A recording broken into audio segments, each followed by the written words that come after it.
Good morning, everybody.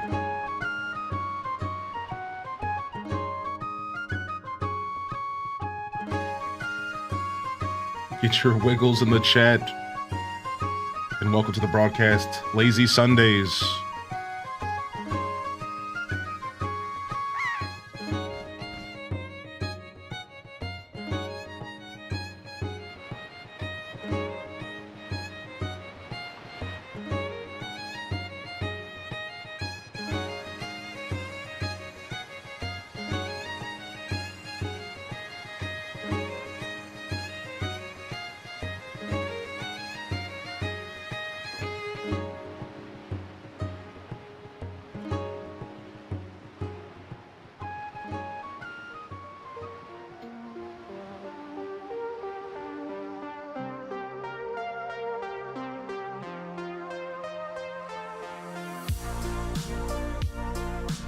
Yo, welcome to the broadcast today. Holy heck, we're back at it again. Get this guy out of here. Good morning, everybody. Let me get this Discord post real quick.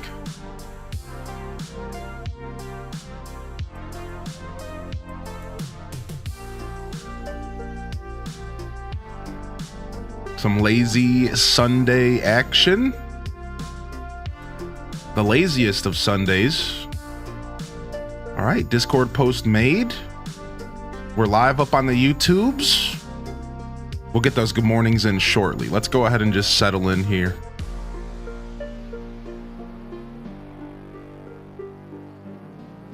Go ahead and settle in here.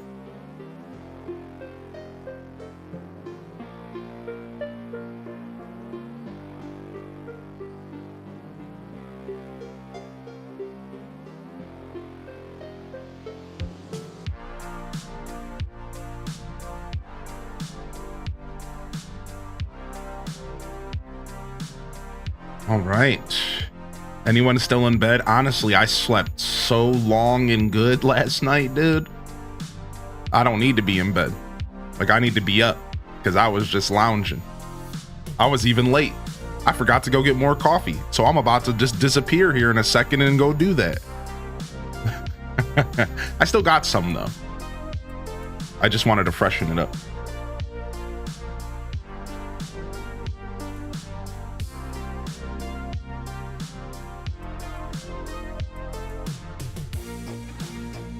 Sleeping so good that I was even falling asleep in my dreams. Weird how that happens.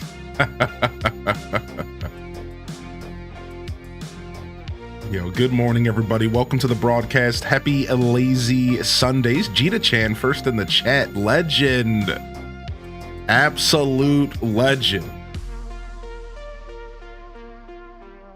Leia in the building. Kita Benita. Cozy first in the chat. You know, there's the first in the chat, then there's the first in the chat. You know. What's up, E-Talker? What up, Faux for All? Good morning. Prof Unknown, good morning. And welcome to the show today. Kai Bells, good to see you. Courtney, Brielle, hope you're feeling well. Sim Cetera in the building. Welcome to the show, BD Baby. Acorn from eBay. We got Doomed in the house. Perpetrator in the building. Good to see you here today, Perpetrator. Always good to see you. Atlantic Chaos. Gamer Ladies in the house. Christine's in the house. Happy Sunday, fam. Some lazy Sundays today. We're going to do some Animal Crossing. Oh, yeah, I've switched this up. We're doing some Animal Crossing this morning. And I'm pretty happy about it. Feeling pretty good about it. And then let me go ahead and pull up my camera, because I think we're using a different preset. Yeah. Now we're cooking, baby. We got to remember these presets. I'm getting used to this. Now we're good. Yeah, some ACGC Deluxe to get things going today. Yo, what's up, Peaches Cutie?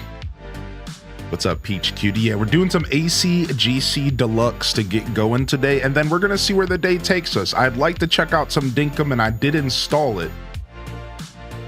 But I don't know, man. I don't know. I might hesitate on it. I might just let the chat vote, The other option is just some more DDV, which I am kind of feeling some more DDV. So we're just going to let the day take us. Sound good? We're just going to let the day take us like the wind takes a bald man's cap. Just going to let the day take us. Start off with some AC. Well, let's just see where the day goes. Let's just see where our heart wants to go. Right? Like, I think that's fair. I think that's chill. We're just going to see where our heart wants us to go today. And I'll tell you where it wants to start. With some juicy Animal Crossing. Excuse me while I do a nice little beard check. Beard's doing okay things ever since I changed beard oil, but I can tell that my other beard oil was a little bit better. So I'm kind of sad that the company kind of went out of business or something. Not sure what happened. So we're adapting to a new oil.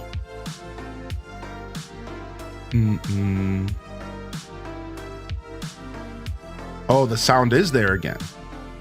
Oh man. Okay. Was it there right when the stream started, or did it just come back? Okay. Rough. I forgot to do a sound check this morning because this is like a new problem. Here, let me just disconnect a couple things. I'll be right back.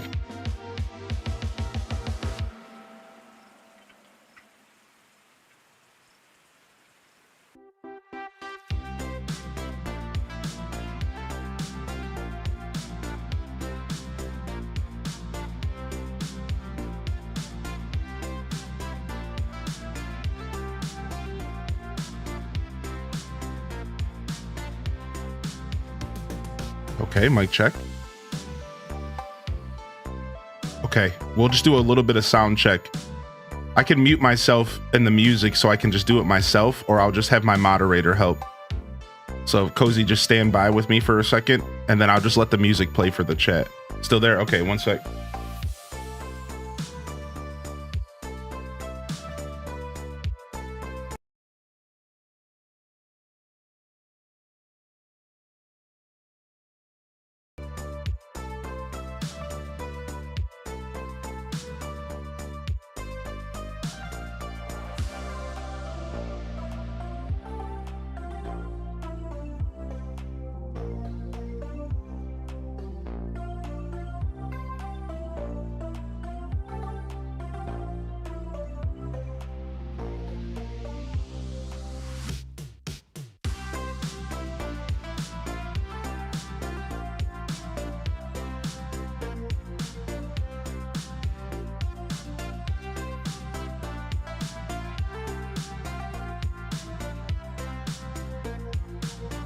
Okay, what about now?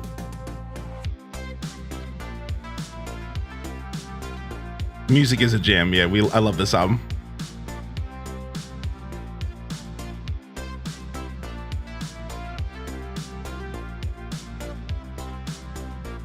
Yo, good morning, Persida Penguin. Keep talking. Yeah, sorry. What's up? I don't hear it yet. Yo, what's up, Ruby? What's up, Persida Penguin? Is it still there? I don't know what it is. Let me try taking my headphones out of the equation. Okay, what about now? I wonder if the headphones are causing a problem.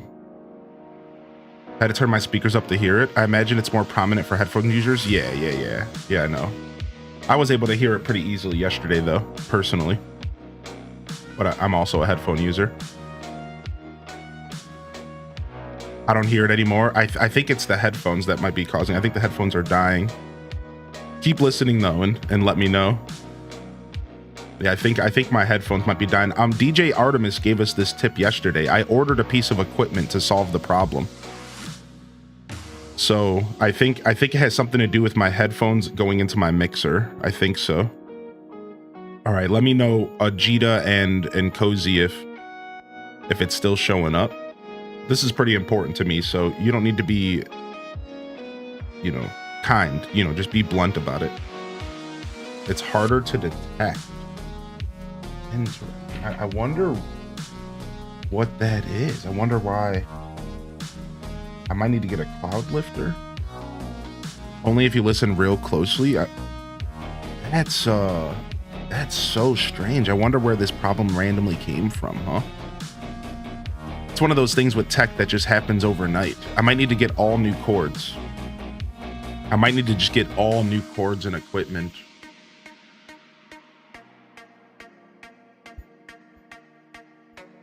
Okay, let's see if it's happening here if I move this around. You personally don't hear it anymore? All right. Give me just a second. I'm gonna go get more coffee and I'm gonna go ahead and just unplug my whole audio system again like I did yesterday. Okay. I either don't hear it or I do and it's so subtle and I'm imagining. Hold on.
Okay.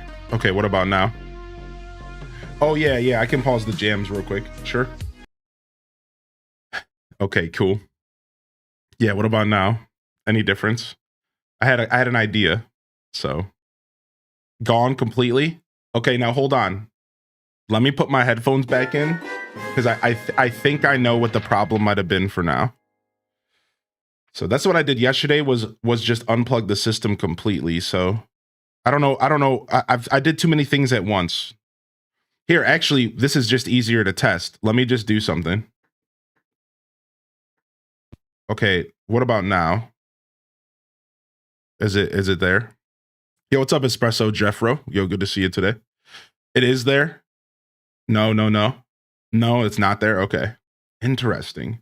I thought it might be the extra voltage that I'm putting into the Wave XLR because it has its own power, but that's super interesting. It's like I guess for now I have to unplug my audio system and plug it back in before every stream. And then I have to go do some research and figure it out after the show today, I guess. Yo, there goes another 5 hours just messing with audio. Welcome to the life of a streamer. Another 5 hours of just sitting there and listening to audio. That's going to be my life. I would like my headphones back in, but maybe I just shouldn't use these headphones. Maybe I'll switch headphones. I'm going to grab coffee and get my other pair of headphones, and I'll be right back. All right, here's some music through. Okay, one sec.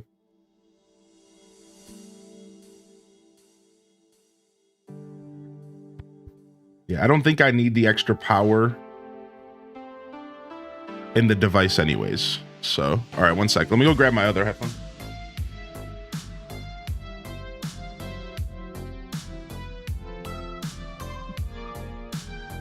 We're going back to the overhead over the years.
All right, we're back.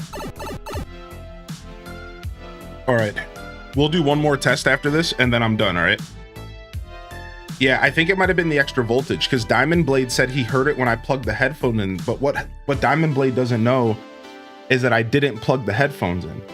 What I did was turn the extra 48 volts back on my mixer. So if you heard it for like a second, it might have been the extra volts that I was trying to put into the mixer that I don't really need. I should just get a cloud lifter. I should have got a cloud lifter when I bought this setup. And I was like, I don't want to spend the extra whatever dollars because I was already spending so much money. All right, 1 second. I'm going to mute one more time. And I'm going to plug this in real quick.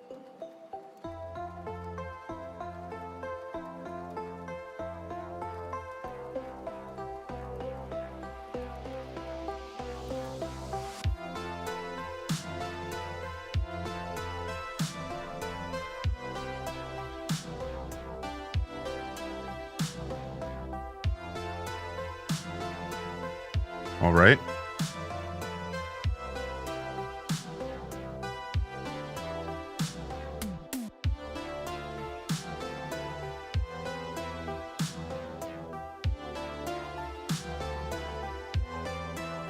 These headphones are so good, I have to literally turn them down.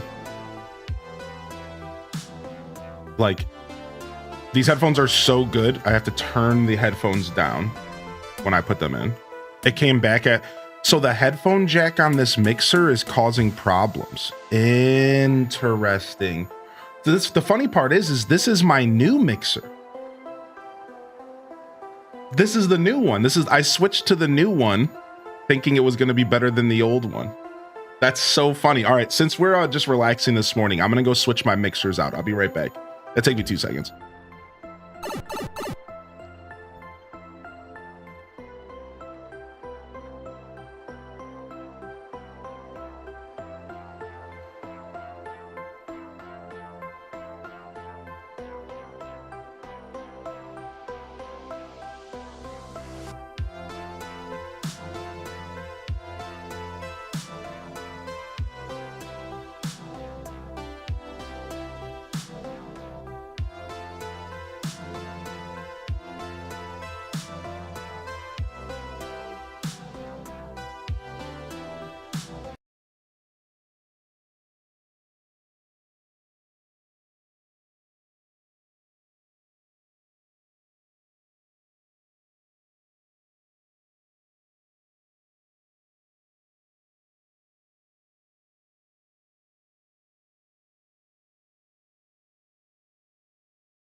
Okay, what about now? And we'll turn off the music real quick. What about now? Still there? Because at least we'll know if it's the mixer or if it's the computer. I was worried that I was like, something was wrong with my computer. I'm not gonna lie. Like, I was like real worried. I think it's this mixer. Something's going on with this mixer. This is the second Wave XLR I bought, and I switched to the new one thinking that it was gonna be better. And now it's back. Interesting. So this might be a cord issue. This could be my cable, or it could be the cord. So I'm gonna go grab 2 different cords real quick and see if it's the cords real quick, and then we'll go from there. Give me just a second. All right.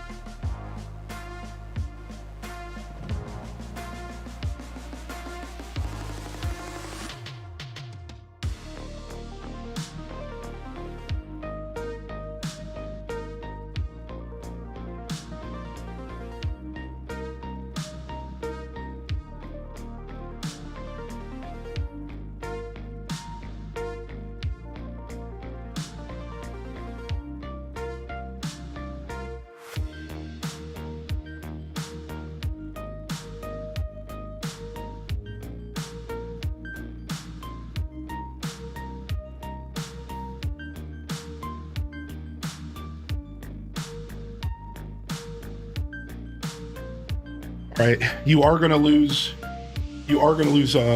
sound for a second. So just sit tight.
My bad. I hit the Ethernet cable again.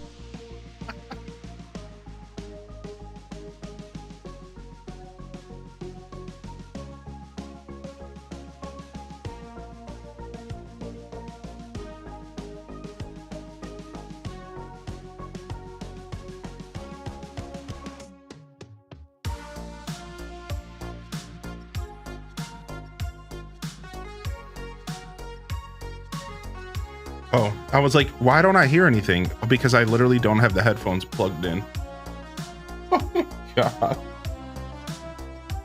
All right.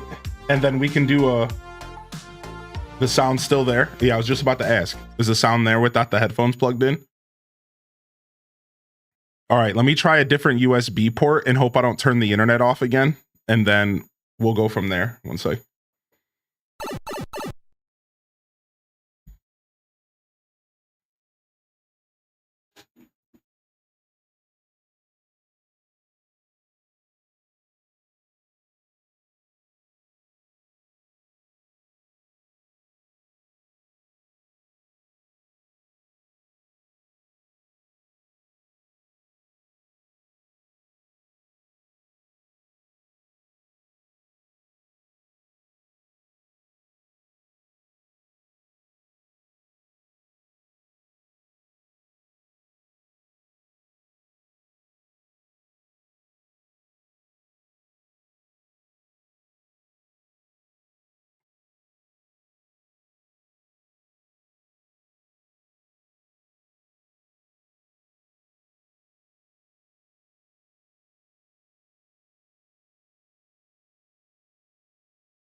Okay. So the microphone's back, but for some reason, okay, here you go. I turned off your guys' audio. Okay. All right. This is our last ditch effort. Still squealing. Yeah, I don't know, man. I wonder if this is my actual microphone, dude. I wonder if this is the Shure SMB. I have a theory on what it might be. Unfortunately, I think it could be something to do with the amount of power I'm asking of my computer with my new, because like I put that new, yeah, but see, that doesn't make any sense. Because this just started like a day or two ago, right? And I've had the new CPU for a couple days. But yesterday was like the first real stream since I got the new CPU. Maybe people didn't notice. I know that it's pretty subtle. So yeah, I'm in diagnosis. When's the last time you rebooted your computer? This morning. This happened yesterday too. You might not have been here for it, but this happened in the middle of yesterday's stream. Yeah, I reboot my computer at the start of every show.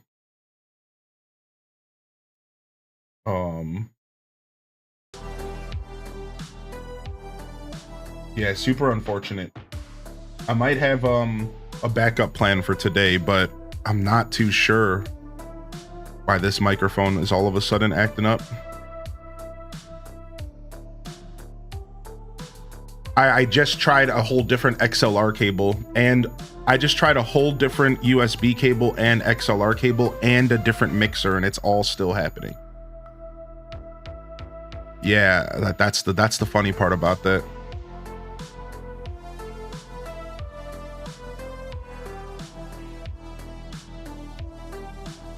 Yeah, it just like happened overnight. So like it could be the actual microphone itself at this point.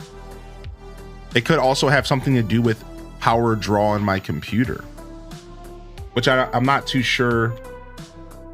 I could load up Ryzen Master real quick. Like it could have something to do with power draw on my computer.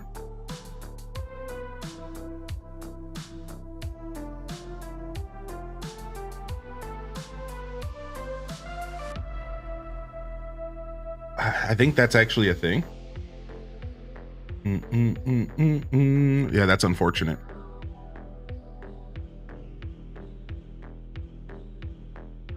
So the headphones weren't the thing. We tried different headphones. We tried turning off the 48 volts. To answer your question, I didn't need that ever, Dazza. No. The Wave XLR mixer just carries its weight.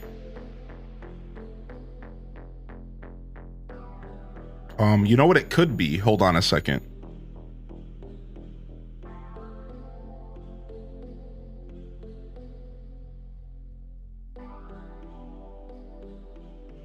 Hold on a second. Why didn't I think of this? Yeah, we also tried plugging it into a different USB port. Yep. All right, hold on. All right, I'm going to try turning off this stuff one by one and let me know if it turns off. All right, so this is going to make the microphone sound goofy, but let's try turning this stuff off one by one. So, and just let me know. I'm just going to like rattle off some words while this goes. All right, so I have 5 filters. I'm just going to turn them off one by one with like a 10-second space in between each, like 5. So, all right, first EQ is off. So actually, I should probably do it in reverse. So we'll start off with the first EQ on the bottom. We'll turn that off. Then we'll go ahead and we'll turn off the compression. And let's go ahead and turn off the expander. And then let's go ahead and turn off the noise suppression. And then let's go ahead and turn off the EQ1. And then that's it. All my filters are off. Yeah, it's an electricity thing, I think. Still there? Yeah. Noise suppression off. It's always there. Interesting. Love the hat. Thanks, man. I like it a lot. Yeah. I think this is like an electricity thing. Yeah. A ground loop. I'm not sure what a ground loop means. Somebody mentioned that it was gone until I picked up the other mixer off the ground. Does it have something to do with like what my cable's touching as it travels to the mixer? What if I pick the mixer up and hold it in my hand? Does that make a difference?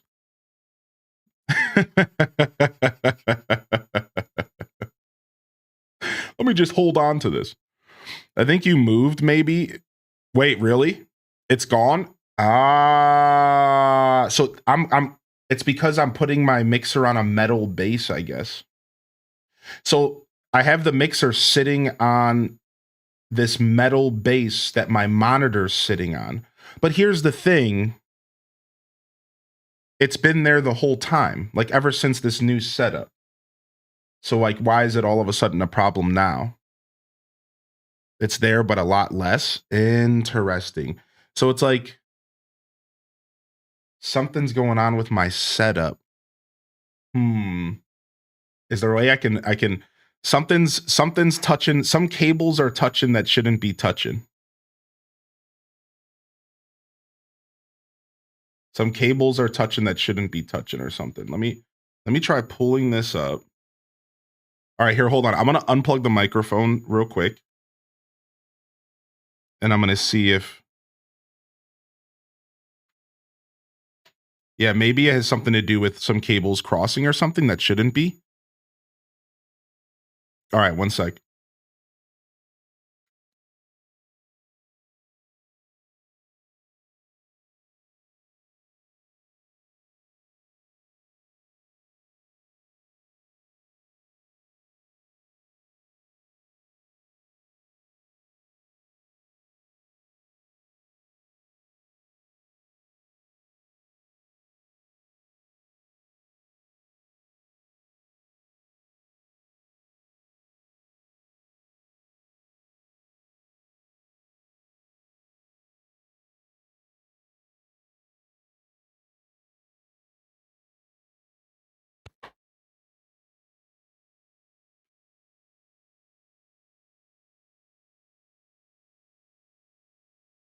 Okay, what about now?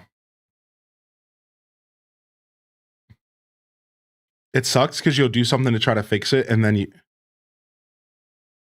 Okay. I must be cooked because I can't hear it. Not everyone's going to be able to hear it. It's gone completely. Okay, so let's just see if it comes back. Let's just talk for a second. Let's see if it comes back. So I think I might have had my XLR cable running over some sort of power cable. And if this is the solution, it has something to do. My XLR was like running over a power cable, but I didn't realize that because I've been changing my setup a bunch over and over again. And like, I just installed an air conditioner and everything. So all my cords are kind of messed up again. And like, that's why this happened over to the past, my days off, because I just had to rearrange a bunch of stuff to get this freaking air conditioner in the window. So my XLR must have been running over something that was drawing a lot of power. Because like I said, I kind of know how this stuff works. That's why I was thinking it was my new CPU or something. Because like I understand how electricity affects like sound a lot. That's why you need things like cloud lifters and all sorts of stuff, right? Like it's a pretty integral thing. Like it's very, like it's very delicate. That's the word I want to use. It's a super delicate thing. And like, I know that, but like, it just sucks that it took me switching out like 8 different mixers to fix this. It's like, at this point, I'm just going to keep this mixer, these cords. Like, it doesn't matter. It's all the same technology. But I need to figure out where to put it down. Yeah, I didn't need phantom power, right? I don't need a cloud lifter or phantom power. Now I am using the phantom power because it's nice, but here, we're going to have to adjust some stuff because I got to figure out where to put my mixer because I don't think where I was putting my mixer was good. Like, I think that was a bad decision. So for today, I'm just going to get it up here. Let me know if it comes back.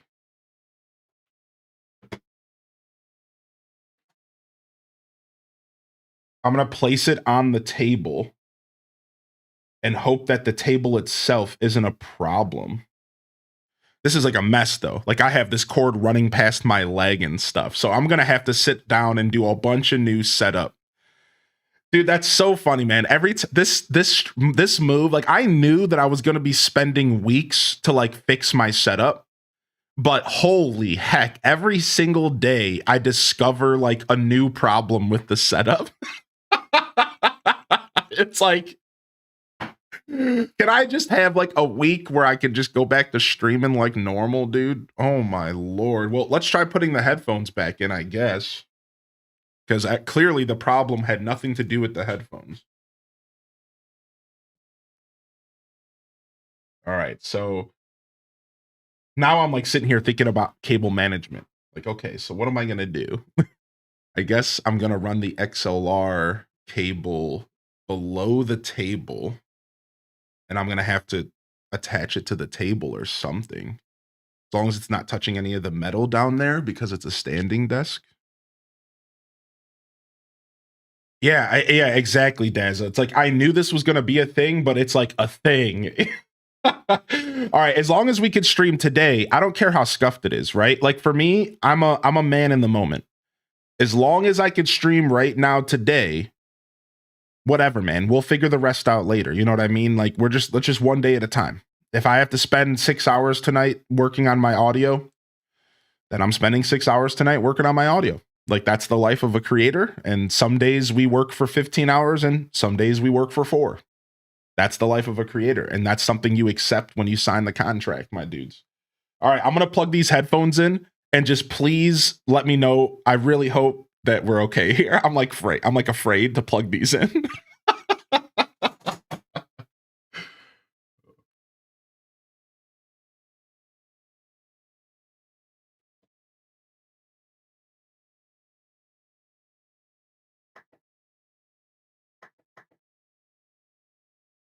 Okay, are we good? My mossing machine just beeped and I thought it was the stream. Shut up. Sounds good. Are we good? Okay, all right. We found the problem, but I just wanted to double check. All right, let me get music back on. And let me pretend like, you know, nothing ever happened. Let's X this out for now. All right. Yeah, I mean, if this kind of stuff's gonna happen, I'd rather it happen at the beginning of the show versus in the middle or at the end. Yeah, right. Like at the end of the day, I'm not too stressed at all about what's going on right now. Like we're chilling. All right, Ben. These mics are expensive, so the worst case scenario was my Shure SM7B dying because that's a money sink I don't feel like paying for right now. That was worst case scenario, I swear. I'm like, dude, no way this mic is dying after 3 years. No way, right? It's a workhorse of a microphone, that's for sure. All right. Well, feel free to let me know if it comes back again. And moderators, if you could just do an audio check every hour or something and just let me know. I think we're okay.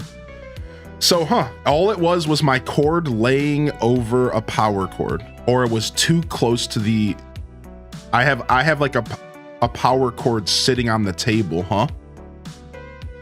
Like I literally have one of my power bricks sitting on the top of the, like on the corner of the table. And I wonder if the Shure cord was like going over that or something, because there's a lot of electricity going into that power brick because I have a lot of stuff plugged into it. So I'm thinking that was the problem over there, is that the XLR cable was going over that. Something must have got nudged or bumped when I was setting up the air conditioner, which makes sense because that thing was heavy. The air conditioner sucked to set up. To be fair, the air conditioner was mad heavy. Holy heck. All right. Yeah, I don't mind. Like I said, if that kind of stuff happens at the beginning of the stream, that's like the ideal situation. That is ideal. We can just go back to about our business. And now I just have to mind this XLR cable that's literally bumping up against my leg right now. But, you know, whatever. I just need to be very careful with my movements today. I literally have the XLR cable running across my lap. So, you know, as long as I don't get too excited, I guess. That's the part that has me confused. Checks out because electricity and sound are delicate, but man, the cord installation is something that I think about. Yeah, right. I got some really nice XLR cables. Like, I didn't buy cheap XLR cables. Like, you would think that like they would be able to handle. That's why I say I don't think it's just like, it's not just crossing over your average power cord. I think it's because it was crossing over my power brick power cord. Like, I think it was a certain level of electricity that just couldn't be insulated against.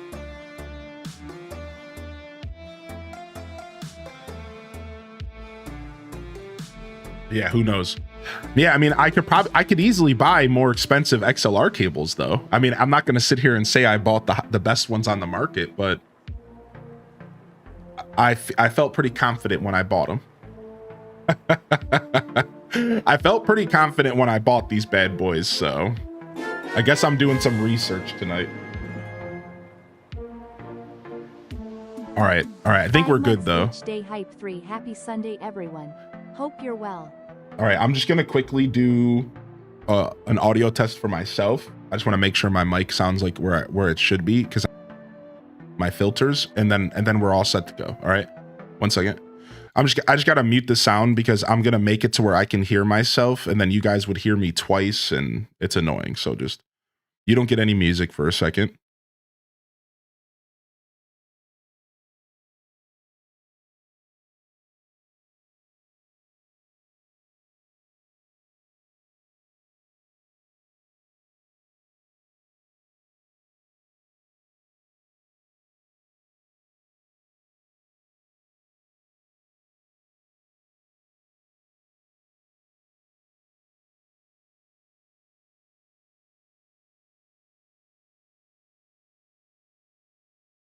There's some bass in there. That's all that matters.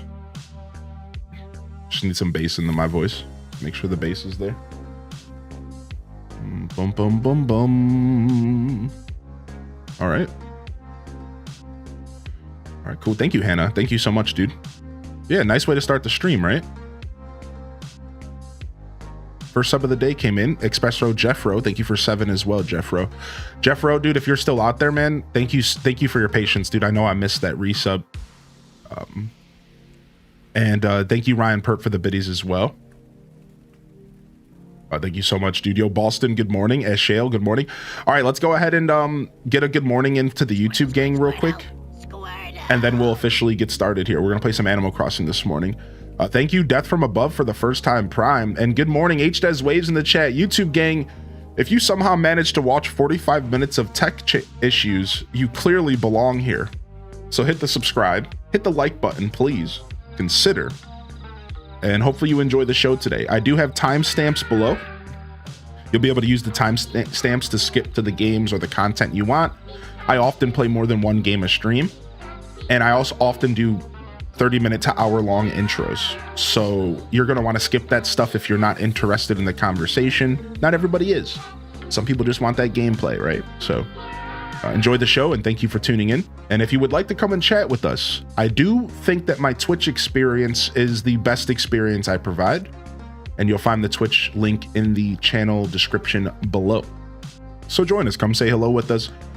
Either way, enjoy the show, and thank you for being here today. And speaking of Twitch, you guys have been so patient today, man.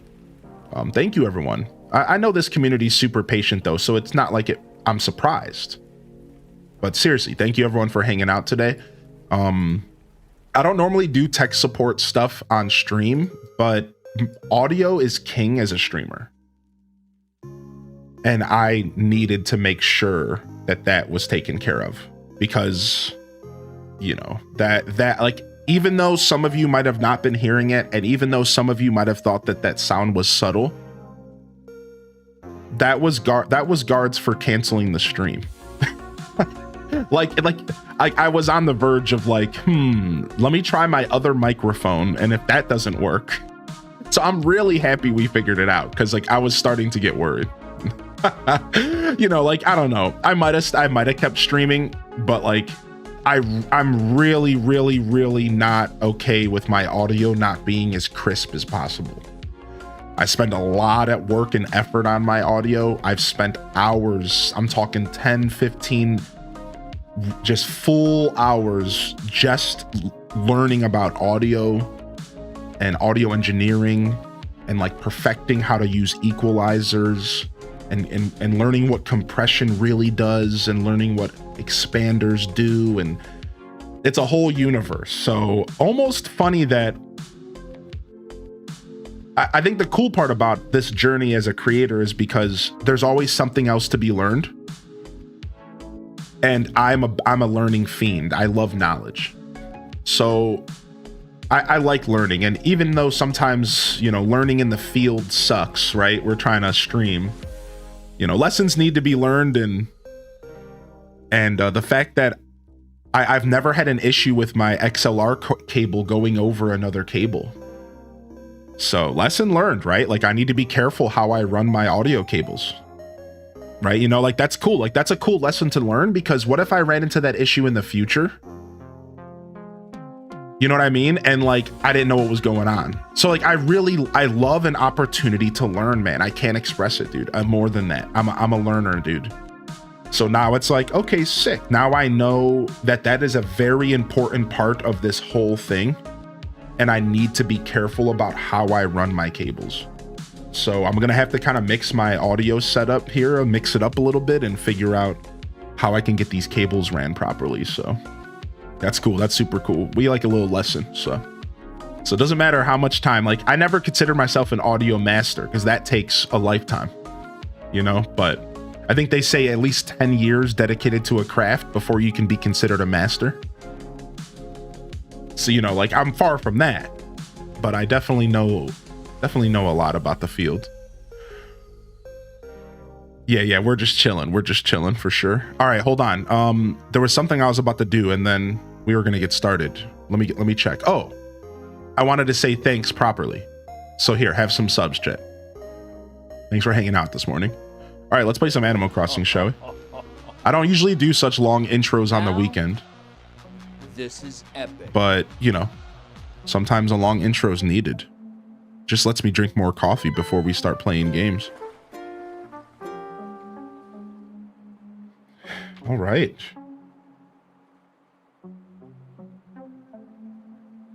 Just loading up Task Manager real quick so I can get a look at everything. Keeping an eye on stuff since I got my new equipment.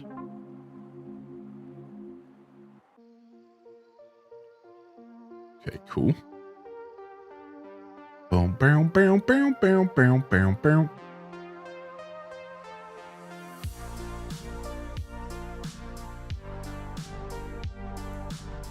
All right, crisp.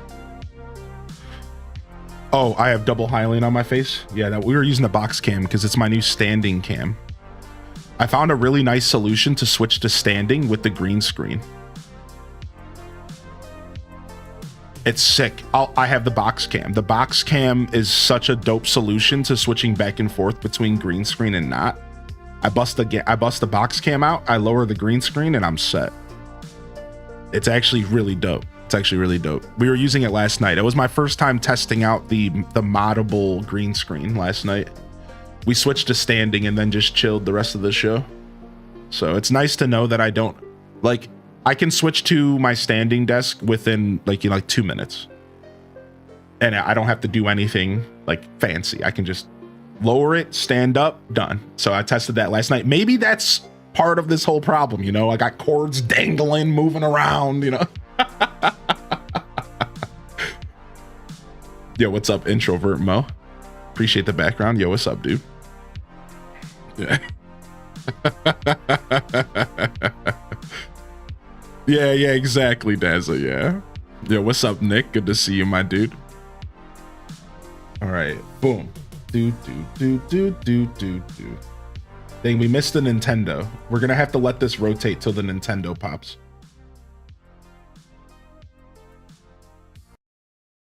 All right, hold on. Oh, all that audio stuff messed up Animal Crossing. We gotta reload it real quick. It didn't know where to put the audio.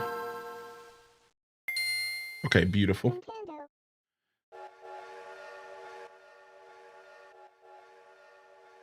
Nintendo. I mean, we technically have one of those in the stream. It just cost you 100 bits. So like, I mean, All right, I'm just waiting for the game to load up. Give it a second. Freaking game captures take forever, dude.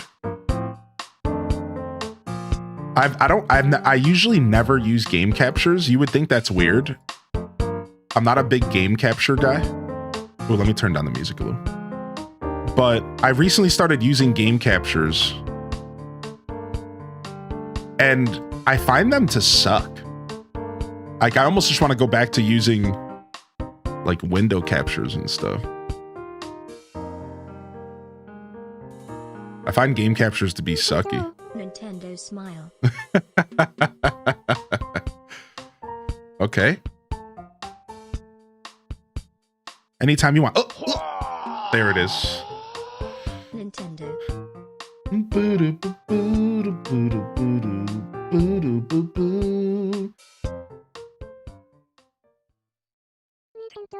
Nintendo. Yo, thank you for the biddies. You guys are dorks. Yeah, mod by Kyler. Yo, Kyler, we had you in the title the first stream we did of this, actually.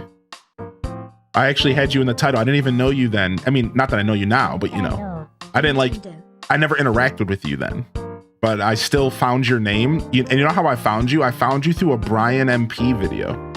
I went to, I guess this is a little bit creeper status, but I was watching Brian. I was like, I tried doing an @Kyler, and I was like, this is not the person, I can tell. So I was like, where did I see the name Kyler before? And I was like, a Brian MP stream. So I went to his Twitch page, found you in his chat, and was like, this is the guy who made this mod. And I said, on episode 1 of this game, I in the title, it said by @Kyler.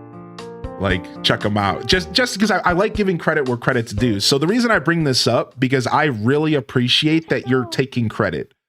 I like this. I know it's not a big deal, but I like that you put yourself in there a little bit. Like, you deserve that, dude. That's cool. I like that a lot. I backed up my save and everything this morning. We haven't played in 2 days, but Crazy Red's here this morning. All right, 9:18, let's go. Yeah, I'm on the hotfix patch, correct. So you and yes, I'm on the most recent. I just updated this morning. Yeah. We're good.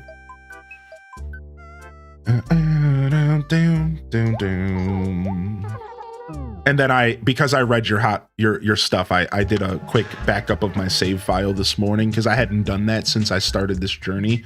Like, probably a good idea. Yeah. All right, nice. We're back. Look at our outfit, dude. We're looking so good. My first ever Gracie outfit, dude. At least in a long time. In my normal GameCube save file, I got this dope ladybug. This dope ladybug outfit that I've been rocking. That's from Gracie as well. With the mod, does that mean you can't lose any villagers? No, nothing like that. Nothing like that. The mod just adds a bunch of quality of life stuff, so things that just make stuff more convenient, and then adds a couple features from different versions of this game that never came to America. So just for like knowledge sake, eTalker, there was multiple versions of this game that never came to America. Multiple versions. In fact, there are 4 versions of this game. N64, GameCube. And we got the middle one. Every other version was not in America. So actually, and I'm not even mentioning the Chinese version on the IQ. So technically there's 5 versions of this game. And we only got one of them. So what this mod does is take a lot of the content from the versions we never got and puts it into this game. I saw that you added IQ content. It made me laugh, dude. I saw that and I was real happy about that. Happy 4.83334 years anniversary to my most favorite streamer. Aw. H to shug, H day love, H day cheers. Thank you, Wavester, for 48 months, dude. What the heck, man? Thank you so much, Wavester, for 48. Tier 3. Yo, appreciate you, homie. Thank you, dude. Tangy ever asked to leave your planet? I hope my question won't upset you. Yeah. I've had Tangy leave my Animal Crossing GameCube town before, and I've also had Tangy leave, ask to leave New Horizons once or twice. Yes. Yeah, those things have happened. Yeah, for sure. So in this game, you don't have control pledge. So sometimes they just leave. And that's a wrap. So yeah, she's left. I've had Tangy leave me multiple times in this game. But in New Horizons, she's only asked like once or twice, and I've told her no. Because in New Horizons, I'm playing that game a little differently. I'm taking advantage of some of those features that allow me to say no to him. Yo, look how much fun we're having. I do like having a revolving door in New Horizons, just not with Tangy.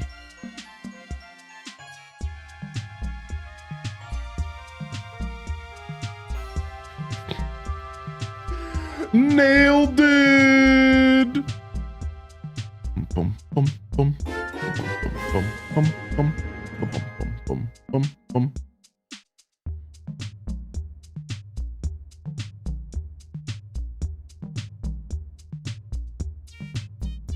All right, hold on. Just messing with my lighting.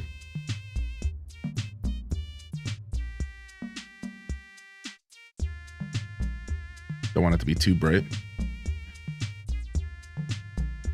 Sometimes they'll warn you in this game and you can ask them to stay, but it's pretty rare, right?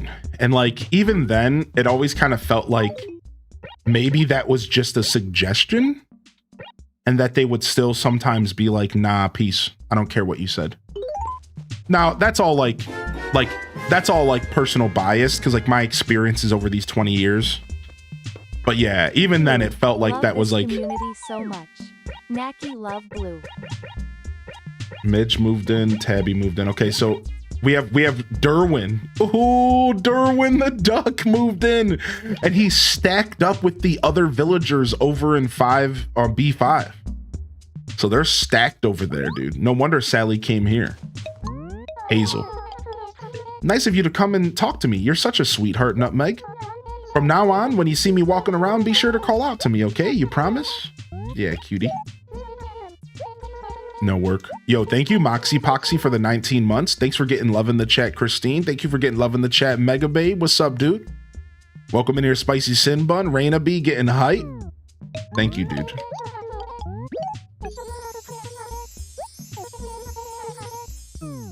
Sick. Sick. All right, we got anything going on here? All right, so we should have Crazy Red hanging out. So let's take this with us. Let's go down to the police station. Let's go down to the police station and look for Red here this morning. He should be around.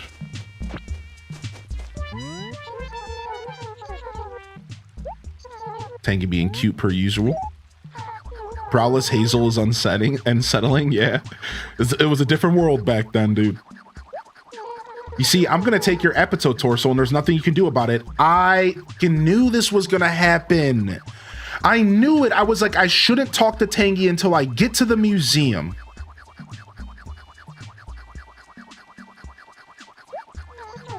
She's literally robbing me. And she's offering me trash. I knew better, dude. I've been playing this game my whole life. I knew better. I was like, I just shouldn't talk to her until I get these fossils off my hands. Now she feels bad. Yeah, I'm sure you do. Well, at least we got freaking cherries today. Thank goodness. Literally robbed me. Literally robbed me, dude. Like I can't express how mad I am about that. But at the same time, it's Tangy, so it's like, whatever. I guess it could have been worse. It could have been some villager I don't like. Thank you, Perfect Lester, for 12 months, man. Thank you, Freddy Kala, for 14. Holy heck, y'all are killing it this morning.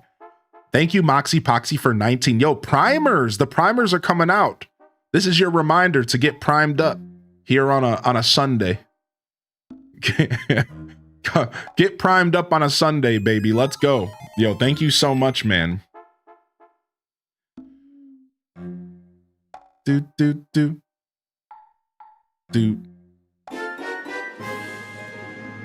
Yo, Lizard Queen said, don't even need a prime. She said, take a fresh one. She said, take a fresh one. Smile. Let's go. Lizard Queen. Thank you, homie. Man, I'm so happy we solved that problem this morning, dude. I'm so happy we solved that problem this morning. You know what? We're going to throw a VIP out to Jita Chan as well for mentioning that today, this morning. We'll give you 30, man. Thanks, Jita.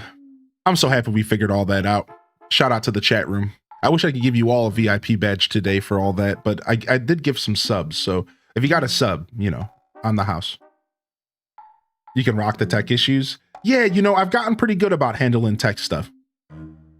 Yeah, I used to let that kind of stuff upset me and like really bring my energy down.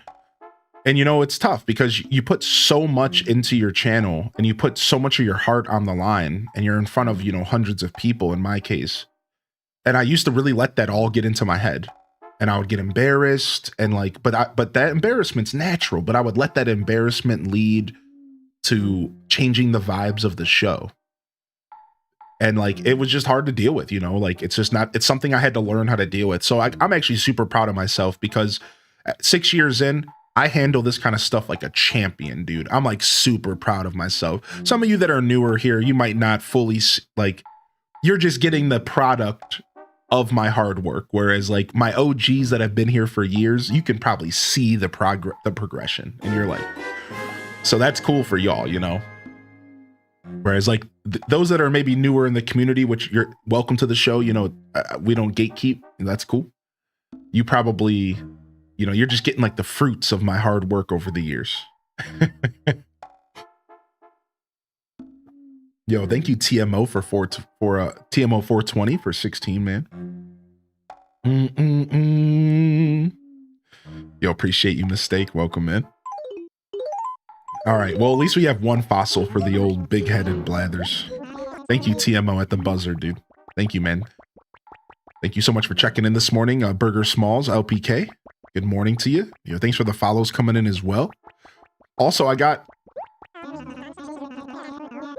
YouTube plugged into Stream Elements now, so I can now see when people subscribe and commit to memberships and stuff over on YouTube.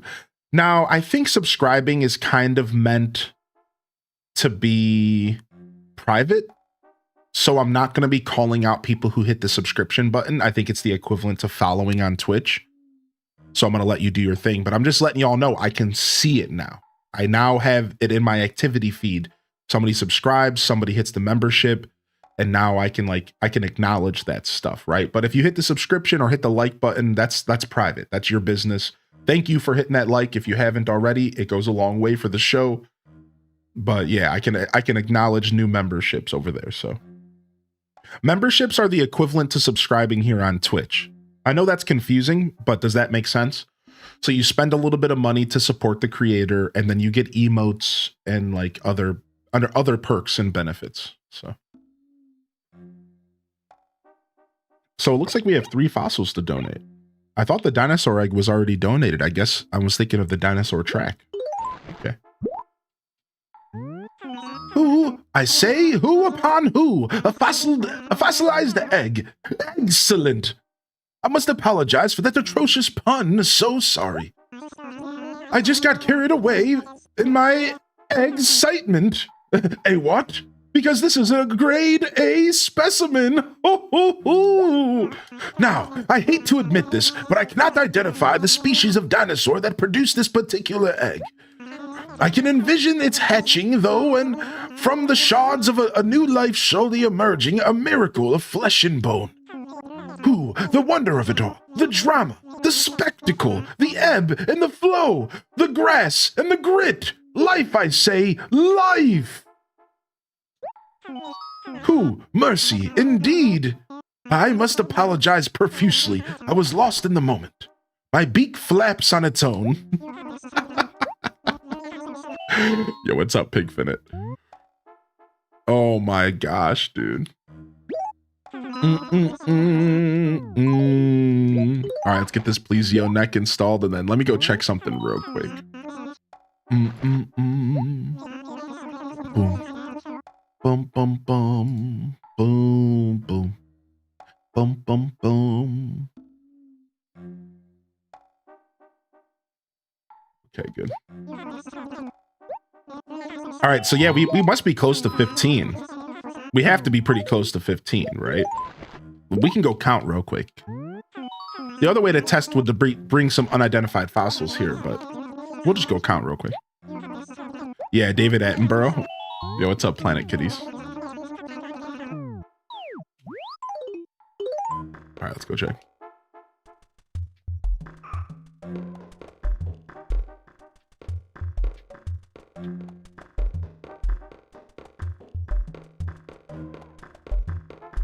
We're at 10, so we need 5 more.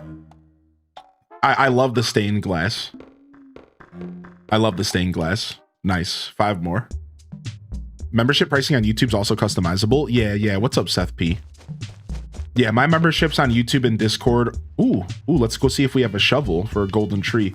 My memberships on YouTube and Discord are $2.99. I try to make them as an alternative for Twitch for those who maybe aren't quite into the pricing on Twitch, but you would still like to support my content. And since I haven't figured out what to do with the Patreon yet, this is like my version of a Patreon. So Discord subscriptions and YouTube members, it's just like my version of an outside of Twitch way to support the channel.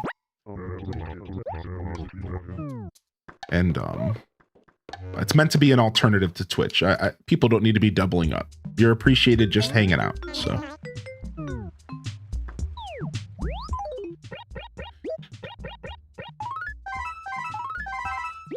just got your first trinket in Stardew Valley. Level 5 fairy box. Level 5 is really nice. I think that's the max level, yeah. Wait, now what color is the fairy though? Because the color depends on your save file. Which is a pretty cool little... Yeah, what's your, what color is... Aren't memberships also creator friendly? 70-30 split? Yeah. Memberships on YouTube are 70-30 and Discord, it's actually 90-10. Which is really nice. And then because I've reached a certain point on Twitch, I do have 70-30 on split on Twitch. But you should know that Twitch doesn't offer 70-30 normally on Twitch. You have to earn it via support. So I just so happen to be lucky enough to have a supportive enough community to allow me to get 70-30 on Twitch. So I'm one of the blessed individuals that managed to pull that off. And when I say blessed, I mean like insanely blessed. So thank you. Yeah, Prime is fine. Primes are a super important part of my support. So it's basically the same thing. I don't know. They've changed Prime so many times over the years. I don't have an exact answer for you off the top of my head. But I can tell you that it's pretty similar to a regular sub. But I can't remember the details. They've changed it a bunch. I think it's like a 50-50 split no matter what or something. I don't know. Primes are confusing because they also changed primes depending on where you live. So like depending on what you pay for Amazon Prime depends on what I get for your Prime sub. So like for example, if you live in like Europe, your Prime sub is like a certain value compared to if you live in America or Australia or Turkey or Mexico. All the prices are dynamic depending on your region. So one person's Prime sub might be worth $2 where another person's might be worth $3 depending on where you live. So they've changed that stuff so over these years. I really don't remember how it all works, man. It's hard to remember it all. Yeah, they keep changing all that stuff. But yeah, definitely, you're always welcome to ask those types of questions, though. And if I'm not too busy, I'll totally answer. Yeah, I heard about that focus. Yeah. Yo, good morning, Matcha May. Dang it, no shovel today. I think I have one sitting around though. Actually, don't I? I think I actually have one sitting around somewhere. Let me check. Plaza Wall. Thank you again for the support today, champ. Fam, thank you for the beautiful hype train.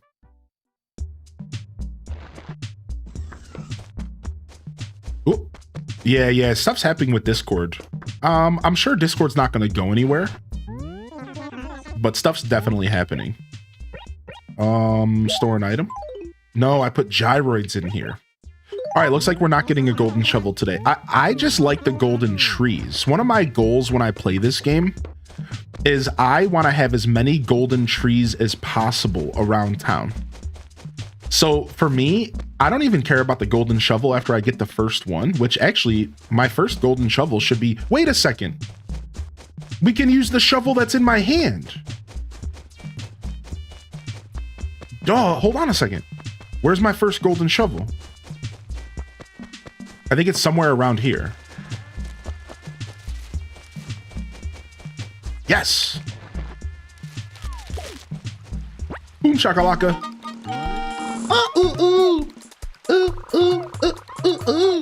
So like one of my goals in Animal Crossing GameCube has always been to get as many golden trees in my town as possible.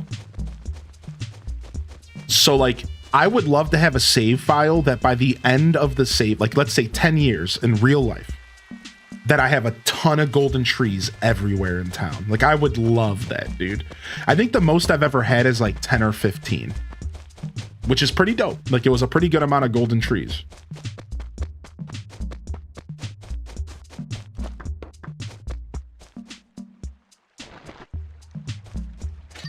That's you funny guy.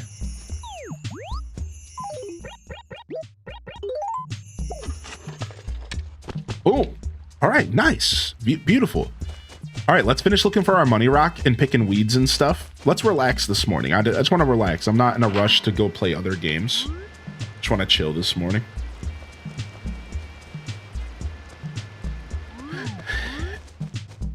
Because I haven't played this game in like 2 days, so I miss it.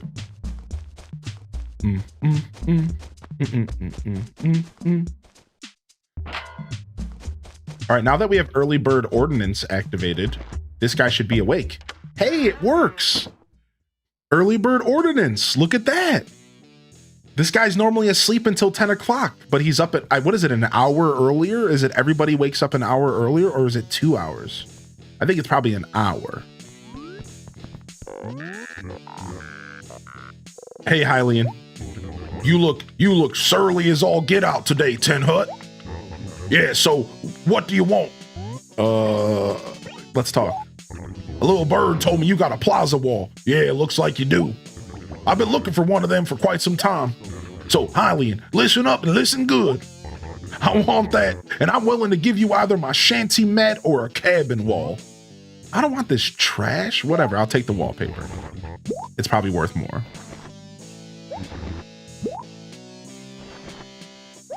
All right, I finally got my plaza wall. Whatever, dude. 2 hours earlier for Cranky? Sick. That's gonna be so dope for my streams. Go to Tabby for a Game Boy. Okay.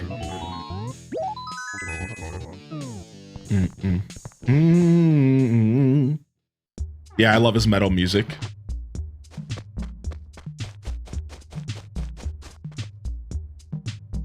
Did we remove HDes whom? I don't think so.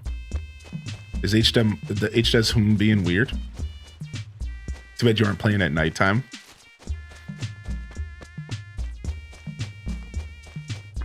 Just be careful what you carry in your hands. Oh, no, it's not tier 2.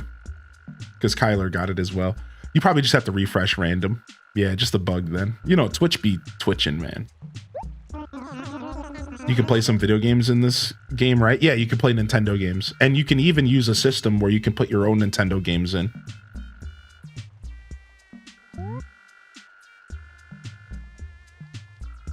Oh, yeah, chat figured it out. Yo, what's going on? B4.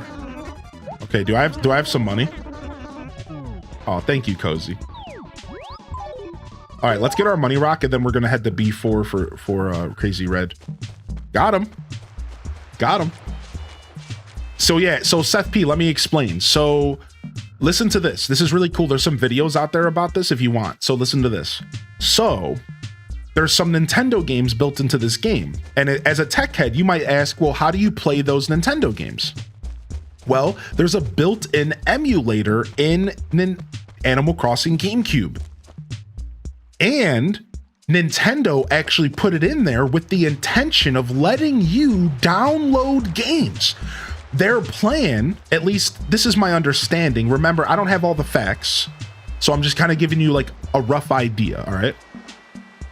But their plan was to like let you like download games via like events or like e-reader cards and stuff like that, where you were going to be able to like get a copy of a Nintendo game and play it that's not normally available in the game. Like in the game, there's like 5 or 10 games available. Some of them were events, some of them were e-readers. Well, the word is that the plan was to give you access to more Nintendo games over time. Well, a lot of that didn't happen in America, and I think if it did, it was probably in Japan.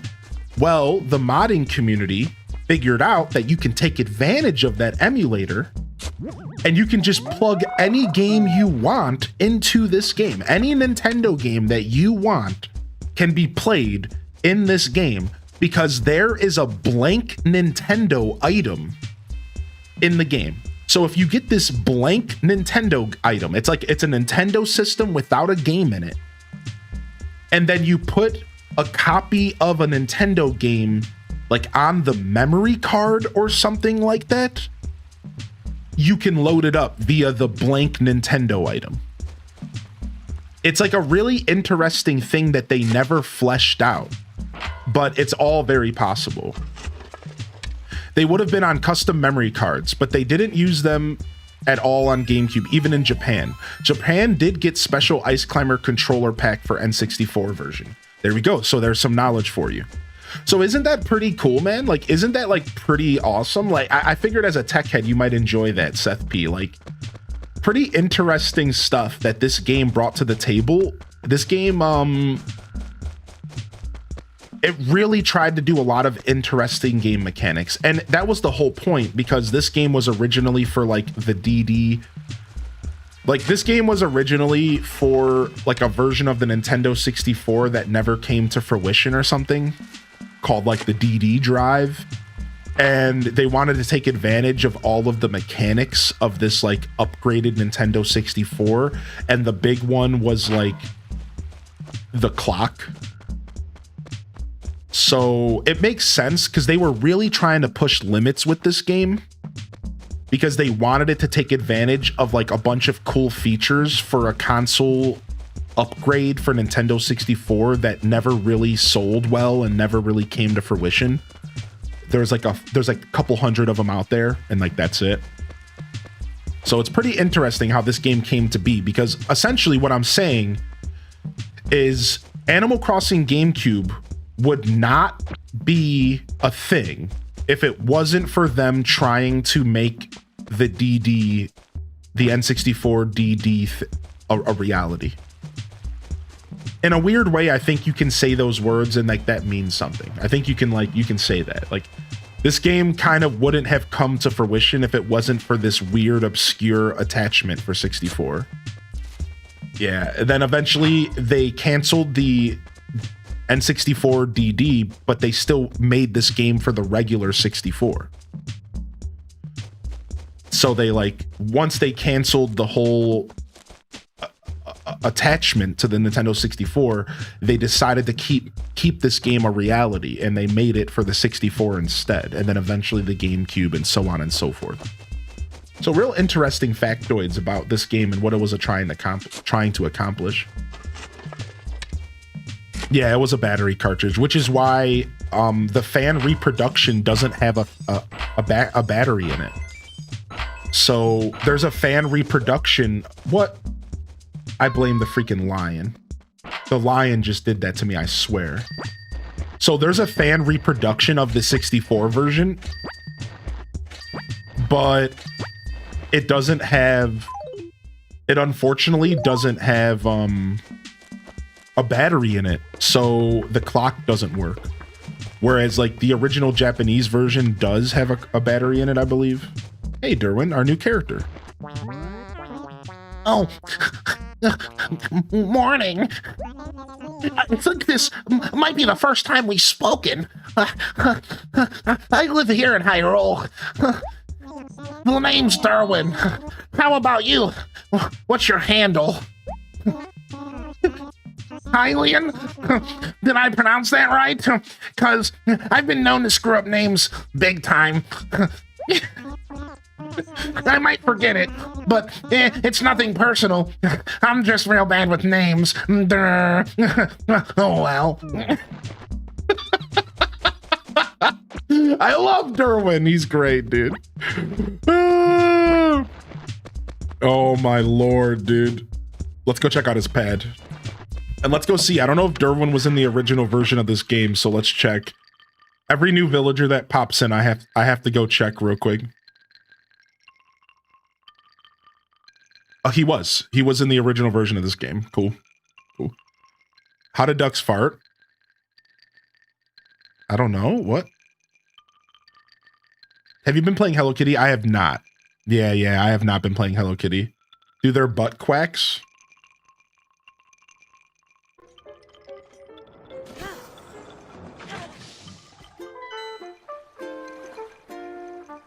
Yo, what's up, Ethos? So, Paris, you said you could been getting a little bit bored of it. The truth is that I never really planned on playing a ton of that game because for me, the whole time I played Hello Kitty, I just was thinking about Animal Crossing.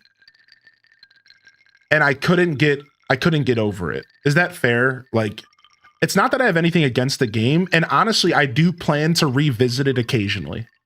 Because I think some of the community would love if I just popped in every once in a while. And we will. I'm not, like, done.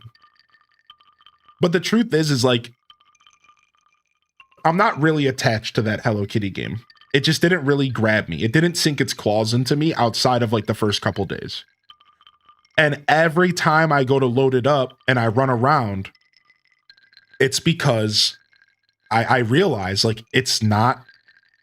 Like, I just want it to be Animal Crossing. Like, it sucks to say that. But the whole time I'm running around, all I'm thinking to myself is, this could be an Animal Crossing game. And I would way prefer it to be one. It's a weird brain block. You know what I mean? That doesn't happen to me to games often. But it's like I have like a really weird, like, mental block in the game, and like every time I load it up, I'm just like, what am I doing? I should just go play Animal Crossing. Yeah, I heard it's getting updated soon. Yeah.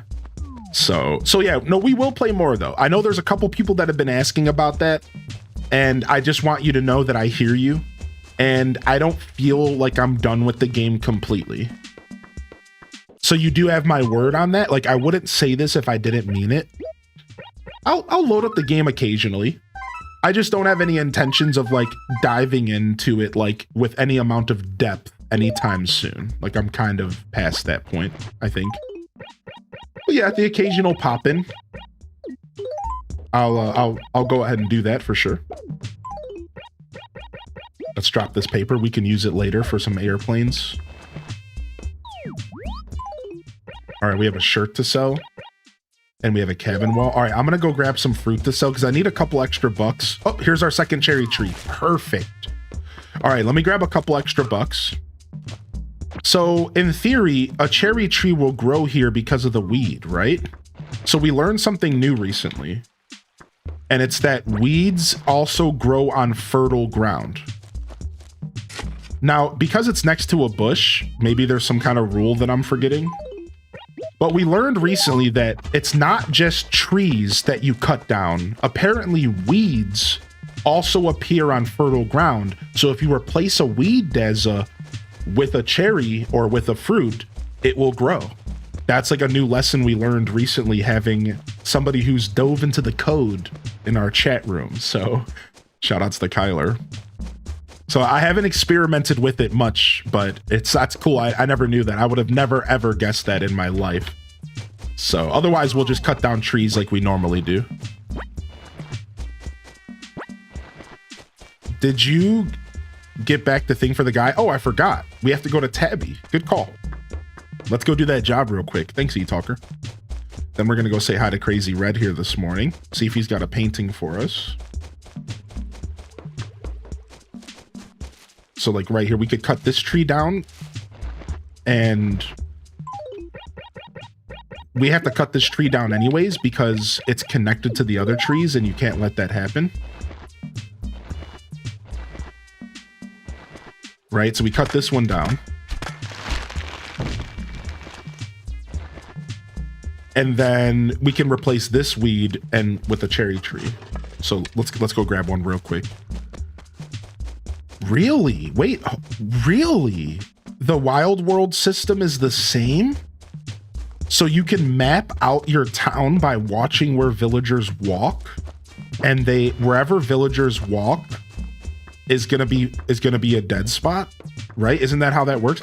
Because Dazabound's been putting in work in Wild World. Man, now I want to play Wild World today. We might have to just do that. Actually, it's been it's been a little while. I've been avoiding Wild World. Not avoiding it, I've just been busy. Man, I love Animal Crossing. Yo, what's up, Tabby? Hey there, Sunshine. All right, I'm picking up. Boom, boom, boom, boom, boom, boom, boom, boom, boom, boom. She lent it to Leopold. Okay, I saw Leopold by Tasha's house. Let's run down there real quick and see if we can grab this.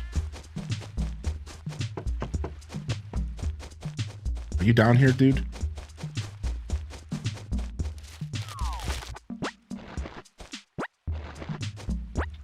He was creeping in the woods.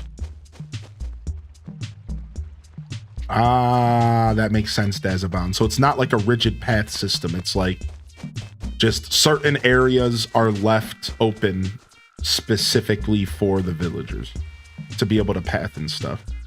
He's at the bottom of the acre. You missed him? Oh, there he is. Sup, dude? Morning, Lion Cub. It feels so invigorating to rise with the birds, doesn't it? Yo, what's up, Alto Girl? You slept in today? Okay, Rex. The lions are working together, colluding. That's the word I was looking for.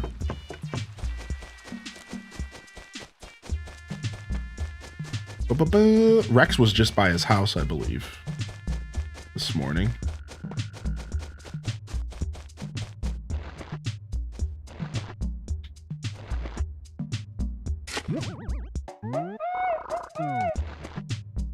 Why lend it out? It's not yours. Yeah, that's the question I've been asking for 20 years.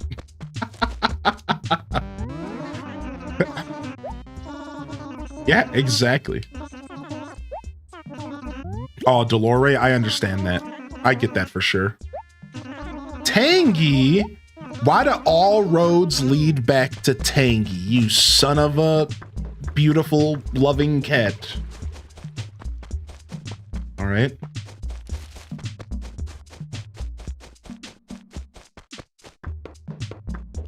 As you are in Animal Crossing Flow, did you check out the photo in Discord yesterday of Tom Nook? No, I did forget. Yeah, we could do that. We could do that. We'll check that out, and we'll check our Nookle. We'll do our Nookle at some point as well. Tangy, there you are. Okay, she got it. She's been slamming on that Game Boy. She didn't even care. She's been having a blast. Playing the Game Boy, not even caring not a care in the world. Freaking Tangy.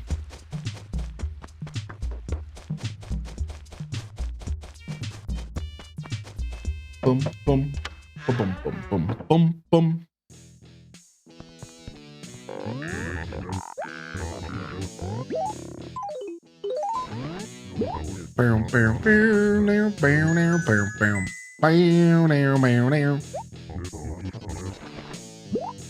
Okay, some wallpaper.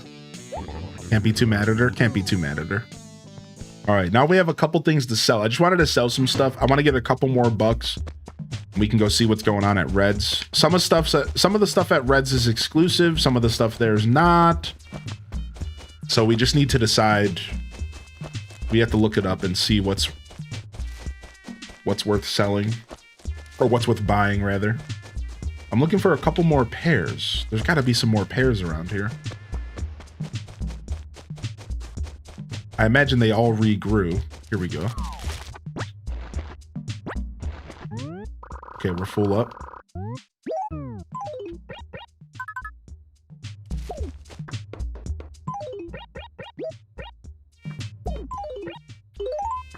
All right, that's cool. We'll come back for our fishing rod.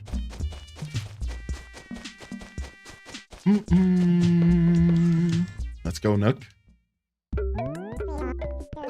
Doom, doom. I like Nook in his little 7-Eleven outfit. This is the Nook I prefer. Humbled by the life of a 7-Eleven employee. This is the Nook that I prefer. Not too big for his britches, not wearing a suit like he's better than everyone else. I was working on the insects today and found a bug with the butterflies. Wait, what happened?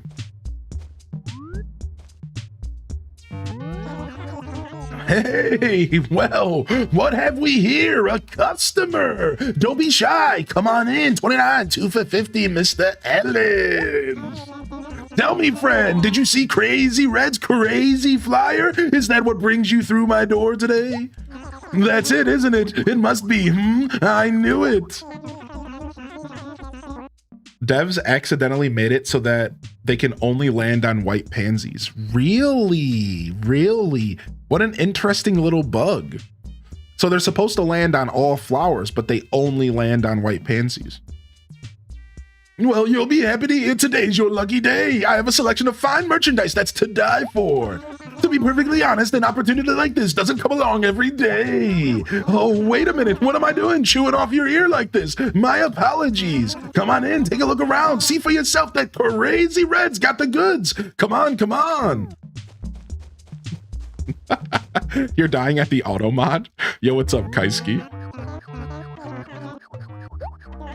Don't you dare rush yourself. Take your time. Make sure you get a good look at my fine wares. Dude, getting red and not getting a painting hurts.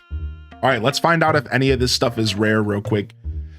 Crazy Red's furniture, Animal Crossing GameCube. I used to have a link that would pop up instantly, but I don't know if this is what I need. No. Okay,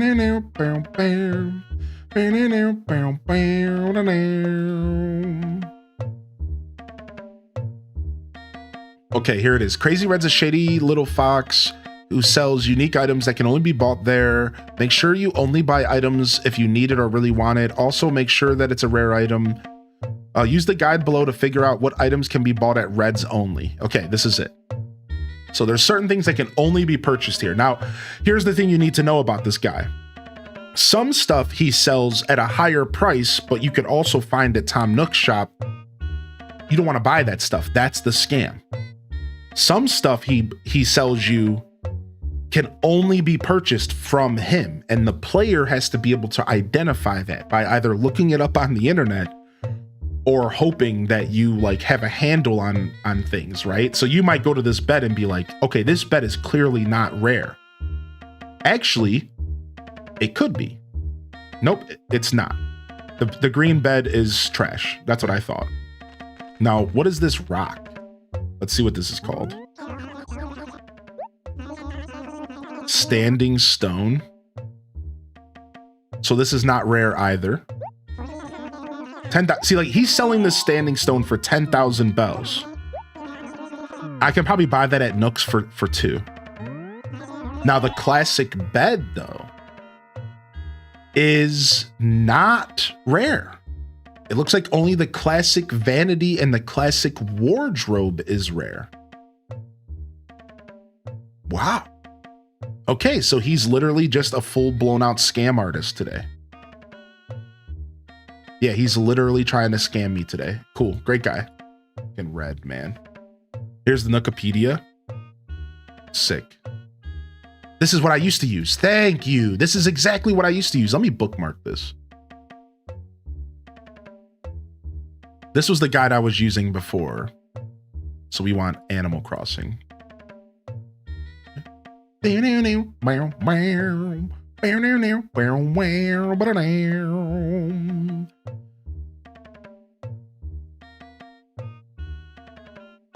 Red's Emporium items in Animal Crossing, yeah. Some paintings. Yeah, nothing good. Nothing we're seeing here. All right, cool.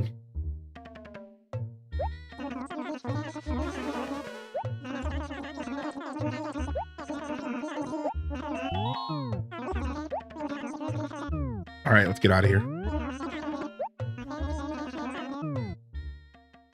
Some of those items might be on your C list or whatever it's called.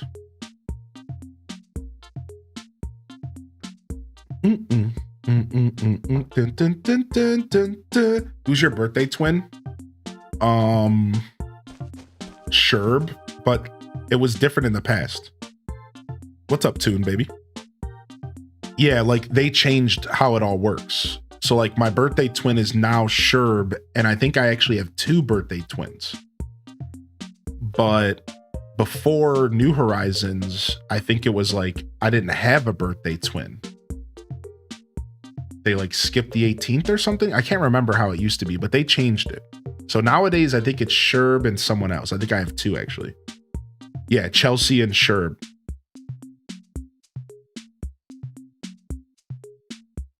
But they adjusted birthdays and moved them around once New Horizons came out. So I think in New Leaf, it might have been like Fauna or something. I don't remember anymore, but I used to know this.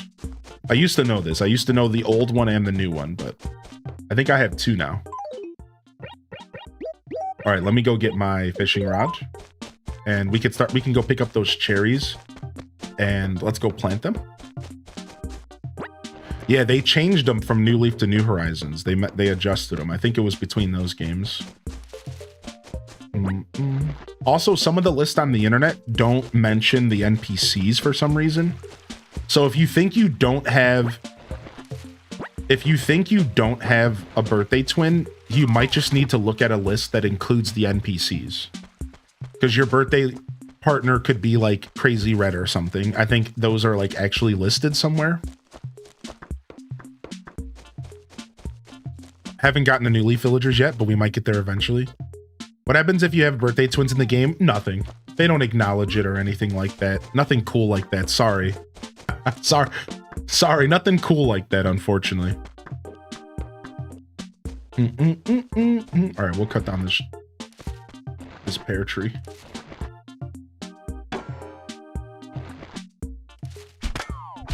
There's something so satisfying about cutting trees down in this game, though. I'm telling you, dude. Do. Boom, boom, boom, boom.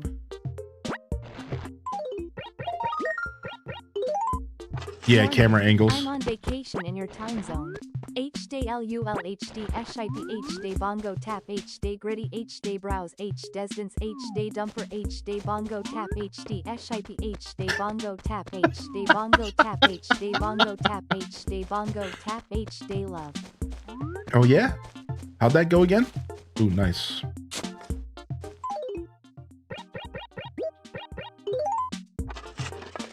Yo, Toter Tot Salad Bug, thank you for 44, man.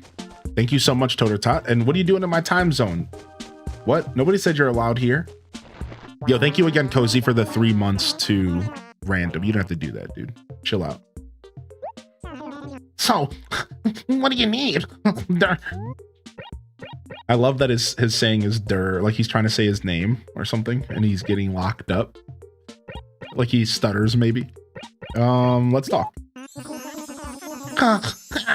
What a great day. Don't you just want to go out and have a good time on days like this? So what is he? What is he, a lazy villager? Dude, he's so unique for a lazy villager.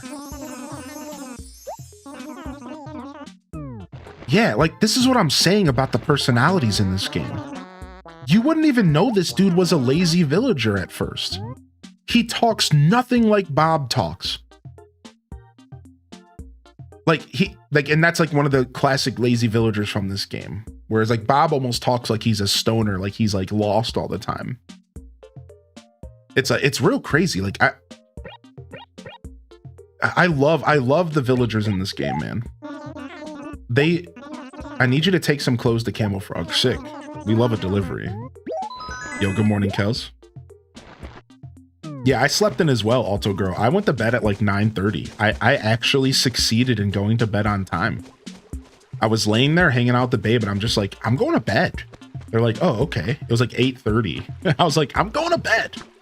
And then I laid there till about 9:15 and I passed out. I woke up at 9:45 and my body wanted to was thinking about trying to stay awake. And I was like, none of that. And I got up, I tinkled, I turned off a light that I left on, and I went back to sleep. And I woke up at I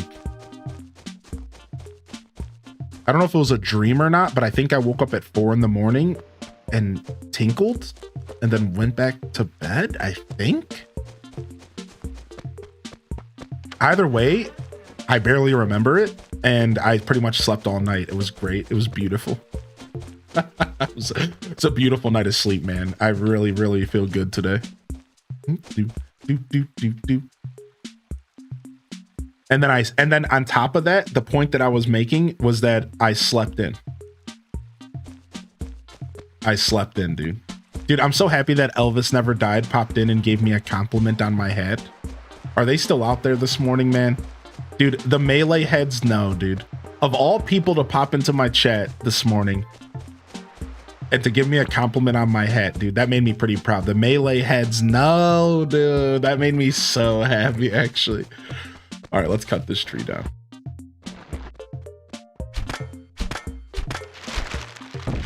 Yo, what's up, Medi Senju? How you living, man? Celebrated your birthday at a Tigers game yesterday. Yo, happy birthday, man. What the heck? Happy belated, dude. I'm so glad you celebrated. I haven't gone to a good baseball game in a while. I'm thinking about picking up some standing tickets and going out there with my partner and giving her the true Cleveland, Guardians experience. The standing tickets are so rad. You just go and stand. And then you don't feel bad because they're like $10, $15. And then you don't feel bad when you leave early. So you just show up, get some food, maybe sit in one of the restaurants, relax, grab a brewski, and then just leave at the 7th inning stretch. Because in all reality, I love baseball, but I don't really care that much about seeing the full game unless it's a playoff game or something. So it's the perfect recipe for just a good time. Then you get out, you avoid all the people, you avoid all the traffic, and you go home. Yeah, it's dope. It's super dope, man. And going to a big baseball stadium is actually a pretty exciting thing, even if you're not into the sport. Oh, I want a job. Please stop looking at me with those puppy dog eyes. I suppose I have a small job. Take this picture book to Rex. Dude, nice. We're getting delivery jobs. Delivery jobs feel good. We like a good delivery job, dude.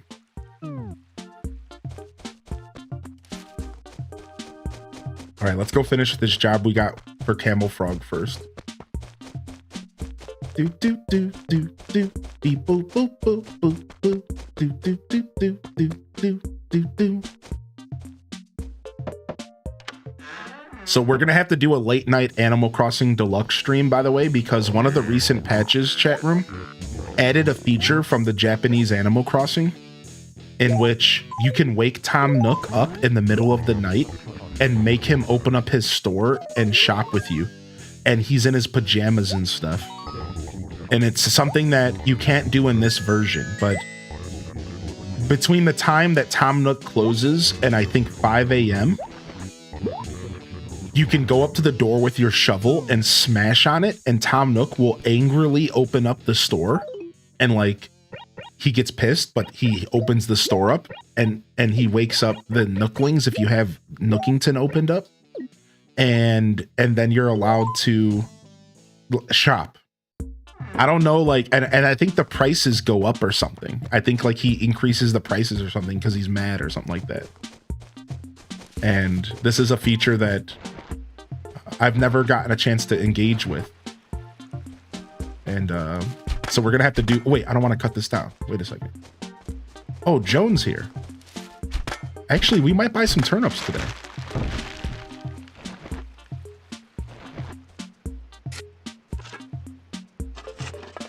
There we go. Nice. I love my pine trees, so I prioritize pine trees big time in this game. There are new stock market trends. There's also AM PM prices. No way! You added AM PM prices? Okay, we're stock marketing it up this week. Since we didn't spend any money on red, that's what we're going to spend money on. So we have until noon.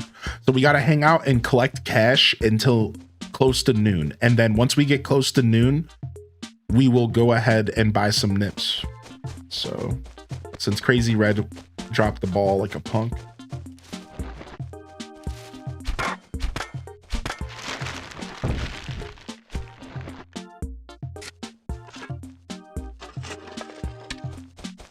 Boom, boom, boom, boom, boom, boom, boom, boom, boom, boom, boom, boom. Just slowly cleaning up the town. I should probably not waste my axe too much, or I should go buy another axe because I really do need it to plant fruit trees right now, but figure I'll clean up a little bit because eventually if you want to get a perfect town, you have to get rid of all trees that are touching. So you can't normally plant trees so close to each other that they're touching like that. However, when the game first generates your save file, it generates trees that are touching like these two right here. So your job to make your town perfect is you have to cut down all trees like this. That's one of the things you have to do to make your town perfect, is you have to cut down all trees that are too close to each other. Boom, boom, boom, boom, boom, boom.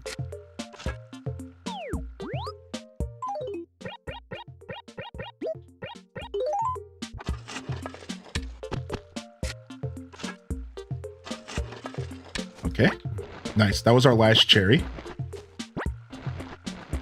Wait, really? You don't have to cut down the trees that are too close? You don't remember doing that either? Wait, really? Man, the schoolyard myths that stuck with me over the years. Like, the schoolyard myths, dude.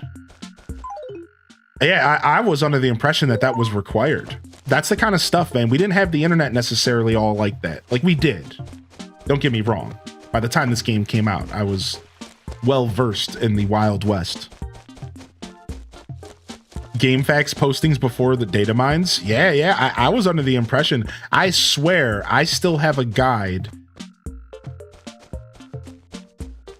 Like, hold on. Like, I wonder if I can still find the original guide I used for this game. Hold on. Hold on. Boom,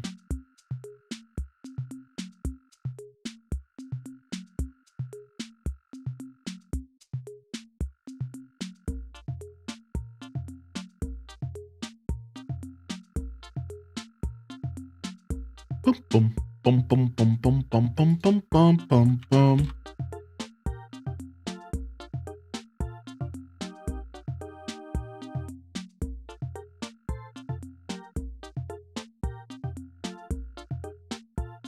Yeah, look, all right. Animal Crossing Perfect Town Guide from 2003. Hold on a second. I think this is it. I'll know because of the Asaya art. You know, the art that they use with symbols. I'll know because I'll never forget the art. All right, hold on. Adjacent trees. There are 4 town conditions: unsatisfactory, satisfactory, almost satisfactory, and perfect. Adjacent trees are trees that are directly next to each other, even on a diagonal. If a tree is one digging spot up and one to the side from another tree, the 2 trees are adjacent. Here's a diagram. And then it shows the diagram and it says, so yeah, like right here, it's talking about removing all adjacent trees in order to get a perfect town. Yeah. Look, it's from 2003. Like, I used this exact guide on GameFAQs from 2003, dude, and it told me to not have adjacent trees, man. So look, there's confirmed guidelines. Oh, so maybe it was under the speculative guidelines. And that's where, as a kid, I wouldn't have cared. I would have just read it all as what you needed to do, right? So let's read the confirmed guidelines, where all non-exempt acres must have between 9 and 16 trees in them. All acres must have no more than 3 weeds. This is confirmed. You must have fewer than 30 weeds in your whole town, and there must be no trash on the ground. All right. Now, the speculative guidelines. You must have more than or fewer than a certain total number of trees in your town. There must be fewer than a certain number of adjacent trees. Boom. This is where I got. There it is right there. So even though this was listed under speculative guidelines, because getting a perfect town was so hard, I thought I did everything I could. So I went around cutting all my adjacent trees down, and I did everything I could. So this makes me so mad, because you're telling me that my whole life I could have kept all of these super cool little groupings of trees together and had little forest experiences, but this stupid guide and my inability to properly read. It's not his fault he can't read. Gosh darn it, dude. No way, man. Because I love these little groupings of trees, dude. I love these little groupings for trees, dude. I love them, but I always cut them all down. I try to play without looking stuff up nowadays. Yeah, same here. I also am starting to want to stop looking at gaming content, because gaming content and leaks make everything unexciting nowadays. And it sucks, because like part of me kind of enjoys being a place where I can talk about gaming news on the channel, right? Like I like the idea of being able to like talk about gaming news and share information I learn with all of you. And I think that's a really cool thing, like from my Blathers broadcast days. But I'm starting to realize like leaks and stuff kind of suck. Like it doesn't incite excitement. It does at first, but then really what it does is it takes the excitement away when something gets shadow dropped. Like I'm going to give you an example. I knew that Oblivion was coming out for like 3 months. Now, does that mean I had too much faith in leakers? No, I just had some sources that were pretty accurate about tons of things in the past. And that source was like, Oblivion Remaster's coming in April. And I was like, okay, I believe this. So for months and months, I was like, okay, it's just around the corner. And then they shadow dropped it and the whole internet went, shadow drop. And I was like, shadow drop? I knew about this for like 3 months. This isn't really exciting at all. Like, you didn't know? And I'm like, all it did was like take the excitement away from me. Whereas like, if I didn't read all those leaks and stuff, I would have been flipping a wig. I would have been throwing my hat like, oh, like, no way. Like I would have been like for real going nuts over this stuff. Like, so like, I don't know. I'm starting to like hit this point to where like, I kind of don't want to engage with leak content anymore. And the problem is that gaming news and leak content go hand in hand. Why? Because most gaming news outlets, including YouTubers, they need something to keep the content flowing, and leak content fills the gaps. So when there's nothing happening in the industry, you talk about leaks. And it sucks because my favorite newscasters for gaming news are all up the links, you know, the leaks world, because like they want to have stuff to talk about and they have to keep their content going every day. They got to release something. So it's like nowadays I'm trying to look for maybe gaming news creators that don't cover leak stuff. And like I haven't really found any yet, but that's my new goal. My new goal is like I want to find a gaming news content creator that only gives real solid news. And I think that's literally impossible, but I'm going to keep looking. I'm going to keep looking because I don't know, man. You know, tier 3 for 11 months. Thank you. Or excuse me. Resubscribe for 3 months at tier 1 for 11 months. Thank you, Flower Child. That's so confusing how Twitch words that, dude. Thank you so much. And being a streamer with several hundred viewers on average, even if you try to stay away from leaks, data mines, people will come up and talk to you about them. Yeah, exactly. Maybe you're that guy. Yeah, maybe I'm that guy. Yeah, right. Now, here's the thing. The only problem is like I actually thought about that. I'm like, that's where my niche in gaming news could be. And I've thought about that for a while, actually, ever since I did Blather's broadcast. But that wouldn't solve the problem for me specifically. So unfortunately, no matter what, this is the journey I've accepted. I'm just going to be all caught up in leaks. You know, like, but if I could maybe provide that for all of you, that would be pretty cool. Like, that would be pretty cool to be able to provide that for all of you.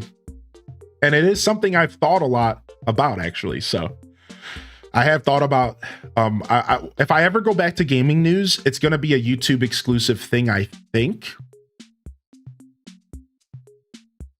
That's about as far as I've gotten. I've wrote down a couple ideas. I think doing it live was cool, but I think it kind of changed up. It didn't quite hit the way I wanted to doing it live. I think I would rather just release a YouTube video once a week or something that just talks about gaming news and shares my thoughts on things that I think are relevant. And it would be pretty cool. So like I've thought about it. I'm not quite ready to re-enter my YouTube content era like outside of VODs. But I think maybe by the end of the year, I might try to rejoin the ranks and maybe go back to doing some gaming news. I just don't know if I want to structure it as gaming news as much as I would like to structure it as just gaming discussions. That's what I think I want to focus on. I think I just kind of want to discuss things in the industry because like I'm a big chatter, you know. So, yo, what's up, 8 feet? Good to see you.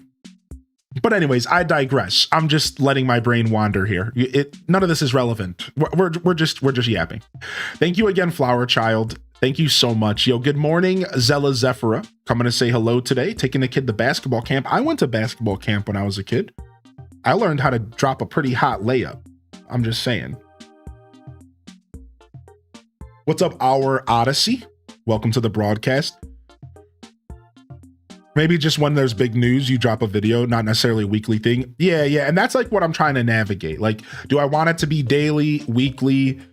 Do I want to do something that's just based off of discussions, just about interesting topics?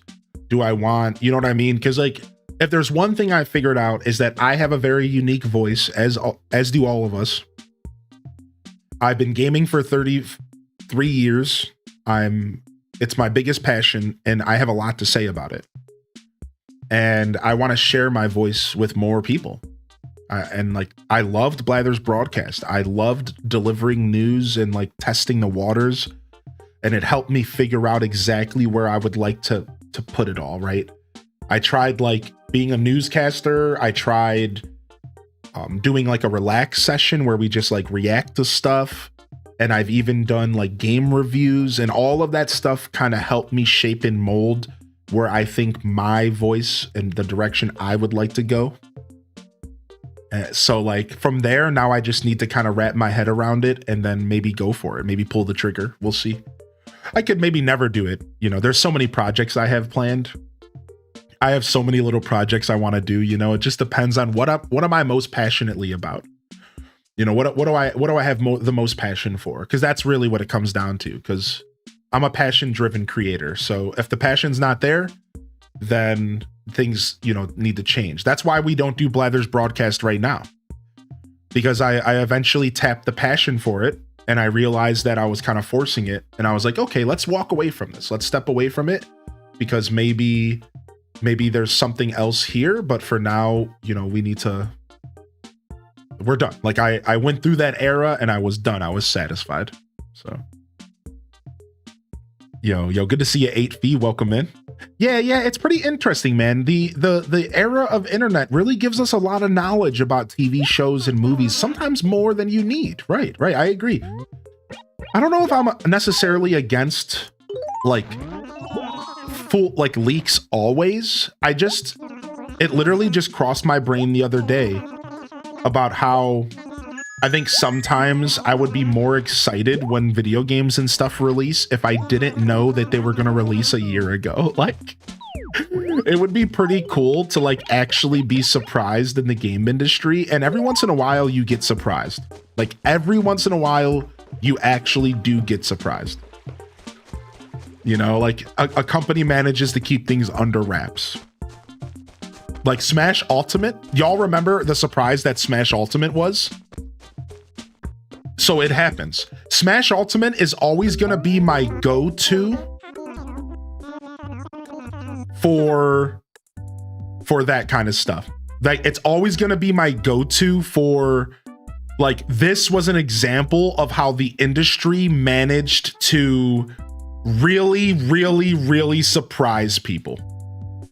And nobody was expecting it at all. Nobody was expecting it at all. So it can happen. You can have big AAA companies and they can surprise people. So it can happen for sure.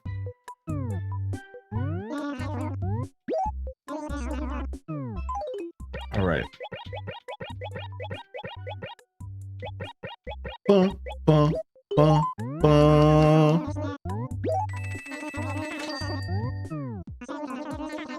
What is basketball camp? It was a 5-day camp at a church that taught me how to play basketball. But we had to drive there every day. So it wasn't like we stayed there. And they had like basketball professionals come in. And they taught me how to play basketball. It was cool. Yo, good morning. Good morning, Saidi. The obvious one is the Switch 2 reveal. When the trailer finally dropped, we were all kind of like, okay, but we knew this. Yeah, exactly.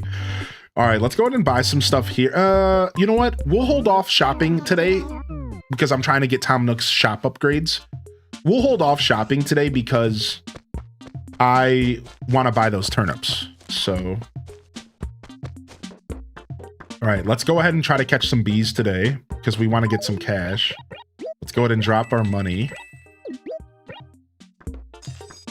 All right, put this axe away and we're ready to go. Yo, what's up, Big B Bandit? Coming in with 38 months, dude. Good to see you. Nook gonna hook up. Nook gonna upgrade real quick if you get a spike. Dude, I'm so excited. I love the turnip market. Wow, first tree, orange box. Terrible item, but good luck there.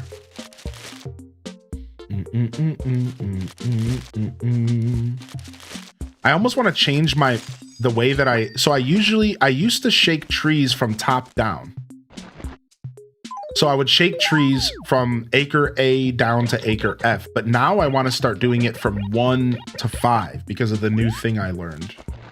So we have to kind of change up our system. Let's actually start that today. I think this is actually the play now. It'll make things a lot more organized. Oh, no, not at all. Not at all. Thank you, though, Kyler. I appreciate that. No. Meta info like that's cool, especially for a game I've played my whole life. I think there is.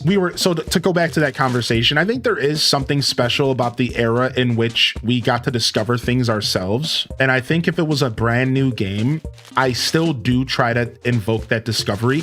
Just like you said in the chat, you were like, you agreed. You try not to look stuff up with games. I'm the same. Right, I'm the same. I try not to look stuff up, and if it's a brand new game, I'm always gonna look for that experience, that kind of rich, I don't know anything, and I'm gonna let my brain kind of wander. Like, let me give you an example. So when New Horizons came out, for the longest time, I held out hope that there was gonna be a shop upgrade. Even after hundreds of people no, the data miners said there isn't one. There's not one in the game, Hylian. Stop hoping, Hylian. I still, in my heart, hoped. Because that's the whimsical nature of gaming. That's the beauty of playing video games, is hoping that there's something around the corner that you don't know or don't expect. And like, truthfully, no one can take that away from me. No amount of conversation will take away my ability to kind of imagine, to kind of pretend that things are the way that I think they are. Because that's the whole point of video games. So no, I really appreciate you saying that, but nah, now maybe a new game I might request people to chill a little bit, but yeah, that's cool, man. This game is a game I've been playing for 20 years, and I would love to know every single thing about this game at this point. I would love to know every detail. I want to know how everything works in this game. So I'm kind of obsessed. So which is why people like you and Hunter and even Brian MP and the speedrunning community and the modding community, they're so special to me, because you are providing insight in a game that has never gotten any insight. Have you noticed, Kyler, that there's still a ton of misinformation on the internet about this game? Like, dude, I had to apply to the Wikipedia for them to change something that we discovered on our own during our Animal Crossing marathon. I literally was at the Wikipedia and I'm like, this is dead wrong. And I had to apply to the Wikipedia and go, you guys need to change this. This is not how this game works. So this game has never gotten the love that it like deserves, because the information out there is so just messy and weird and wrong. It's so weird. Like,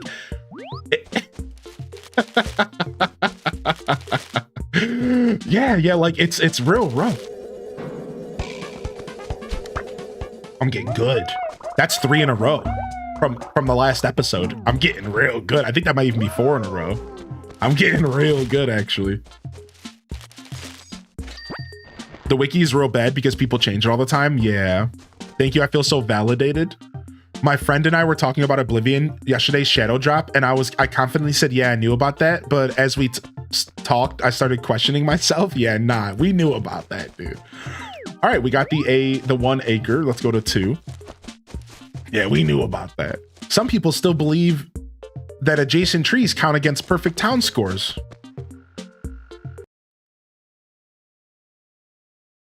Why you gotta do me like that?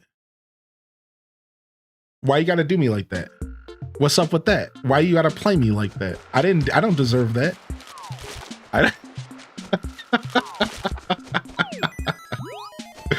Why you gotta do me like that, man?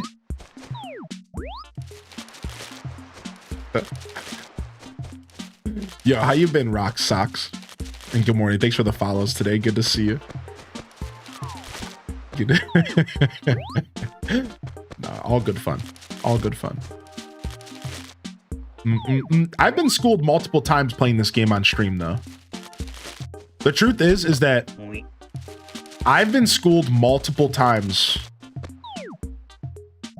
playing this game on stream. Like, just by casual players. Random has taught me stuff.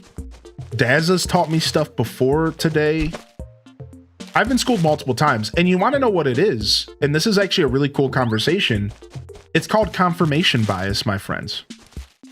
Confirmation bias is real, and when you play a game for 20 years, you have a bunch of information that you believe is real that is so far from the truth.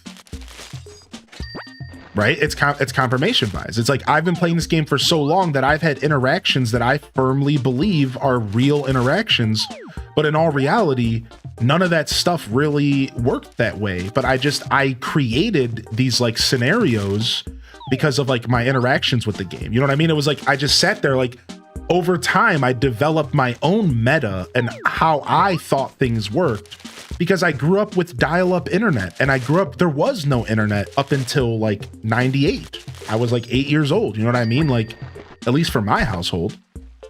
So I think because I didn't have access to getting instantly corrected as a kid, you just slowly develop the wrong idea about things. Like, sometimes I'm right though. The cool part about confirmation bias is sometimes you're right.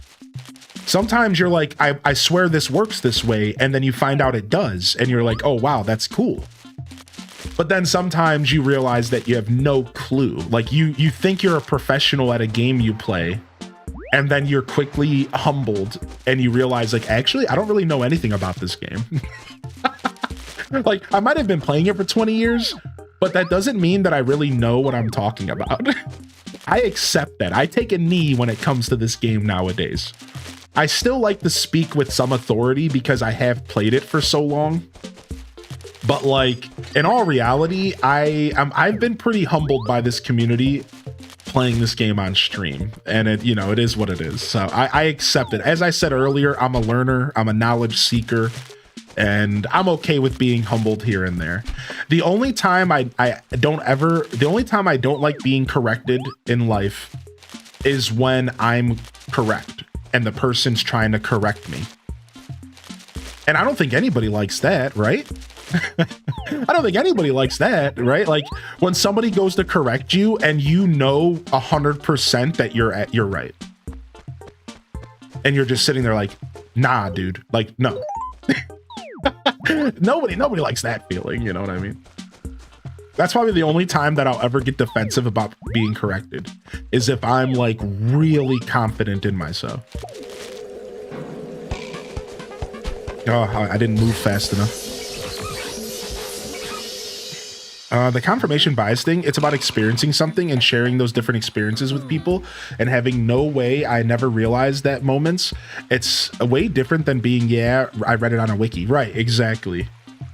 They are incorrecting you, yeah. Yo, what's up, lemons and limes? Is that the limes and the lemons, my dude? Yo, good to see you today, baby. How you feeling? How's school and stuff been, man? Did I do something wrong? Twitch gave me a timeout. No, you're okay, bud. Don't worry about it. I don't want to call you out in public or whatever, but send me a DM and I'll gladly chat with you. Okay. Yeah. Just send me a message if you'd like. So we have the system down. I'm okay. I'm good. Yeah. You're okay, bud. No worries. Yeah. No worries. So we got 2 and 3 acre just now. So let's go to 4. Yeah, let's go to 4. Sick. Yeah, no worries, eTalker. Anytime that kind of stuff happens, it's either a moderator taking care of something that they felt needed to be taken care of. Slap on the wrist is how we would like to word it. I guess I could use the warning system. I forgot the warning system existed. How does that even work? Warn. Okay. Next time I'll just warn. Okay. Yeah, that's my bad. I forgot that the warning system existed, actually.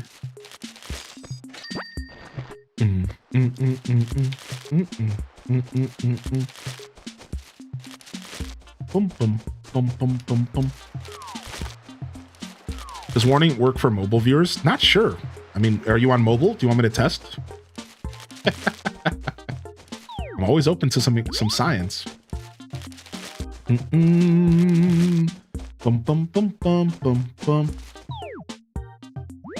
I was just typing that. Yeah. I missed the bushes. I know, right, Tundra Wolf? That's why in New Horizons, I found a pattern that is literally these bushes. If you want, I can share it with you in New Horizons. I found a pattern for these bushes. I also found a pattern for this stone. Hold on, let me show you. Where's my fountain at? Over here, right? I found a pattern with this stone for New Horizons, and I found a pattern for these bushes for spring and summer because they subtly change colors. And I use those in New Horizons because I'm obsessed with it. I miss these types of little ground coverage and stuff. I really do agree with you. I miss that stuff.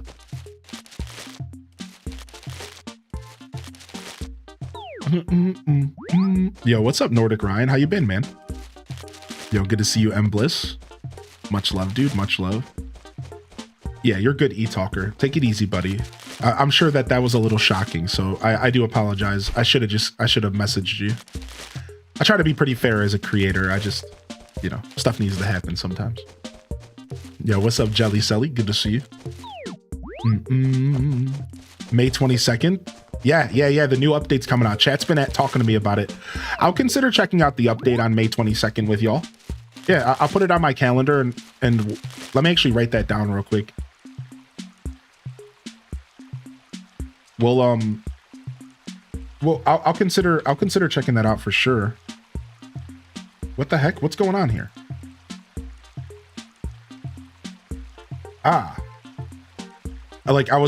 So I have it to where my taskbar auto hides because it's the only way I could do things the way I wanted after upgrading to Windows 11.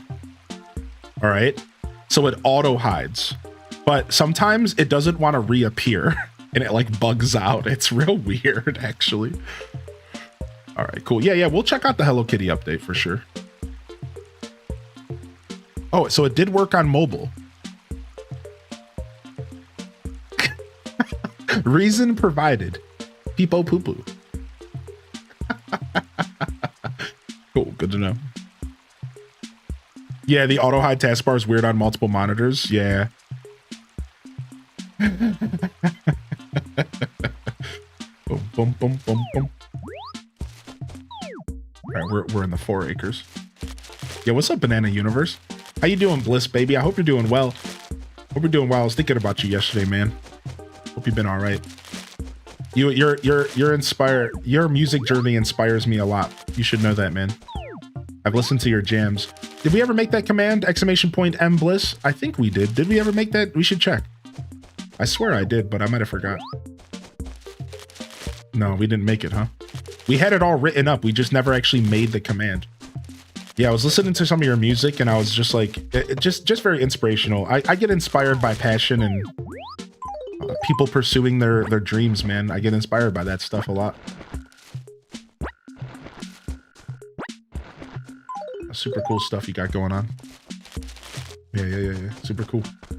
Yeah, thanks for the inspiration. I want to pursue music stuff at some point in my journey on Twitch. Just last night, so listen to this. I stumbled across this TikTok and I literally, this guy's a genius. Like, this guy is a genius. So I'm sitting there. I stumbled across this TikTok. Listen to this, dude. All right, first off, I had a question about this game. I don't know if it got answered. This is not Animal Crossing E+, but kind of it is. What you are witnessing right now is Animal Crossing GameCube Deluxe.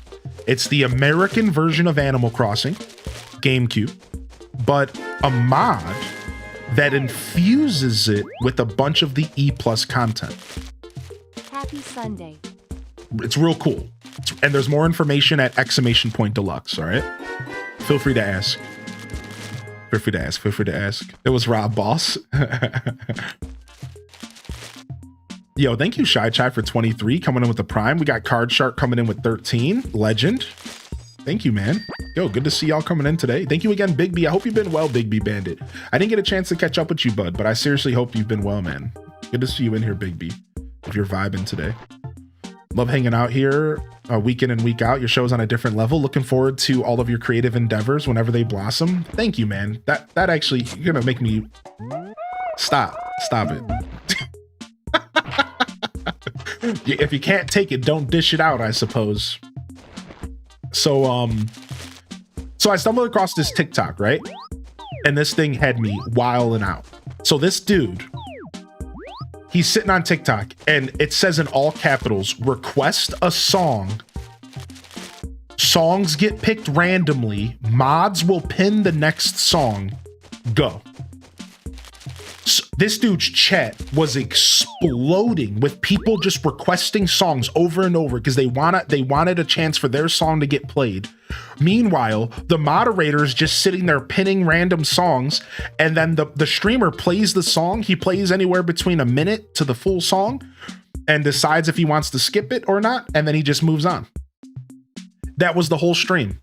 And I sat there like, this is great. Like, this is great, dude. Like, this is amazing. Like, this is such a good idea to sit there and just like let people suggest music to you, play it like a minute of it, right? Like even if you, dude, sometimes all you want is like a minute of it. You know, like a lot of times you don't even care if they play more than a minute of it.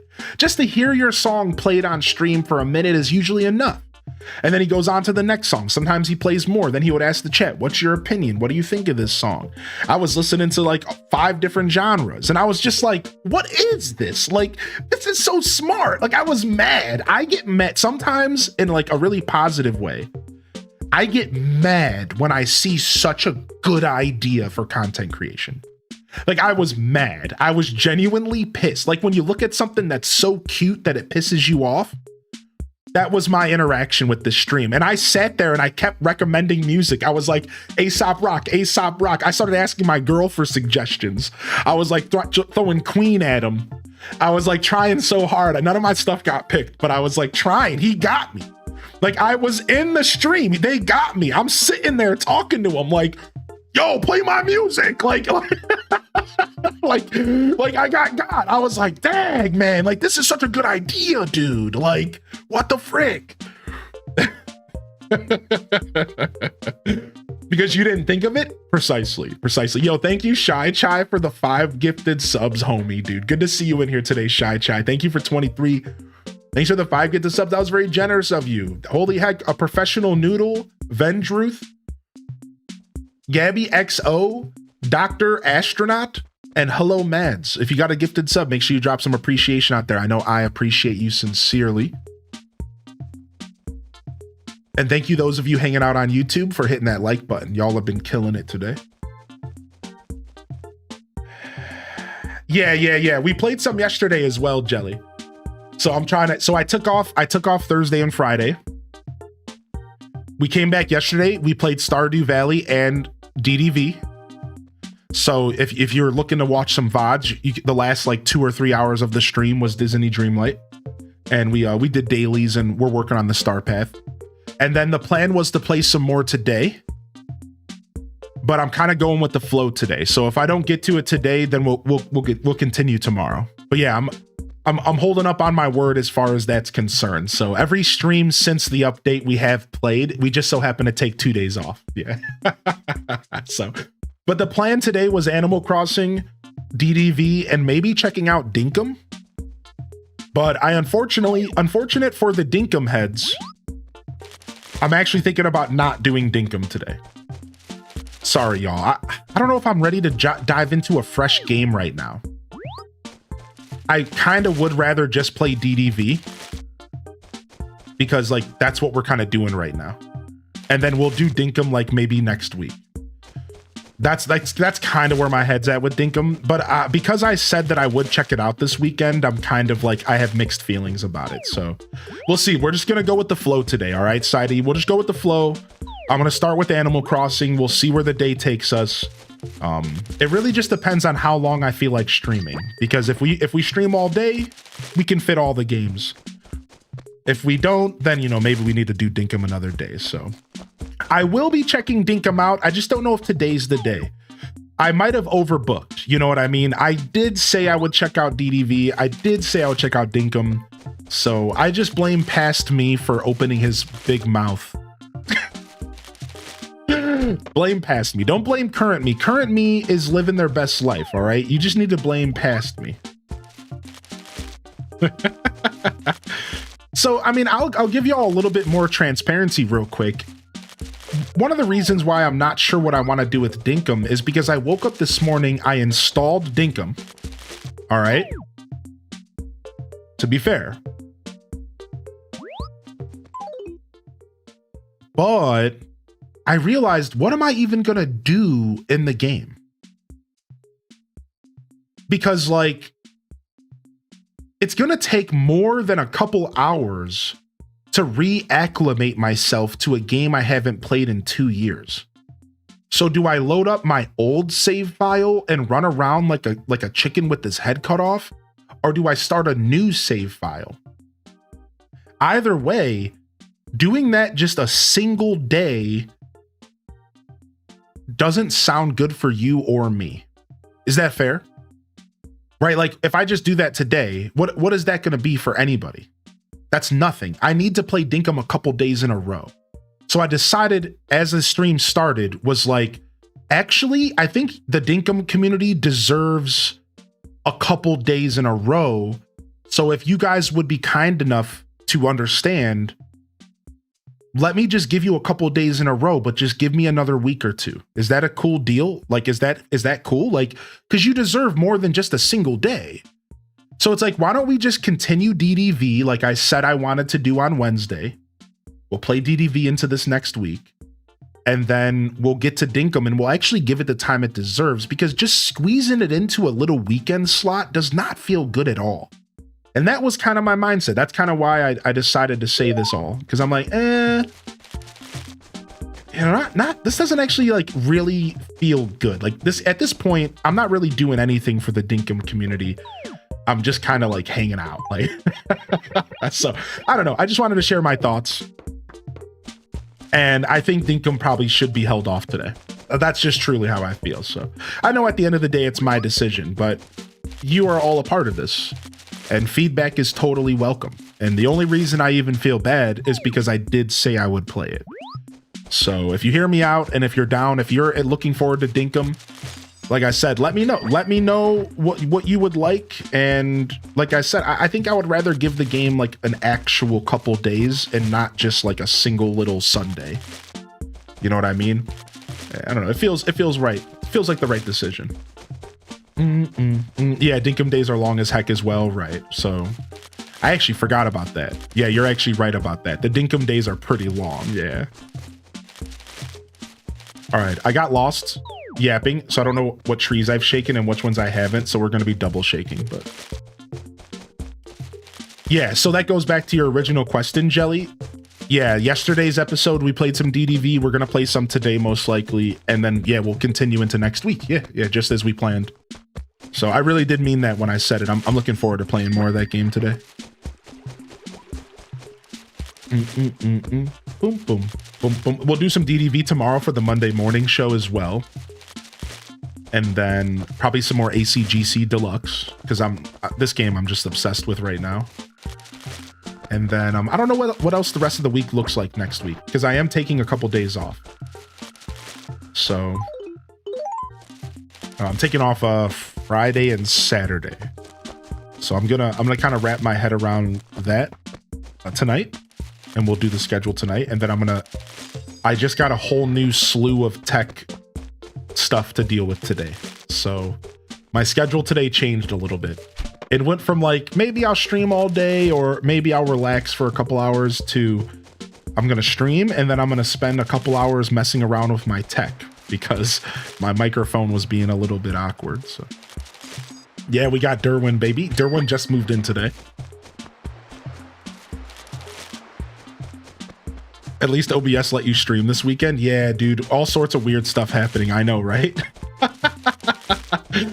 That we found the solution. We found the issue with OBS. It was a combination of something going on YouTube, and it was a combination of something I was doing with YouTube.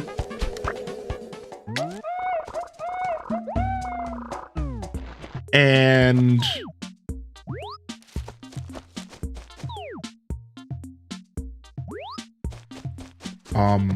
Oblivion being just a little too heavy for my rig. Fastest net in the West. That's right, Sierra. Tell them, Sierra. Yo, what's up, Neo? When was your birthday, Neo? Yo, good to have you back in here. When was your birthday, dude? Which AC is this? The first one to show up in the US? Correct. So this is the first AC to show up in the US and Europe, which is known as Animal Crossing Population Growing for some. But I think it's officially titled Animal Crossing, at least according to like Nintendo. But a lot of people know it as Population Growing. April 23rd. Nice, nice. Happy belated birthday. I think I might have missed it. I'm not sure if you popped in. Yeah, happy belated, man. Good to see you. I think my last bee is going to be down here somewhere.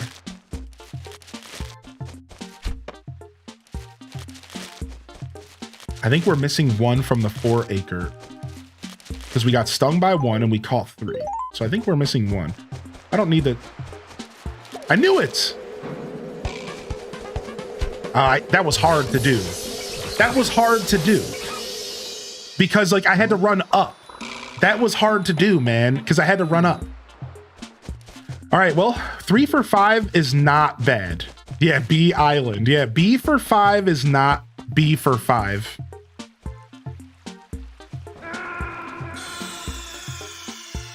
English today is not happening. English today is not happening. B for 5. I guess we could have wrote that off as a pun and moved on, huh? So yeah, as I was saying earlier, we're gonna be doing a night stream of Animal Crossing GameCube here at some point, so we can experience Tom Nook's store closing and us waking him up. So expect a night stream at some point of this game, so we can experience the new the Tom Nook awakening.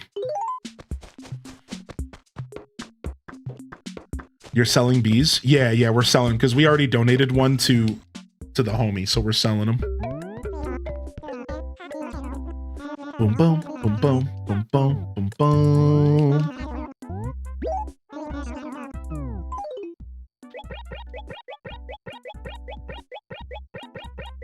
The Tom Nook awakening sounds horrible. Yeah. I probably shouldn't have worded it that way. Dude, you get 4.5 thousand bells for every bee. It's actually the most efficient way to play the game, dude. Like, that is so much money every day if you get good at catching them. What if you do the shovel X, on the door after he closes, but on raffle day? That is a really good question. I'm going to assume it won't work, but what if it does? Yeah, I do want the answer. Please. Have you tested this? Have you tested everything? He's not open. Yeah, I didn't think so. I think that's a safe assumption just because I understand how raffle days are kind of presented. Yes, red snappers and bared knife jaws. Yep, that's it, Cheetah Chan. That is how you do it, man. That is how you do it. It's Sunday morning. I've been shelling turnips for, about 60 years. So, Joan, the name you can trust. So, do you need me to explain how the turnip trading works? Nope, I already know. Oh, really? That's good. Yo, Pessimisaurus, thank you again for your support. You had to leave yesterday, and I didn't get a chance to tell you fully how much I appreciated that. Thank you, by the way. That stuck with me all day. You typed in the chat you had to go, and I don't know if you heard me say thanks. So, thank you, dude. When you get to be my age, it can be pretty exhausting. Ooh, 73, dude! Whoa! That is low. That is some good. That's a good price. That is because even if we don't get a spike, like, doesn't matter. You can make cash. All right, I think we can get a third here.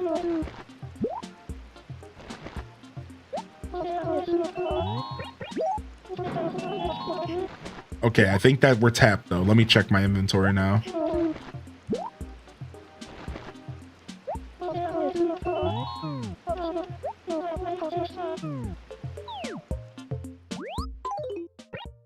Okay, we can get 50.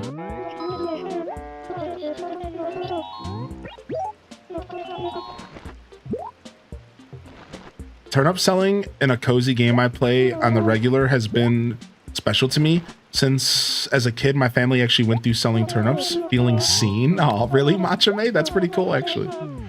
What's up, Mary? Hey, how you been?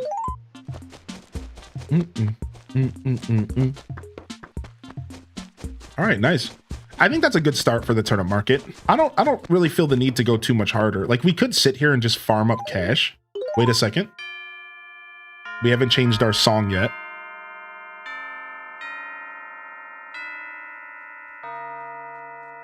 $11 a.m. shuffle. Let's go. Oh, thank you, Cozy. Nice. Cozy made that command for M Bliss. Sick.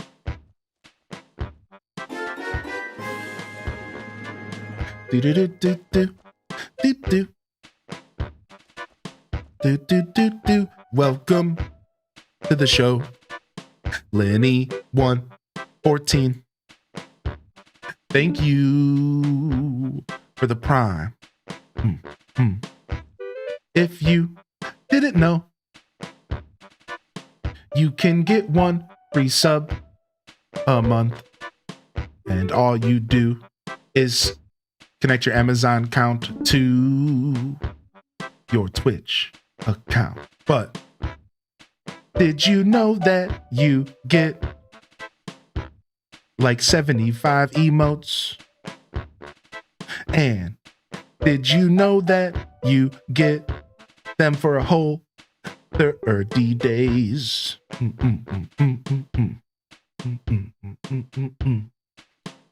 That's cool. Yeah, pretty cool, I'd say. Be cool, do crime, subscribe to Hylian with Prime. Why is that crime? Wait a second. Don't. I can't have that be my brand. What? Be cool, do crime.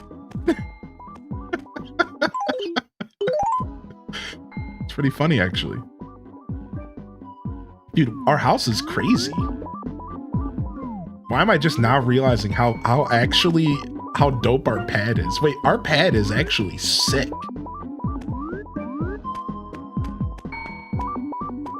It's the light. The light really brings it all together. The light really brings it all together. And the tree model, yeah.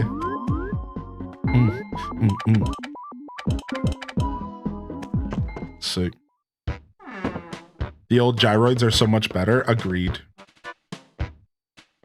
Also feeling some Rob Boss today. Yeah, agreed. The gyroids were better for sure. I think the sets are a big part of it. I agree with that. I think the sets are the thing I kind of miss the most. But my only criticism. Oh, let me turn down the game. Oops, sorry. That's my bad. I'm all over the place today. My only criticism of the gyroids really starts and ends at them being too quiet in New Horizons. Without having the option to adjust the audio settings, they're far too quiet. And I understand kind of why they're at the volume level they are. Because then they would be too loud in the house. So if you turn them up for the island, they're going to be too loud in the house. But if you turn them down because of the house, then they're too quiet for the island.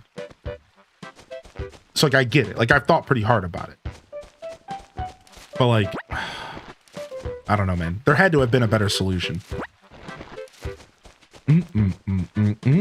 So Jelly Selly, that's we're gonna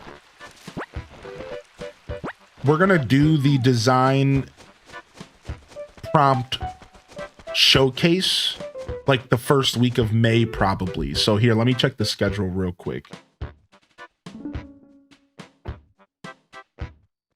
So I'm taking off the 2nd and the 3rd. So we'll probably do the design prompt showcase like on stream like the 5th of May.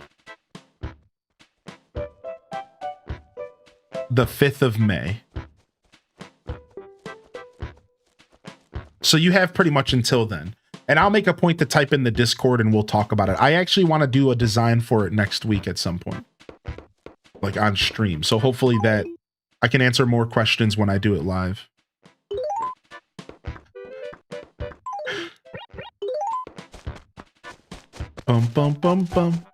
Hey Midge, what's up?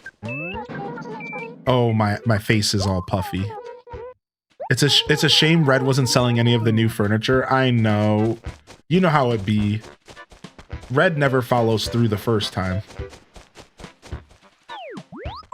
All right, we have a couple more spaces. What's up, Teggy? Bender's in the house. Good morning, Bender. Welcome in. I feel fresh as a daisy in the morning. Hey, you know what I realized the last time I was playing my NES? You can use the joystick.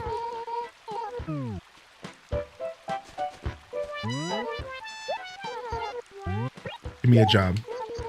There's got to be something. Oh, would you take this over to Tasha's? Yes, I'm loving all the delivery quests today. Nice. Give me some furniture. So, like, I think what Random's talking about is, like, Tom Nook won't sell every single piece of furniture in the game, depending on, like, your town seed or something. Didn't we like just read about that not too long ago playing this game? I don't remember. Was it from a Hunter video or something? There's something like that. There's something going on. I can't remember at all what we read. I don't know if it was from a video or something. Something that we all like collectively saw. I don't remember what it was about. There's rarity tiers that are randomized. There's 3 classes of furniture, the rarity. Oh, okay. So you're talking about the rarity system. So red might be selling something from a higher rarity is what you're saying. So you're saying that I should consider buying the stuff from red because it could be considered more rare. Yeah. That's cool. That's cool. I definitely get that.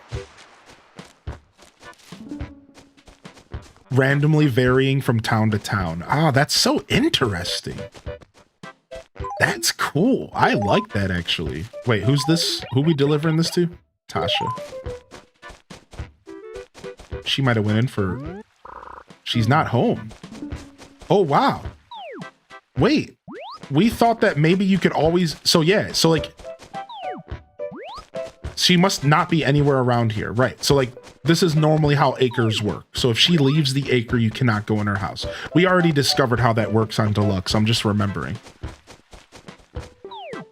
Maybe she's at the town fountain.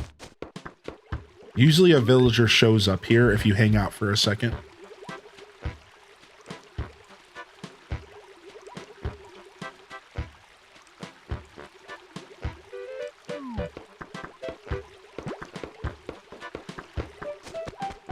I don't know where Tasha. You saw her on the left side of town when you were looking for bees. Oh, hey. Just hanging out with Tabby.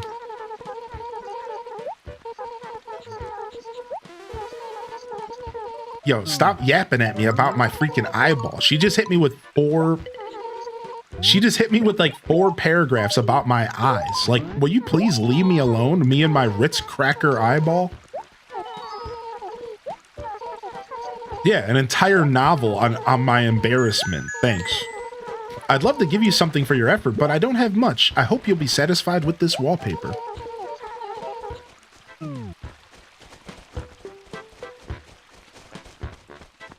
Oh yeah, you're good, Taco. We handled it. We know what's going on. We have a pretty good idea of what's going on around here. When we see something like that, we'll just time it out for a second and you'll be fine. And if that ever happens to you, you can always just send a quick message to me or a moderator and we'll take care of you. But we just time you out for your safety, right? Because like we've also caught people accidentally typing in our chat when they meant to be typing like an email. And if we see anything like that, we're quick to like snipe that stuff, like for your safety, you know what I mean? The only unfortunate thing, and this is actually one of the things I don't like about BTTV. BTTV allows you to see messages that get deleted out of chat anyways. I'm not actually sure why Twitch allows that. I think that's actually really bad. I don't know why Twitch allows that. Like, I think that's really bad. Like, Twitch shouldn't allow a third-party program change how people can see deleted messages. Because that really messes things up. Like, what if somebody accidentally posts a password in the chat? Now, no matter what, that password's getting seen, period. Whereas if I delete that message, your average user doesn't see it, it goes away in the VOD, it's gone. It doesn't just show up in the VOD and disappear. It literally disappears. It never shows up in the video afterwards, nothing. But for some reason, BTTV can just bypass that. Like, I think that's a really bad system. I think that's pretty terrible. I think that Twitch shouldn't allow that, but Twitch will never do anything about it because whatever.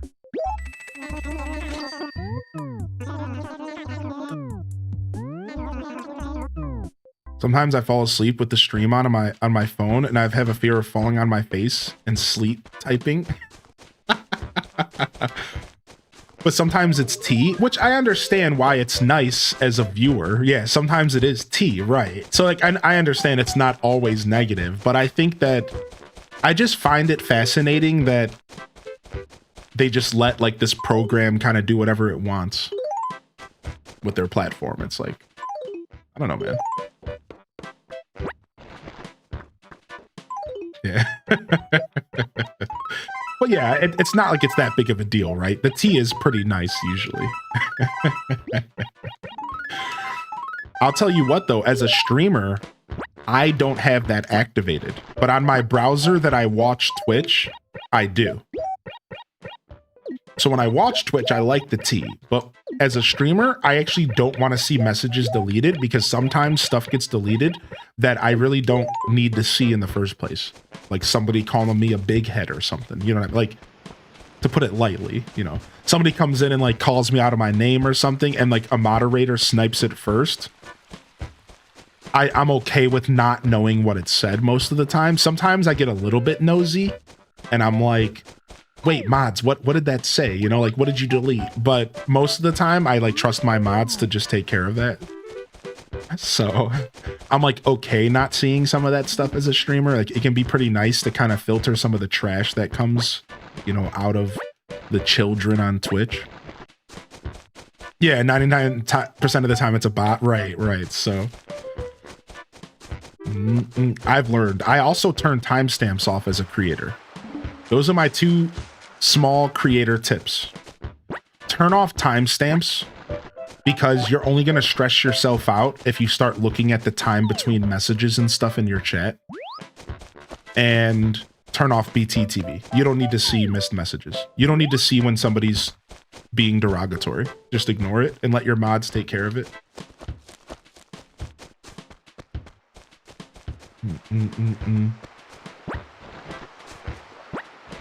When he gets older, I'm for sure not going to leave the stream up. When I walk away, kids say wild things. That's so funny. Here's my mom's social security number. Here's my mom's credit card.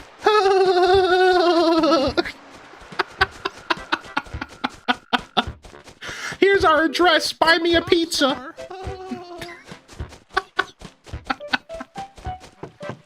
Yeah, you got to be careful with the kids for sure.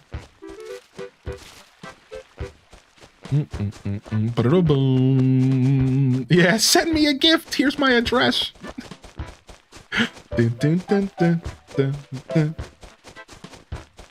All right, just looking for more fruit to sell so we can reset our fruit trees. I'm wheezing. Boom, boom, boom, boom.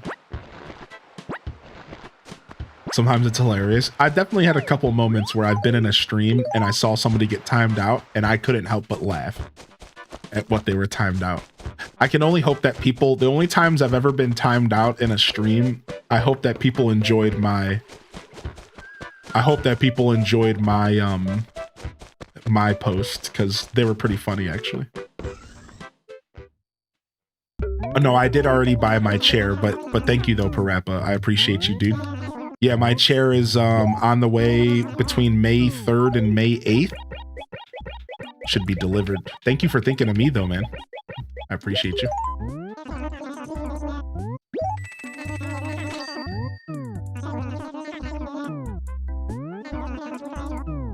Wait, did you really, Dazza? Dude, that sucks.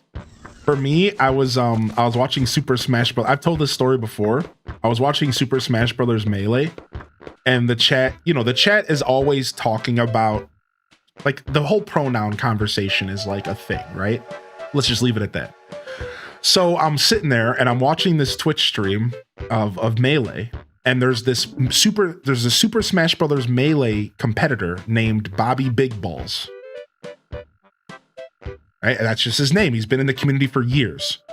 So I decide to type in the chat, because everyone's talking about like pronoun stuff. And I was like, hey, yo.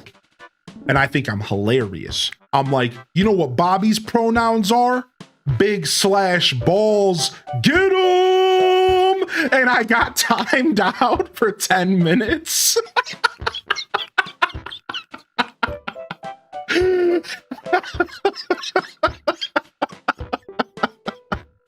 And the Melee chat timed me out for 10 minutes, man. 10 minutes. I had to sit there and laugh to myself, dude. Dude, and they sniped it so fast. Like it was sniped so fast that if you didn't have BTTV up, you weren't gonna see it. So that was a scenario where BTTV would have saved my joke. It would have made my joke spectacular.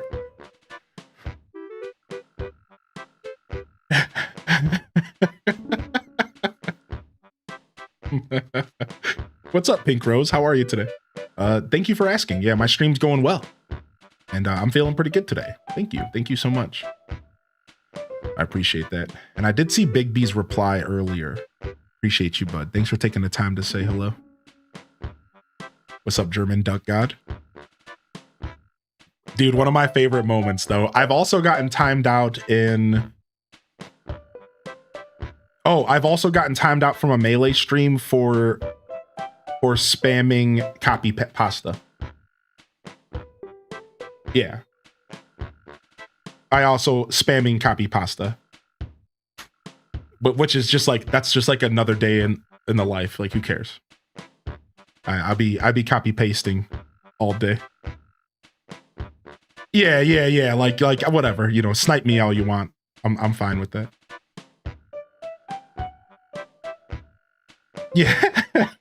Cozy. Found out that I have... Aw, yo, Pink Rose, I'm sorry to hear that, dude. That actually sounds pretty serious. I think I've actually heard a little bit about that. There was somebody in my life who had a similar situation, I believe, actually. I don't know details, but like if I remember correctly. I hope everything is okay. I hope things get easier for you. Be kind to yourself, be patient. And thanks for popping in today. Thanks for letting me know that the stream's been helping out. Appreciate you. I'll be here pretty much every day this week. I'm taking off Friday, Saturday, but I am planning on... So my week this week is a little weird because I'm also waiting for this carpet guy to let me know what day this week they're coming. So I think they're going to show up Thursday or Friday. So everything should work out. But I guess there's a chance that they want to do it on, like, let's say Tuesday. So if they do, we're going to have to pull an audible, which just means I'll stream that morning, but then when they show up and start ripping carpet, I'm going to have to end the show because I have to pick up my Ethernet cords and stuff that are in the way, and my router is out in the living room.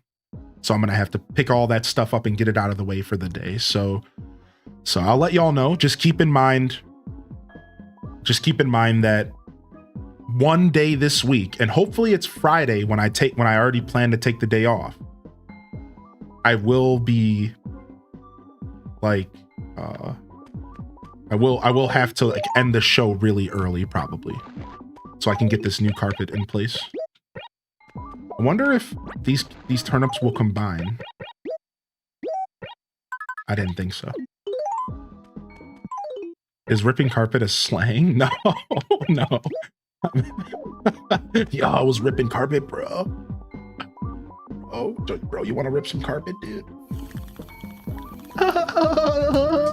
Dude, that's some swag carpet you're ripping, dude. Care to share, man?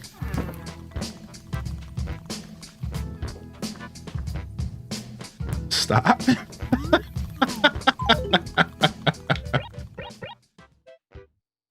Cozy said I was brand new to Twitch and got timed out for telling a dude how to do a trick in Tony Hawk Pro Skater. No way. Really? That happened to you, dude? No way, dude. What's up, Artifice? It was here during a night stream of Fallout, and I said a crass joke, but if I recall correctly, it wasn't a big timeout. It was a pretty silly moment in the chat overall. Yeah. I don't remember it, to be honest. Yo, what's up, coordinator? Good to see you today. I think I've only been timed out for coming in to marbles in last place. Dude, you got to be careful about that one, Big B. Dude, disc golf is pretty chill, though. Does anybody else here play disc golf? I know Big B mentioned it earlier. Nice. And brewing beer, man. That's crazy. Yeah, dude, I've never played disc golf in my life, but there's a whole group of people who play at the local park, like where I live right now. There's like a disc golf club, and they meet in the spring and summer, like once a week to play disc golf. It's pretty cool, actually. Yo, what's up, Didius? You play disc golf during PE in school?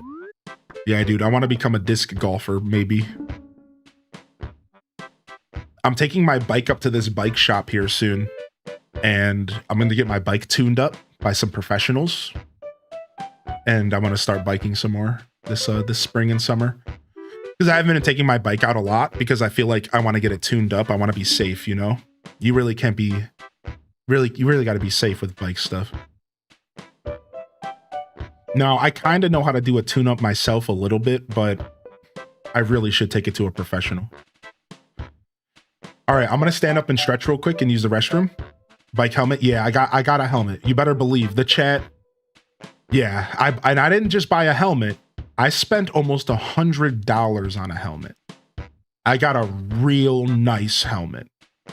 I made a point to go all in on it because I realized, like, this is my head, dude. Like, I'm protecting my dome piece.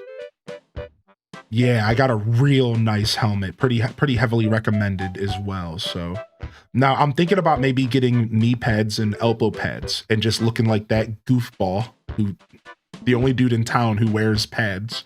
But I'm serious, dude, because I'm a big guy and like crashing on my knees too hard would be pretty bad while I'm getting healthy. So part of me is thinking about taking it up to the next notch and getting some pads.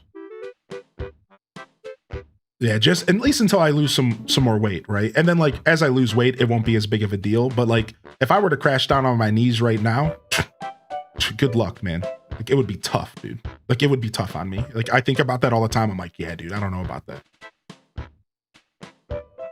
I'm loving it so far. Need to get my own disc and start my own going to courses. My dad's GF bought his own baskets for his yard. That's crazy. That's kind of cool though, dude. That's actually super cool. What version of Minecraft is the Minecraft server on? Minecraft server is done. Sorry, German Duck God. We had to shut it down after 5 years, man. It was a sad day. So I don't think we're offering anything right now, but we're considering doing stuff in the future. Yeah. Very unfortunate to reveal that to you, but yeah, Minecraft server's down for now. We did offer some save files and stuff for you though. Like you can go and download the old world files if you would like to play it on your own. So just let me know and I can help you find that. Yeah. All right. I'm gonna stand up and stretch real quick. I'm just gonna leave you with these jams because these are like fire jams. I'll be right back. I'm just gonna stretch and use the restroom. Gotta freaking avoid this XLR cable that's on my lap. Today's been so goofy, dude. All right, be right back.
Man, I'm kind of sad I don't have my scuffed eats setup going. Sad I don't have my scuffed eats setup going because I'd love to make some breakfast today. Oh. Please take care of your bending mechanisms. Yeah, I already messed that up. One day I had a real bad fall when I was drunk on a 40 and fell into a Good morning, thing. fam. Hold on. Sunday to you all, and I hope it was a good week. May the week ahead be smooth as butter, homemade mac and cheese, H-Day cozy, H-Day love to, H-Day wiggle, H-Day ruffles. Yo, XCat with the 58 months, dude. Thank you for the prime, baby. Thank you for the prime. Yeah. So, all right, hold on. So I was in my 40 era. All right, I was 25 and I was living in this house with a buddy where we were doing this minimalist. I've told you the story of the minimalist journey. And in that household, we would grab like a 40 every couple nights and just sip on a 40 Method Man style in my big Timberland boots and my big Carhartt jacket. And we would just like hang out in this house and make music. Like we had all this music equipment and we would just sit there and jam like all the time. I would sit there and rap. I'd play on the piano. It was honestly super dope. Like it was super dope as a creative soul to just live around music equipment like that. Everything's set up at any point, just plug it in and play. And I call it my 40 era. And I just like randomly would drink 40s every once in a while because even though like I didn't have to, I just did it for the novelty. Like, hear me out. I didn't have to. I had money. But because the guy I was living with was kind of broke, I would just get down to his level and I would just like grab a 40 with him for the vibe. Well, one night I got a little deeper into the 40 that I planned to, and I tripped and I fell on this massive mixer board with like 100 knobs, and my knee went into the knobs on the board and was it hurt so bad, dude. I was limping for like a whole 2 or 3 months, and then like eventually everything corrected itself and it was chill. But it's one of those injuries that you still feel on like a cold winter night. You know what I mean? Like it's fine, but like every once in a while you're like, oh, I'm gonna feel that when I'm 40. You know what I mean? Like, oh. Yeah, that's like falling on a Lego. Yeah. Well, you know, the truth is I never drank a 40 ever again. You know, now a tall boy, some OE, sure. But the 40s I moved past after that day. Chat room, I'm not a big drinker. So when I say it was novelty, I say like it was truly novelty. I've never been a big drinker. Now I've did my share of sandwiches in my life. That's a conversation for another day. Yeah, I was a minimalist at one point and like big time. We gave it a good lifestyle chance for about a year. It was pretty cool actually. I really liked it. It helped me appreciate things in a different way.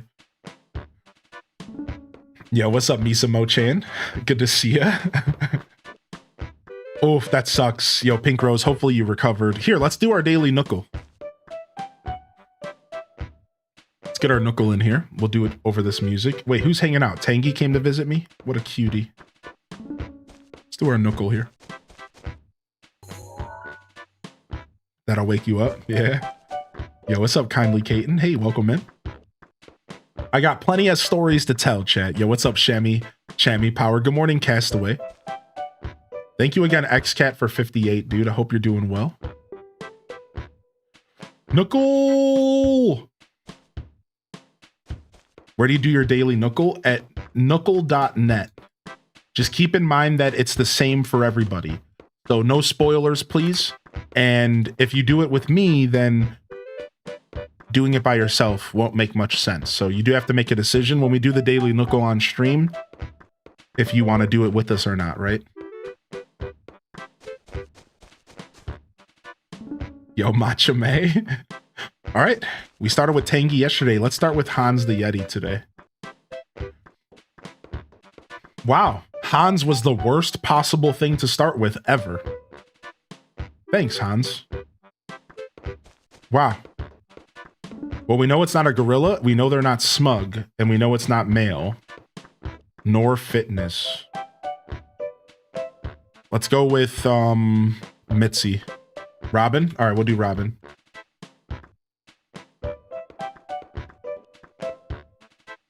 All right, we can plug fashion in. We can plug female in. That's about all we got out of that.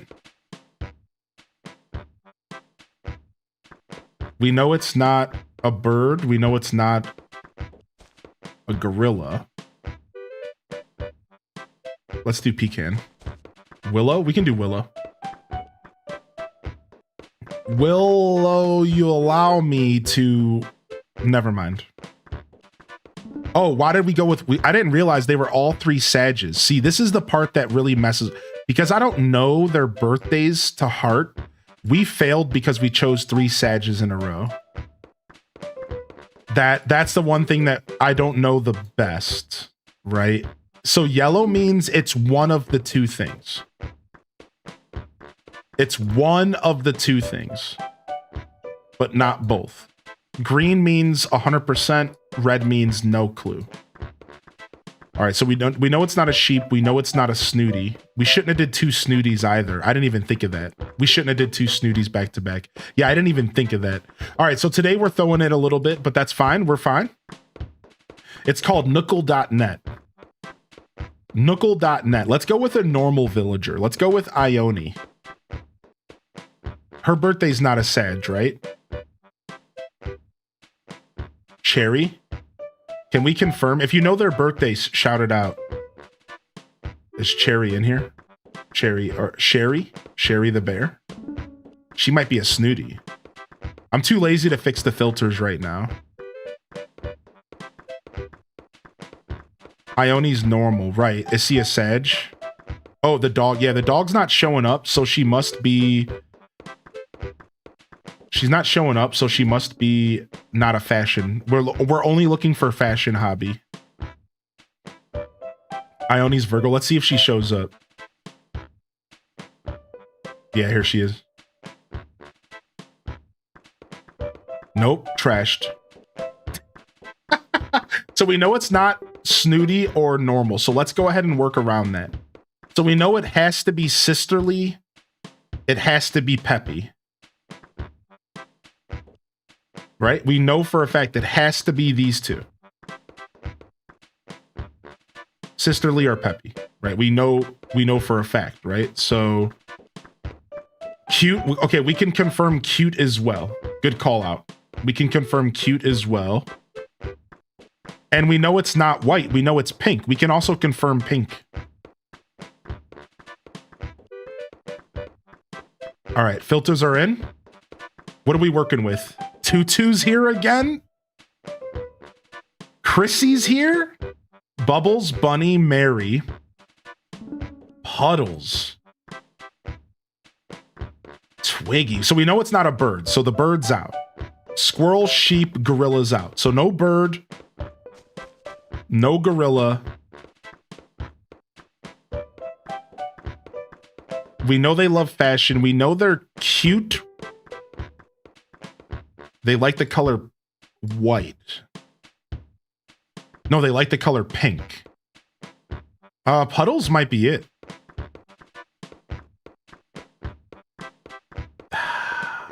So we locked in peppy. So this is going to bring it down pretty low. No. Most of the villagers in here were peppy. Oh, that doesn't help us. So we know it's not a frog. What if it's Tutu again? I've always dug Puddles as well. Same. Pinky is a fashion pop star. Is she a Capricorn? I don't think so. Let's go with Pinky. She was a Virgo. Dang it. See, I'm telling you, we should maybe start looking birthdays up before we choose. Even though the fun of it is kind of like just knowing, you know what I mean? Like, but like, yeah, like honestly, the birthdays are such an important part of this, and I don't remember birthdays that well at all. I'm pretty good with Animal Crossing villagers, but the birthdays are out. So we know it's not tutu because bears and birds are out. So it has to be a bunny or a mouse or a hippo. So it's only going to be Penelope, Mary, Chrissy, Bunny, or Bubbles. And it can't be a Sag, a Virgo, or a Capricorn. So here's what I'll do. I'll go ahead and I'll give in and I'll click everything that's not Sag, Virgo, or Capricorn just to be case or just to be safe. All right. Now let's see if that thins it out. It does. So now we're left with Penelope, Mary, or Bunny.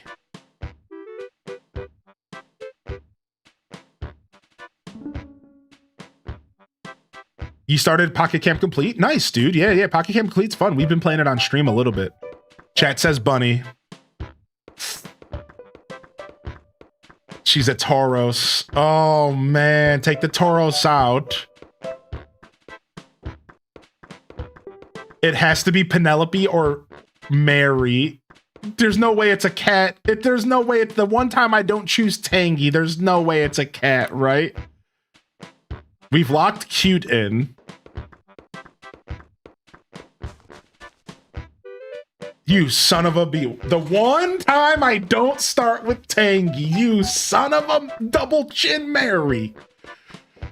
GG's, we got destroyed. You've been saying Mary? Dude, I'm so sorry. Dude, I'm sorry. I should have seen it, man. Dude, you've been calling out Mary, dude. Dang. All right, let's go play some Nookonomics.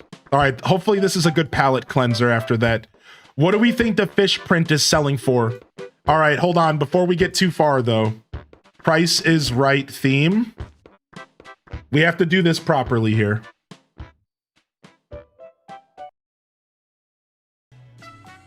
All right, everybody, what are we starting off with the fish print? We ask if you know the answer, please don't guess. Let us have fun. What is the starting price of the fish print today? All right, chat says 450, 1440. 1440 is the starting price we're going for. And it looks like it's way higher than 1440. Double arrows higher than 1440. What is the next number we're going for? What are we doing, Bob?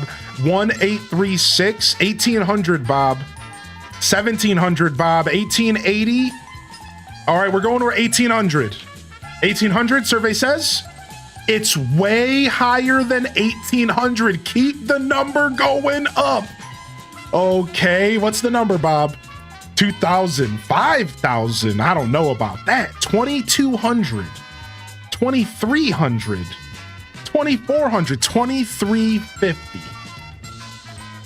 It's still a little bit higher than 2350. By how much is the question? Only one arrow. 2350. Do we go to 2500? Do we go to 2500? 2500 it is. It's still high. You're kidding me right now. How much higher is it? What do you want from me? What do you want from me, dude? 2800? You bet it's 3K? 2750, Bob. Whoa, the 2750, it was 2800. Lemons.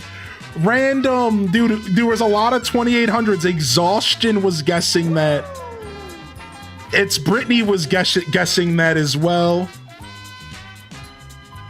Holy heck, 2800 on the nose, mind you.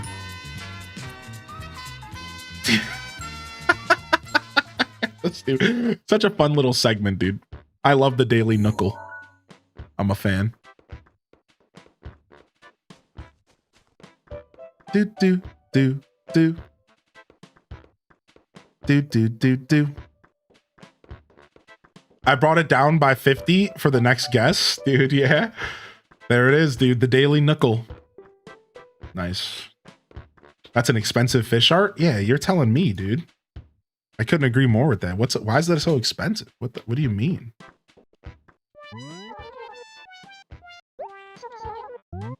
Care to chat? You really are a motor mouth, aren't you? I don't have much to talk about today. I'm actually running out of things to say. Oh my god, okay. I guess that's my cue to switch games today, because sheesh.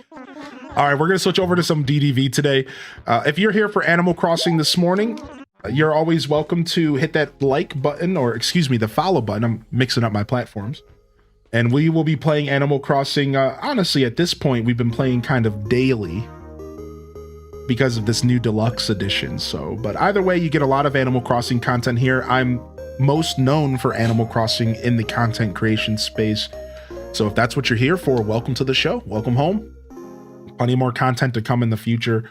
We'll be playing this game at some point tomorrow so we could start checking our turnip prices. So expect more content as the week progresses. Once you buy turnips, you're kind of committing to playing every day, really, till you get them prices. We're gonna switch over to some Disney Dreamlight Valley here, and we're gonna check out some more of this update. So let me get a chance to change my title and stuff, and then I'm all yours, chat room. All right. So give me just a moment here to kind of set things up.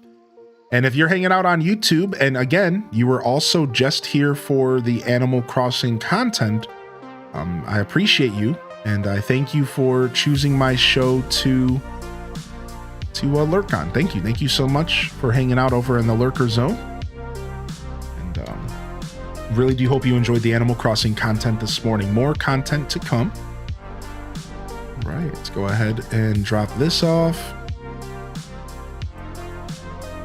All right, cool. And then let me turn off my emulator. All right, sick. Meanwhile, let's go change our titles and stuff.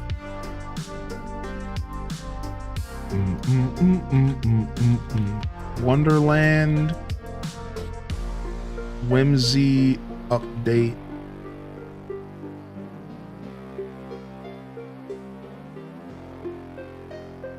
All right, and then we'll put this here. And if you are just tuning in this morning, I'd love to hear from you. How are you today? Happy Sunday. Jump in the chat. Let me know you're out there. Appreciate y'all hanging out over on YouTube. You'll find the Twitch channel in the description below if you'd like to connect with us further. Come over to the Twitch channel, say hello. We'd love to have you.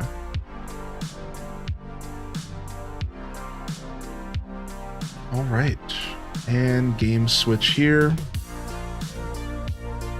Nice. There's no better way to start your day than some Animal Crossing, especially GameCube. Animal Crossing GameCube is the most beautiful way to start a day, man. I swear, dude. I swear, man. Doing good. Upset I gotta go to school tomorrow. Yeah, we have Mystery Dungeon on our Switch, actually, and I've actually done a bit of a playthrough of it. All that stuff will be released on YouTube at some point, but I would love to do another playthrough of this game. Where's it at? Here it is. I'd love to play more of this game on stream and do some of the endgame grinding. I didn't do any of the endgame content, and there's a lot of endgame content in that game, so I'd love to do more of it. What's up, Honey Toast? Good to see you here. All right, and then we need to figure out an album to listen to in the background of this game today. Why don't we go ahead and throw up a little bit of Lo-Fi Leah.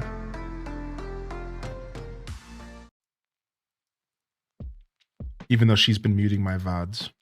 Want to see you try BioShock? Yeah, we played a little bit of BioShock. I have a VOD out there for you at some point. I'll get it on YouTube. If you want, I could write that down and make it happen soon. But we never did a full playthrough. We just did one episode. Yo, good to see you, Honey Toast. Glad you're taking care of that puppy. Glad you're taking care of that puppy. Good to see you here, Honey Toast. Welcome back, German Duck. Is there a new DDV event? There is. Yeah, they just did a big update and stuff. Alice in Wonderland joined.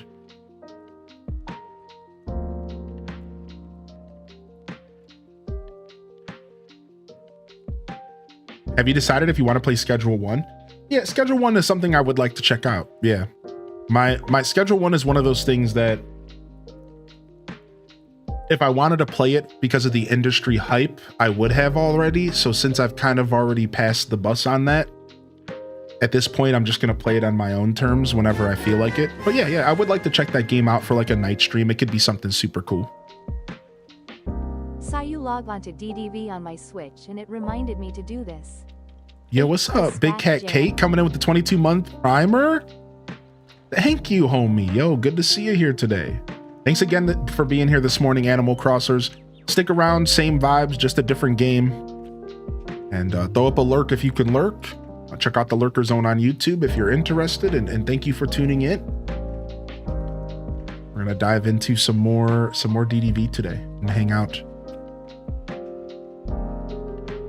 Yo, have a good day, Macho May. Thank you, Big Cat. Thank you, Big Cat. Good to see you back in here, Kate. I hope you've been well, man.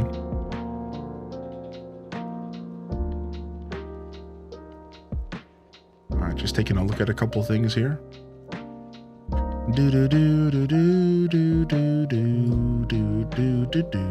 Yeah, everything's looking good. Yeah, new characters. So the past year there's been like a lot of content, right? Like a ton. But this update that just came out last Wednesday is an Alice in Wonderland update, and they added Star Wars stuff for the first time ever. So Star Wars stuff is officially in the game, but it's only in the game cosmetically right now. So like he's like a pet, like R2-D2's a pet.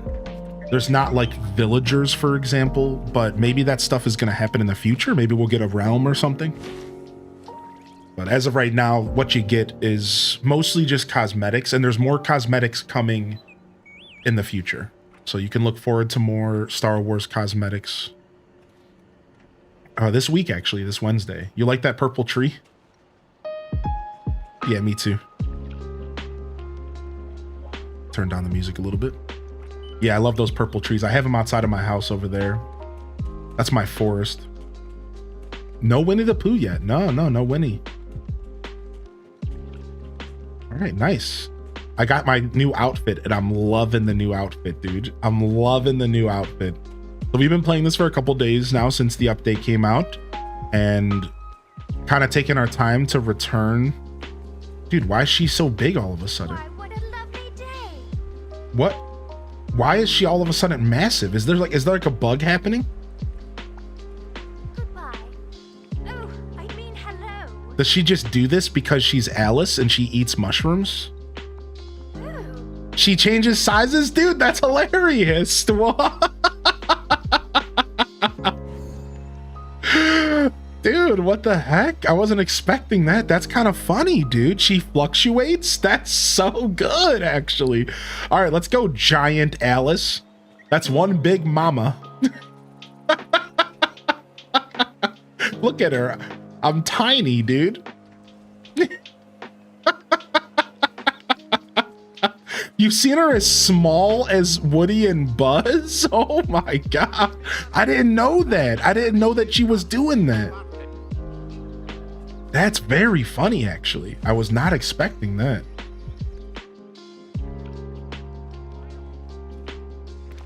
All right, let's check out our stuff today. We're here to do some more Dreamlight duties. So we have to open up fresh memories, which we've had no luck doing, so that's just stuck here. But we need to mine for blue gems, which is Daza Beach and where else? Chat was helping me out with this yesterday. And then the Eternity Island Tangled area. We have to cook a fairly fancy dinner. What does that mean? Like, what? We have to go fish at Dazzle Beach. We have to do boutique challenges. Oh, I don't even remember how that works. And we have to give us stargazing wayfinder gifts. Who's that? Man, these like, what is that? I think I did 4-star for fairly fancy. excuse me. Could we talk? That's funny, Sidey. I always use the DLC for meals when I do other tasks. Yeah, I don't have that stuff unlocked quite yet. So for right.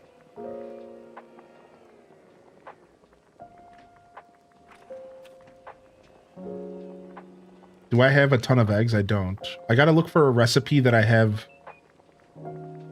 like a ton of materials for.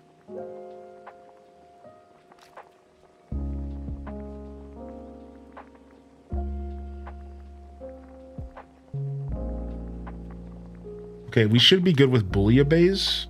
Yeah. Cool. Wayfinder is Moana.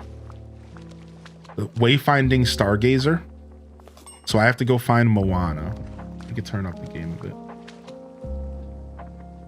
But I have to gift her 3 gifts today, and then it says to gift her 5 times, but it doesn't say favorite gifts. So I think we can just finish that if we just pick some flowers. You look like a pimp named Lucky Charms. Get out of here.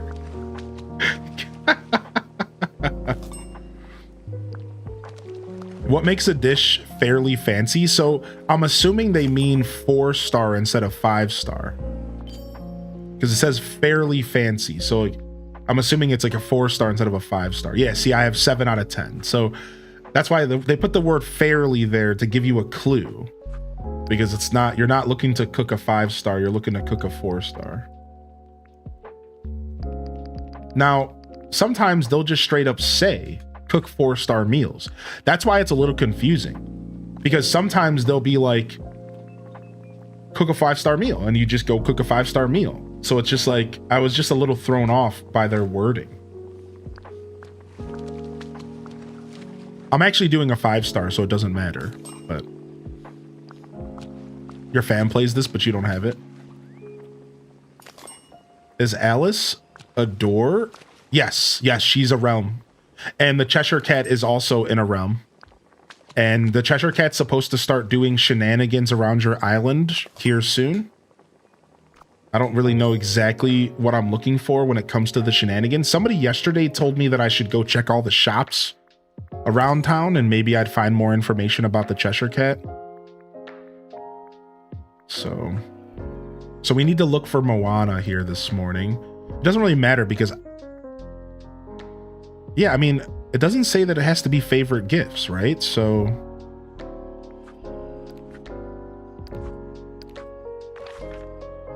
maybe I can do that whole quest today.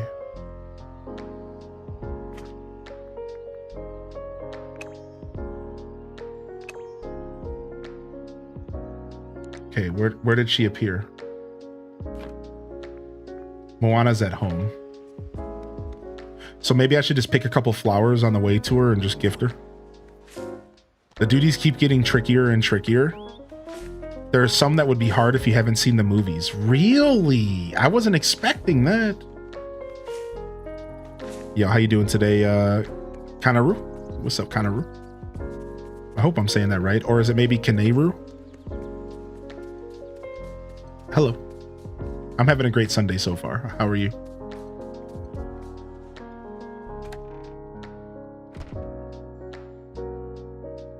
Please tell me the high caterpillar is here. Actually, the high caterpillar is here, but you want to hear it. Let me show you something real quick. All right, hold on. Just let me finish this first, and I'm going to show you something. All right, I have a gift to give you.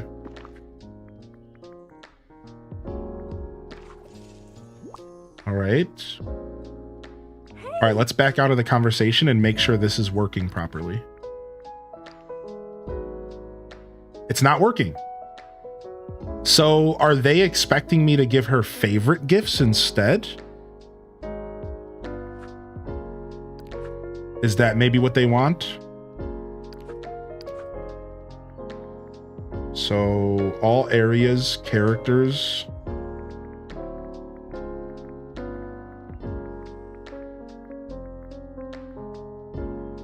Fruit salad, pink bromelade, and a lobster.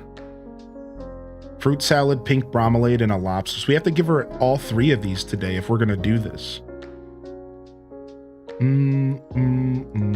right, I'm going to take a quick picture of this.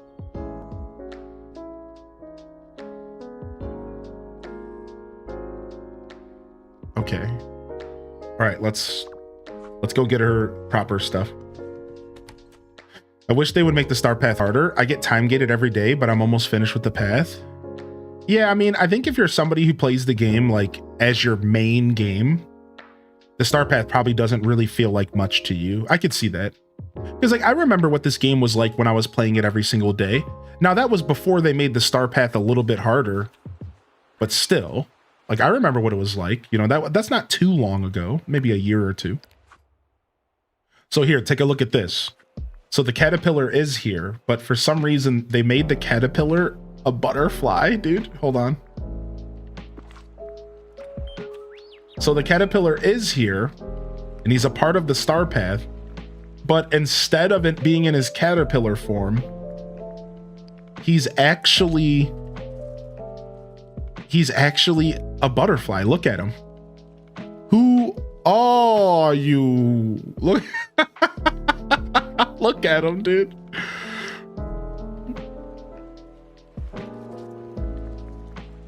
Which is pretty funny. Like, that's actually such a funny little thing for them to do. I think so. All right, let's go make a fruit salad. I don't remember, where are the bromeliads found? Anybody know off the top of their head where the bromeliads are? And then a lobster. We could probably take a lobster from home, or we could fish one up. We could fish up a lobster in the swamp. Sunlit for bromeliads? Okay, thank you. Thank you very much. All right, I'm looking for fruit salad. Perfect. Yeah, I get that for sure, Jelly. I imagine that if you're pretty active in this game, the star path probably is too easy. Like, I could see that for sure. I totally respect that that take. This is probably red. See if we can find pink around here. I have all this stuff at home in my storage, but it'd be nice to not have to go home. All right, we got 2 of the 3. We need to go get a lobster, and then we can't do any more till tomorrow. So we're gonna get time gated here, but at least we got this out of the way, you know? So let's do some fishing out here. Again, I do have lobsters at home, but I think you can get lobsters here.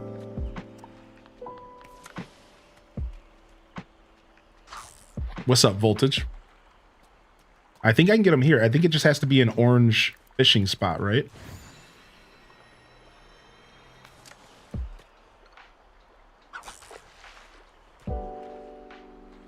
Yeah, I think so. They've made the last few star paths pretty restrictive, so I'm glad they've eased off for this one.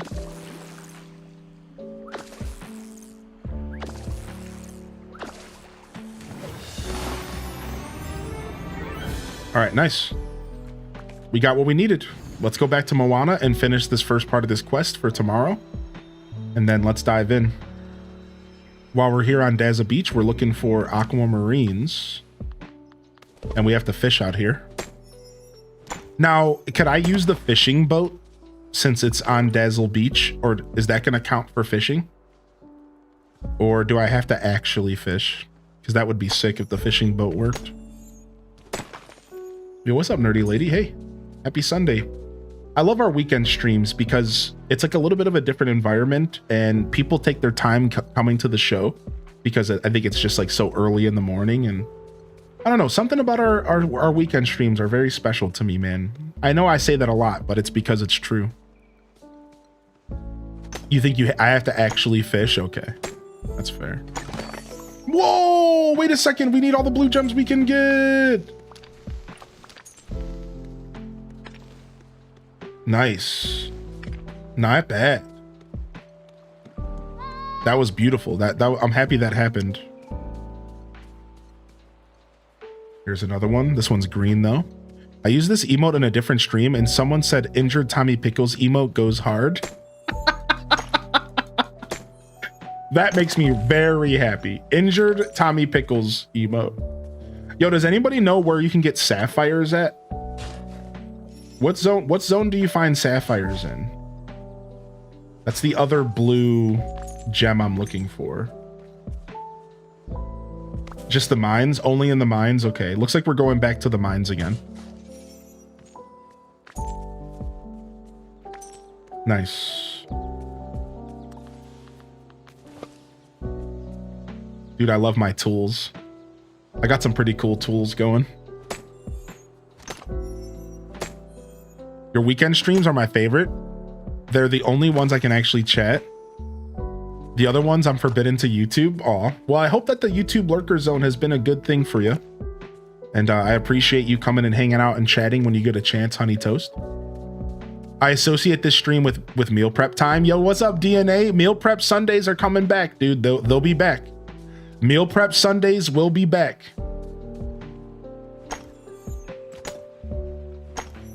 Oh, should I make a potion? Would it be faster? Should I make a potion? We can go do that. Okay, sure. Same thing with fishing, huh? Should I make a fishing potion as well? Let me go ahead and give these potions a try. You got some rice and beans cooking? Nice, nice. That makes me so happy that you said that, DNA. That's super cool, man.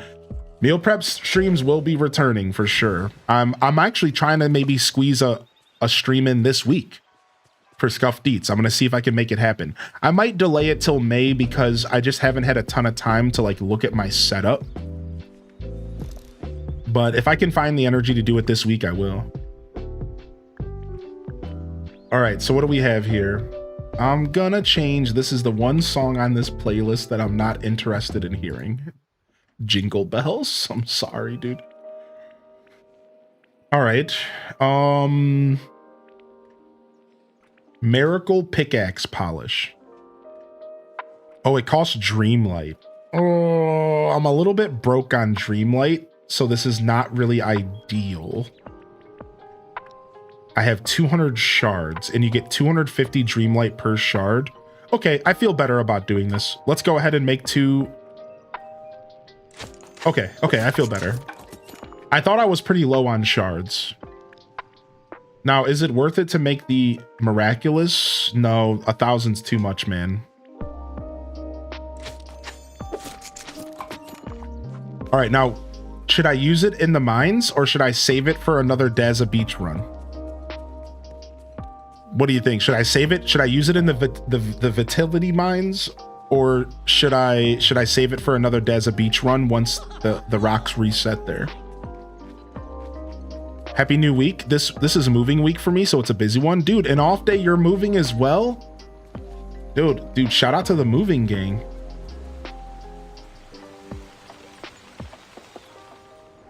Fishing potion only gives gold bubbles. Oh, okay. I would do it in the mines. Okay.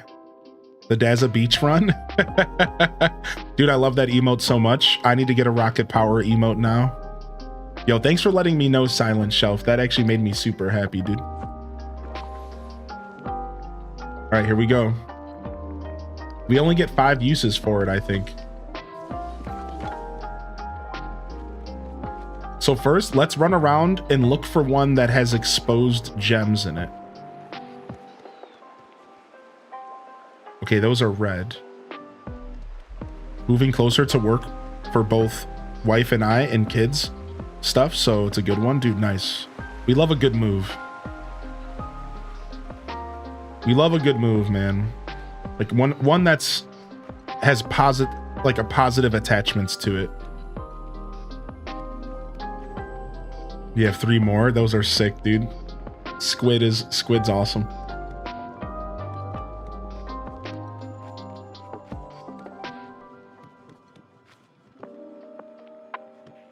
All right, we're gonna hit all these rocks, but I want to start off by hitting ones that have exposed blue gems, hopefully.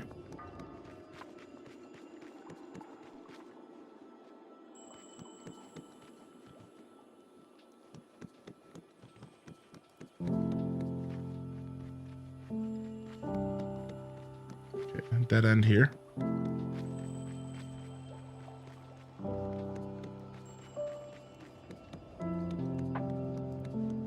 And then we'll do another round. We'll do another round through the mines after we're done with looking for one with exposed blue gems. We might be unlucky. We might just not get one, it looks like. Yeah, unfortunately. Seems like everyone has moved in the past month. Yeah, dude, a bunch of people moved in the community. I think it's like one of those things where like you only notice it because you're going through it, but in all reality, there's probably people moving all the time. You know what I mean? Like there's probably people moving all the time. You just like don't really think about it because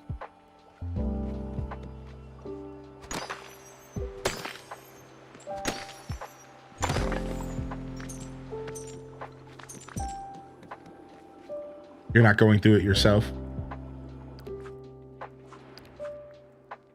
Oh, nice.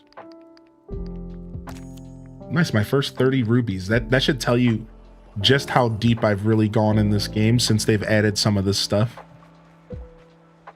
Like, this was released when I was still playing pretty regularly, to be fair. But I really didn't spend a ton of time in these mines.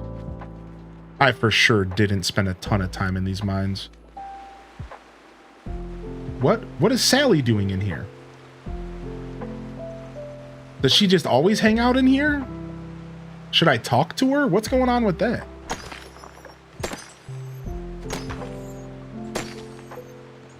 Maybe it's because I'm in like the middle of a quest for her or something. Look at, she's too big for the scene. She's too big for the cutscene. Look at the.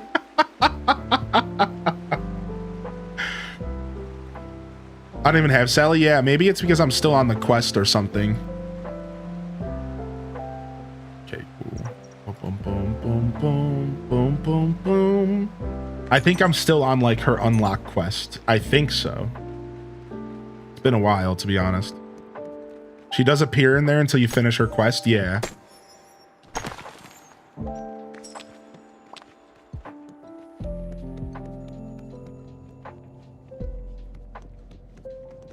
All right, hopefully we get a sapphire out of here. But we'll take those crystals because we can make potions with them. So honestly, you should be going in here at least once a day if you log in to get these crystals. At least if you have as little as I do, right? Because I only have like 50. Because the potions are really nice. The potions in this game are actually really, really nice.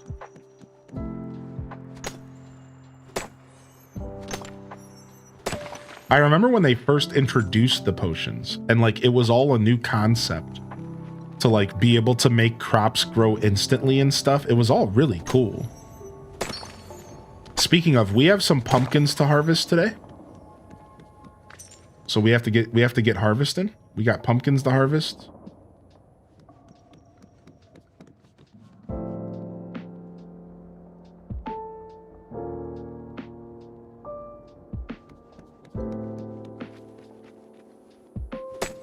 Alice is a gardening buddy. So I just don't feel like switching her out because I'm leveling her up. You know, even though it's not optimal, I'm still leveling her up here. Figure I'll just get Alice to max level just in case her level matters for unlocking the Cheshire Cat. Which I don't think that's been confirmed yet, but just in case. All we know about the Cheshire Cat right now is... What is that? The only thing we know about Cheshire Cat right now is that he's gonna be like doing some like shenanigans around the valley. I don't know what I just picked up, but thanks. Oh frick! I just got confused in here. I'm stuck. I'm lost. Get me out of this place. I'm trapped like a rat.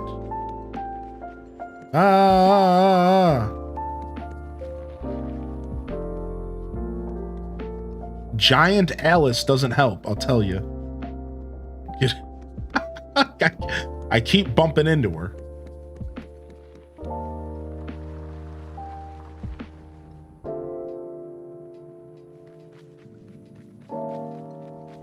Gardening buddies.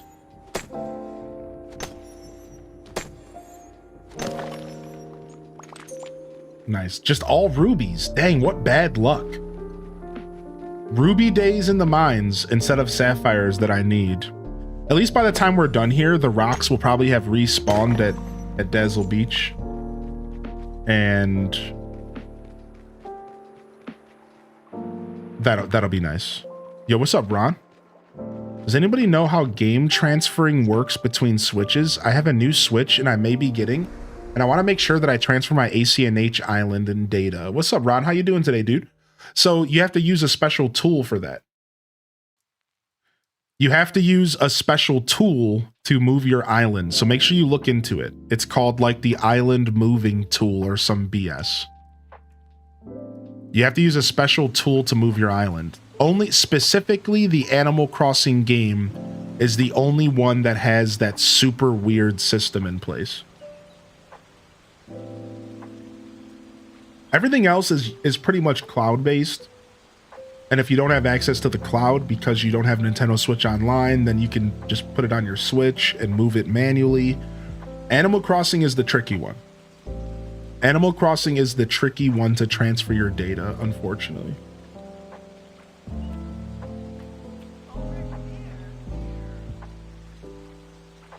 All right. Yeah. So I have to go to Eternity Island to get the blue gems. Right. That's where we're going to head next after we do some fishing at Daz's beach. Yeah, that's right. That's right.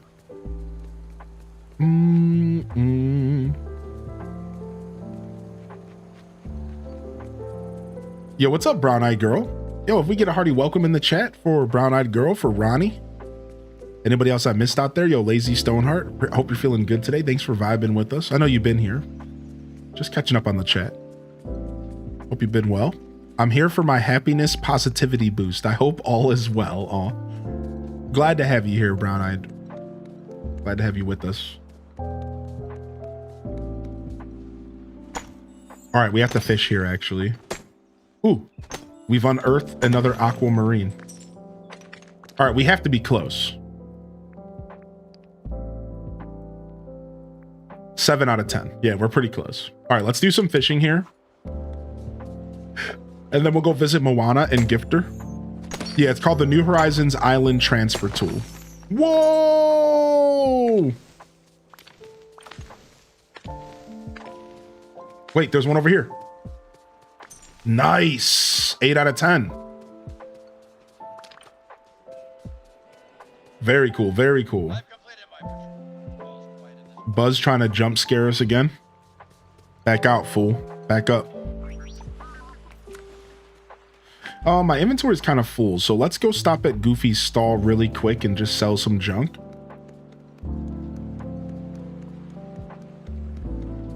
Oh, okay, so both. I don't have a ton of the second DLC unlocked, so I might be stuck just going to the lagoon.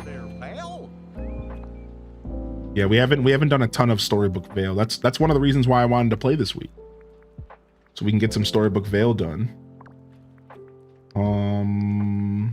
Guess I'll keep that. Sell this, sell this. Sell this tuna. We'll sell all these fish. I don't need any of this stuff right now. Just clogging up my inventory. Sell this sand for now, this shell.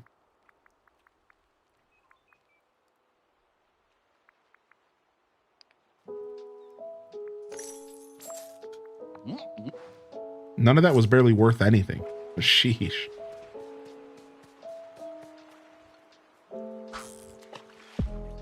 I love that you don't rush to complete anything.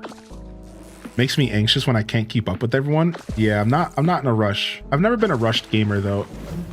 It's almost like to a fault. I'll be real. I'm a pretty slow gamer. And as a streamer, it makes things a little bit tough because it's hard for me to keep up with everything, but I still keep that intact. I appreciate you saying that because I still prefer to just stay true to who I am and not try to rush through games. So I think there is a balance, and I'm getting better about figuring out how to kind of make my way through games a little bit quicker as a streamer. I'm like learning. I actually have a couple streamers that inspire me with that, but you know, it's still at the end of the day, my natural speed and my natural pace as a gamer is pretty on the slow side for sure. And then I just try to speed things up a little bit nowadays. Just like a little bit. Like as a streamer, I'm like, one of the big things I've started doing is like letting myself skip some content. Like I'll let myself skip some side quests and stuff in a game. Whereas like normally gamer me is kind of down to do all that stuff, you know? But I'll let myself skip some stuff because it's easier that way as a streamer so that I don't get caught up playing the same game for like way too long. because you have to keep stuff fresh as a streamer. You have to keep stuff relevant, right? Now, like you said, there's maybe an extreme. I know a couple creators I watch, and it almost doesn't even seem like they enjoy video games. And I don't really agree with that. You know, like, I don't really like that. I don't really think that that's fun. Like, I don't want to go so fast through games to just, like, here's my philosophy. I don't like to play games with just so I can get to the next game. That's one thing you'll never catch me doing, is playing games in a way that I'm just rushing to the next game, because that's weird to me. I want to enjoy what I'm currently doing, no matter what. And then when the next game comes, the next game comes. But I do try to speed things up a little bit nowadays. And I think some of my longer running viewers get that. Like, if you've been here watching me for a long time, you probably understand why I want to speed things up like a little bit, right? Because like sometimes I think take a little too long. And like, that's fine. Again, you know, that's just a part of who I am as a creator. But yes, our last one. So I'm trying to find that balance more and more, as and like, you know, I'm specifically talking about like games that have an ending right now. But I think the same applies for like star paths and like events like this, right? But I'm mostly talking about games that have a start and an ending, because like these types of games, like, what are you gonna do? It never ends, you know? Have a chat with a demigod. So that's Big Boy. That's Moana's counterpart, right?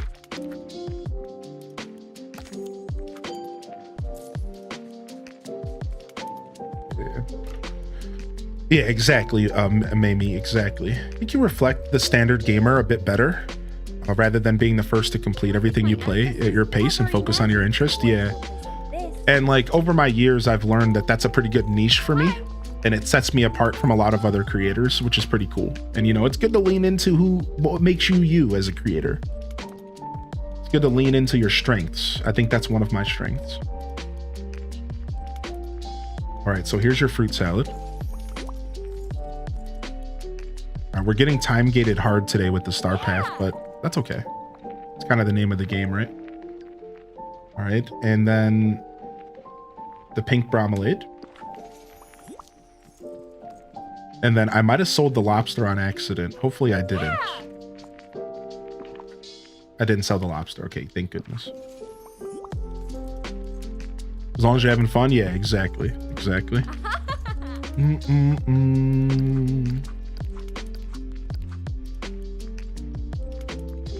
All right, we got her up to 3 out of 5. So tomorrow we can finish that. Let's finish fishing up here, and then we'll go find the demigod, and then we'll go to Chez Remy's and do a couple.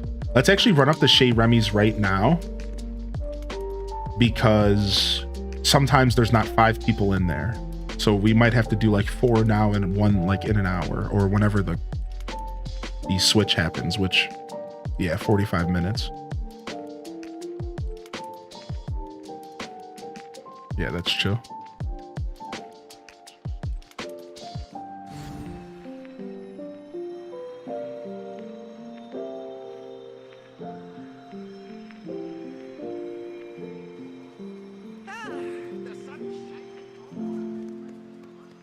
All right, let's go see who we can cook for.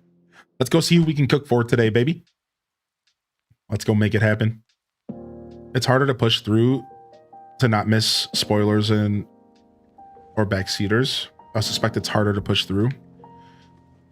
Yeah, it's like there's so many moving parts, right? On one hand,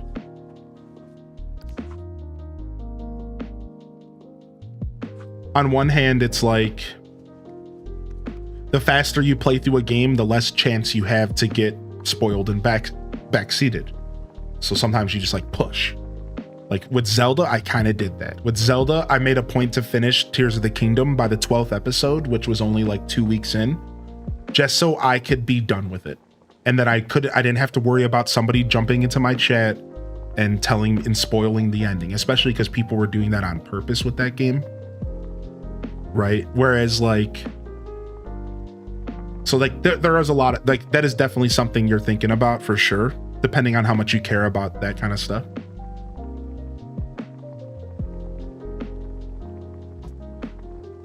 But I totally admire creators who like, every creator for their own flow. Like a good example of a creator who just powers through games is Barbarous King. Like he streams a lot, so it's easier for him. But that dude just pretty much eats games for breakfast.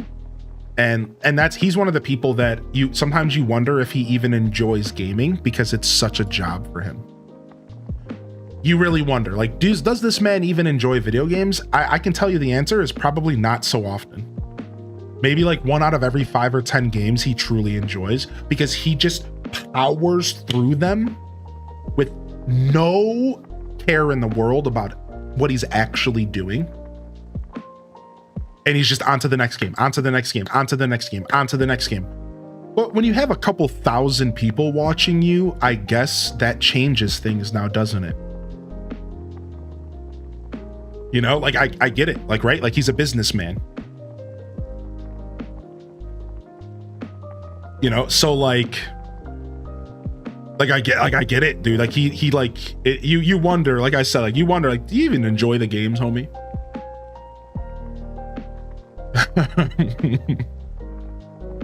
He's just on to the next. He has no cares in the world. Definitely like fast gamers for some things. Like when I start to feel like I'm not keeping up, then you help ground me again. Aw, that's cute. Yeah. What's up, Shay Bip? What's up, Kitty CM? Yo, hearty welcomes in the chat. Welcome to the show today. You can tell he likes a game when he plays it again. Yeah. He'll go back and revisit. Right. Yeah.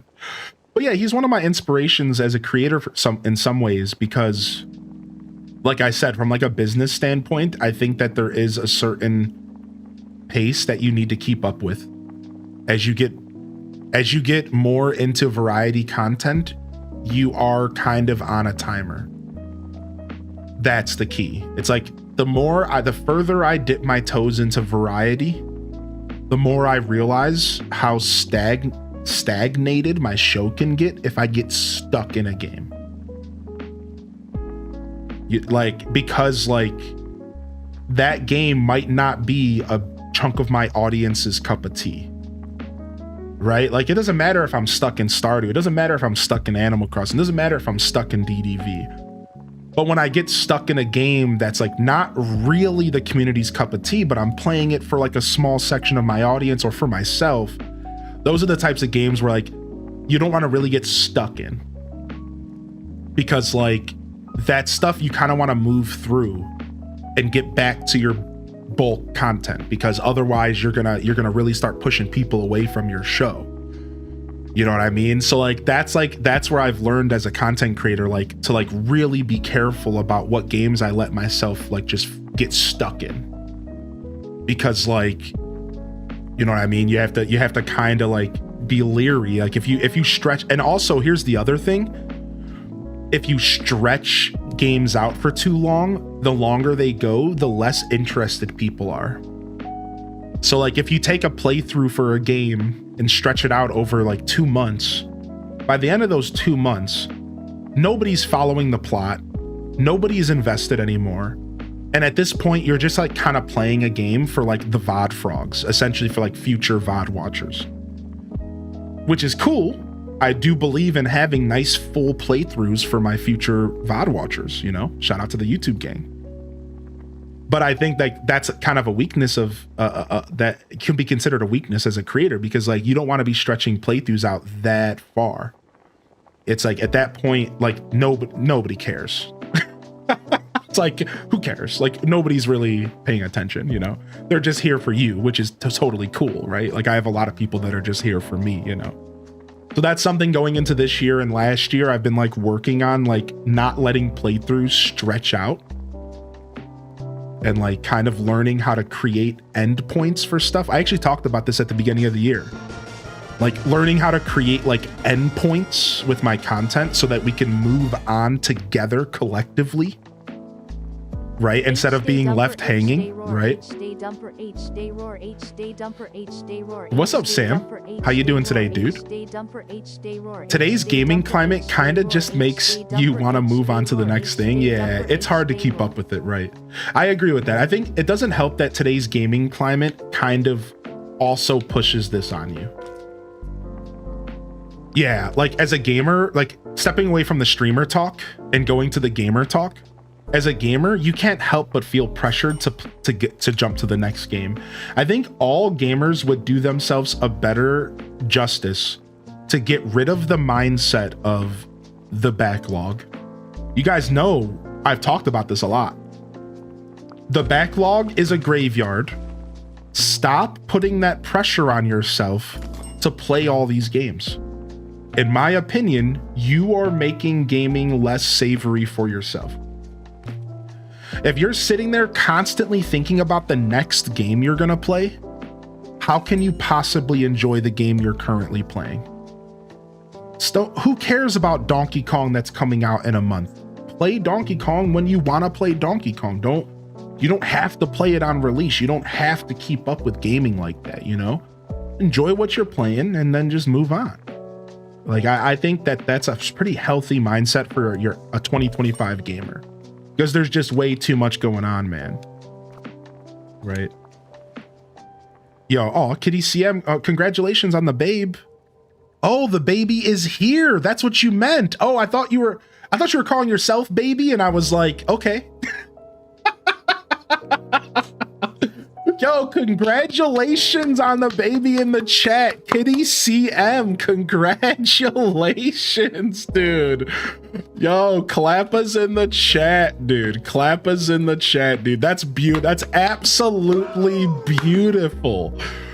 Yo, dude, enjoy your lurk today, and congratulations on your new Hylian Descent fan. Yo, we love that. That's so special. Seriously, thanks for coming and sharing with us. Throw a log on the bonfire. Yo, what's up, Dem Deliz? I stopped focusing on my backlog and rather I've started a video game bucket list. I like that. I like the bucket list. I am playing Donkey Kong on release, but you get what I'm saying. You know, I was talking from the perspective of a gamer, not a streamer, right? Yeah. So, yo, Silver Blink, thanks for 58, man. Tier 2 for 58. I don't know how I got so blessed, man. Thank you, Silver. Thank you, Silver. Thank you so much, dude. Looks just like my hubby. Aw, that's cute. Blessed and cursed, same thing. But yeah. So Sam, the name I mentioned was Barbarous King. He's a super dope creator. He's been on Twitch since Twitch has existed, pretty much. And quite the environment to hang out in. I would say it's actually a pretty like borderline wholesome environment, but like it's mostly just a bunch of balding programmers who like to troll each other. And it's cool. But like sometimes, honestly, like you can tell the community really cares, and it's probably one of the least toxic places on the internet, surprisingly, for having like a couple thousand people in his chat. It's actually one of the like more like very, very clean environment to chill out, and which is cool because that's rare on Twitch. Yeah, that's like pretty rare, dude, for a stream that big. So I do recommend him. He's cool, man. He might not be for everybody, but he's cool. Now off you go. Hi. I think we made a ranch salad, didn't we? Yeah, we did.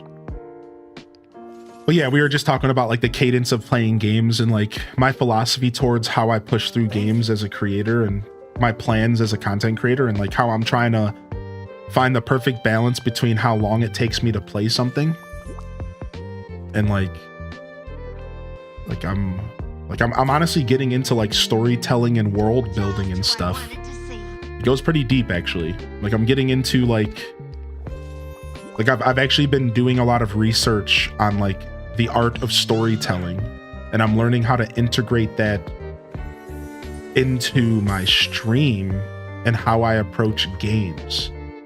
If this sounds like a little bit goofy, don't worry, because it is. But yeah, it's pretty interesting and it's pretty cool stuff, and I'm always looking to improve my content though, so you know, it's nothing too crazy for me. I think we need one more, right?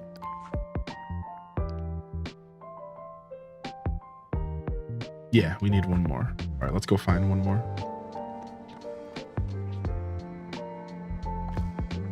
Yeah, thank you, Silverblink. How you doing today, man? How was your trip? Are you home? We'll make a vegetarian stew.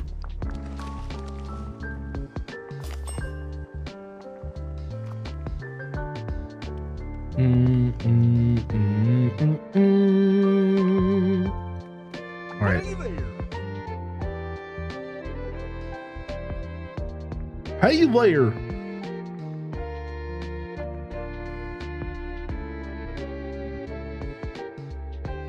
Yeah, exactly, Saidi. Especially if you're going to be getting into Fantasy Life, which I'm not sure if you're picking up Fantasy Life or not, but plenty of games coming out, dude.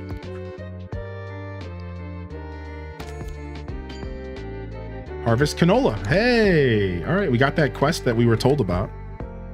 What's up, Fantasy?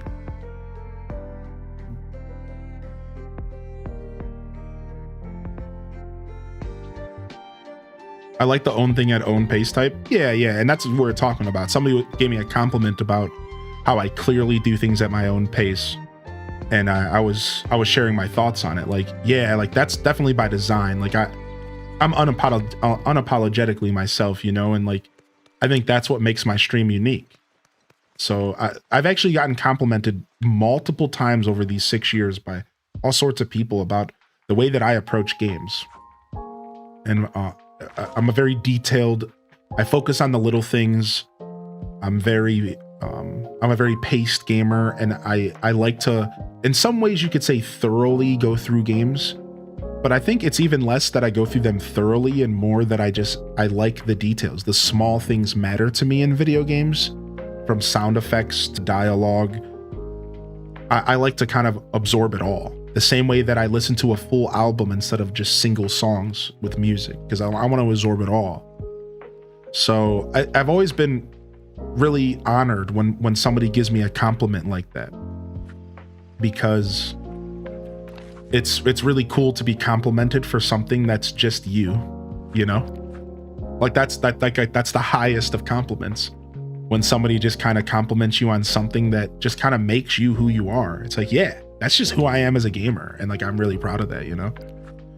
So that's cool. That's cool. It's cool that like my whole life I've always thought that I was a pretty dope gamer, and I've always like loved how I game, and I've always noticed it was different than all my people around me, all my friends, and that's such a validation now that people show up to my show and they're like, dude, I love how you game, and I'm like, dude, dope, me too. Like me too. Like, and I've always felt this way, but I never figured out how to put it into words until I started streaming. And I'm like, wow, dude, I knew I was onto something my whole freaking life. I knew the way I gamed was very particular and very unique.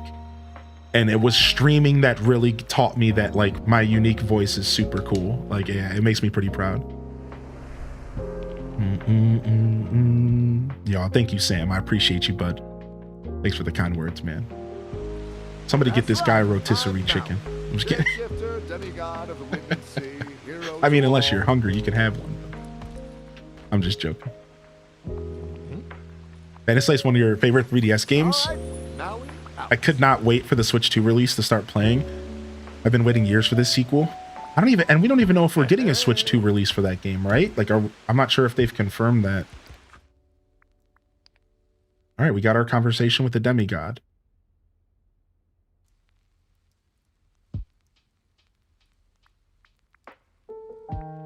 All right, let's finish fishing, and then we'll go figure out the canola. Not yet, right? So honestly, I don't think it's worth waiting. I'm not gonna wait. I think people want to see that game. I'm gonna showcase that game. I'm not gonna wait. Yeah, appreciate you, Sam. Thank you. You're in it for the enjoyment. That's right, right. So it's like, you know, it's just all a balancing act. You know, I'm just happy to have people that are here while I navigate my journey, and while I figure out what's the best way to simultaneously provide the best experience, but also continue to grow and push myself further into the, you know, the ecosystem of content creation. And, you know, I think that's the most blessing you could ever ask for, is that you have fans that are here for the ride, you know? Because I'm always going to be looking to find the perfect balance, and figure out how to continue to crack the code of content creation, because it really is like trying to figure out how to leave the matrix.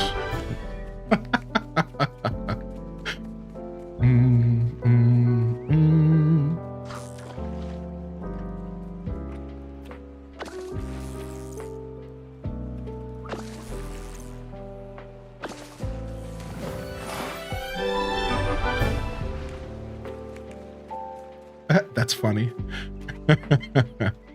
Sometimes I hear Dazza in my head as well. Don't worry, you're not alone there. Home for now, leave tomorrow. Sheesh, Silverblink, you're forever moving, huh? What's next on the agenda, if you can share? What's up, Tier? Welcome back, dude. Hey, good to see you back in here. Nice, dude. One of the best feelings on Twitch is having, you know, a return, somebody who's kind of new to the channel show up the next day, a returning viewer. That's super cool. I mean, it goes without saying that everybody who shows up every day is appreciated, but there's something special about that interaction. Like, that's super cool to me, man. Thanks for popping back in today. How are you? He has a great voice. He does, yeah. Off the GA for a few days. Be safe, man. Be safe and take care of yourself. I know you make sure you give yourself plenty of self-care time. I think I know that about you, so I'm sure you're fine, but yo, what's up, Steph? Twitch Thomas, I saw you sneak in here. Thank you for using my favorite emote on Twitch. My favorite mote. Actually, I was in the Twitch patch notes chat the other day, and the Twitch channel actually commented on my emote because they were like, everyone spam the Grass God emote. And apparently Grass God is a hype train emote. Check and see if you have it. It's just like all capitals Grass God. Well, I didn't know that. So I put my lurk emote in the chat and was like, and I pointed an arrow at it and I was like, this is the Grass God. And the Twitch, the actual Twitch account was like, yo, that's dope. Yeah, that's the emote that they were looking for people to spam, Raichi. But like I said, I put my lurk emote in and was like, yeah, Grass Lord, excuse me. And I was like, this is the real Grass Lord right here. And I put my lurk emote in the chat and they were like, yo. I was pretty happy about that, actually. Because I'll hang out in the patch notes streams and I'll answer questions and stuff sometimes, because like people are always spamming them to answer questions. So I'll try to help. And like, I don't know, I'm a pretty big part of the Twitch community, you know, so I try to show that no matter where I am, you know. So I'll go watch the patch notes and see what like kind of updates they're doing, and then I'm usually in the chat like trying to help answer questions and stuff, because like I don't know, I don't, some of the questions are like, how do you say,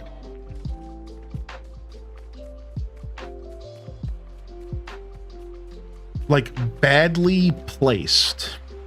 Like they're questions that aren't really meant for the patch notes segment. So like sometimes I'll like jump in and try to help with those types of questions, because I'm like, dude, they're not going to answer your question that's like about your stream not loading on OBS. Like, you know what I mean? Like, homie, like that's not what they're going to answer. Like they're not here for that. Like they're here to talk about like like Twitch as a whole. Like, so I'll like try to help out those types of people sometimes. Like I even had a guy message me once and ask for more advice. Are you a Twitch ambassador? No. They get like a special badge or something. No. I guess I say that because like you probably would know. I think like I would have like a rainbow Twitch badge. No, I have applied for Twitch ambassador, but it's never been accepted. So I've stopped applying. I haven't applied in like 2 years. I've thought about applying the last time they opened up, but I wasn't in the mood to write about myself. And the Twitch ambassador stuff is basically a job application. And I'm not gonna lie to you. I chose this career so I didn't have to sit there and do job applications. So I just didn't feel like it. Like I've tried in the past, I've tried twice. Why is the water sparkling? I think it's like a bottle. It's probably like a quest. It's like a quest thing. It's probably for the potato quest. But yeah, I've applied twice. I didn't get accepted. And then they opened up like not too long ago and the chat was like, yo, you should apply. And I was like, dude, I'm not in the mood to sit there and write messages like about myself. Like that's very exhausting. Anybody else feel that way? Like that's just exhausting to do. Like, this is what I am about. This is who I am. This is why I want to create content. Like, I don't know, man. Like, I'm just, dude, every once in a while, like that's fine. And like, I'll do that stuff if I'm in the right mindset. But like, I couldn't bring myself to do it. This was like last year at some point. I just couldn't bring myself to do it. I was like, I'm over this, dude. Like, whatever, man. Like, especially after applying 2 times in the past, putting everything I had into it, typing all about myself, my mission, my community, why I think I'm unique. It's like, all right, you didn't accept me twice. I'm not gonna try again. Like, I think you've made it clear to me. Like, I'm good. Like, unfortunately. Mine for red gems, okay. Stream's buffering, you're on your phone. That's weird. Yeah, it should. Everything's good on my end, so could be something with the actual casting that's causing a problem. But I'll let you know if I see any issues. Thanks for saying something. I purchased Disney Dreamlight Valley. Is it possible to start a new save and delete the old one? Yeah, I think you can do that. Yeah. It's kind of demoralizing. Yeah, and like, you know, I'm just being completely honest.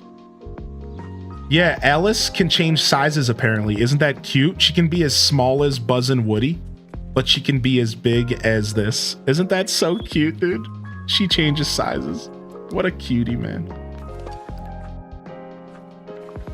So yeah, I'm sure I'll apply again someday. To be honest, you all inspire me to push for more heights sometimes. When I get into that situation where I'm dealing with imposter syndrome, it's the community's nudging that pushes me. Because I know that if I'm not going to do it for myself, I'm going to do it for all of you, because all of you deserve better as well. You know, the people who enjoy my content, you deserve to have a creator and a Twitch channel and a community that you can truly be proud of. I want to create an experience on Twitch that people can be proud of, that they're a part of. Yeah, I want people to be able to enjoy my content and be able to share it with their friends and be like, you need to check this dude out. This dude's sick. Right. So like, I will probably apply again, but I'll probably just have somebody write for me. I'll just probably reach out to someone and be like, can you please just write about me? Because dude, sitting there doing self promos sucks. We'll get the babe. Are the restrictions on being an ambassador, like, do you have to change anything? No, it's literally just a system that they offer to a select few people, and then they just like promote you and stuff. So there are probably like secret restrictions that they don't tell us. But like, no, it's literally just an application invite only system in which they choose random creators to get special perks essentially. And like the way they see it is like those creators are a representation of Twitch as a whole. So that's like their decision making is based around who could be a good representation of like Twitch as a whole. It's like that's like the vibe. So like, and they just choose people based off of that.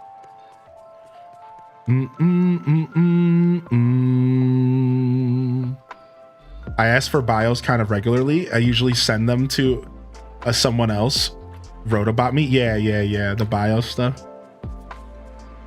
I think you have ambassador vibes. I think to some extent I believe that as well, actually, because I've always felt like I'm a really good introduction channel to Twitch. I think we provide a space that would really get people comfortable with using the platform. You know, we're willing to teach people here. You know what I mean? Like, yeah, I agree with that actually. Yeah, I do.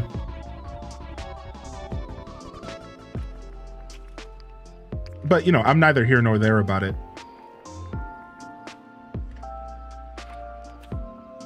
All right, let's see if we can get rid of some of these gems. We're filled up on gunk. Thank you. Thank you, Anonymous, for the gifted to Mac. Appreciate that.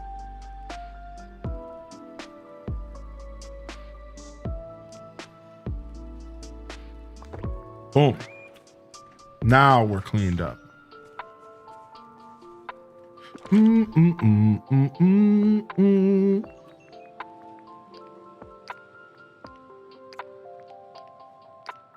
Yo, what's up, Blap Block? Why are you scared, dude? Don't be scared. All right, let's go plant these canola first.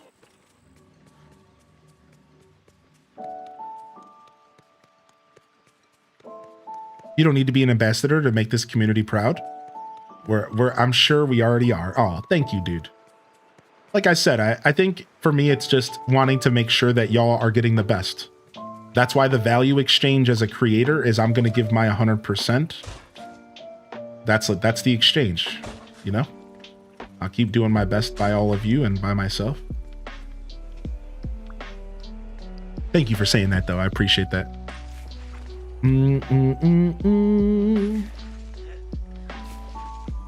Yo, what's up, Shadow Dwarf? How you been, man? Hey, good to see you. What you been gaming on recently, dude?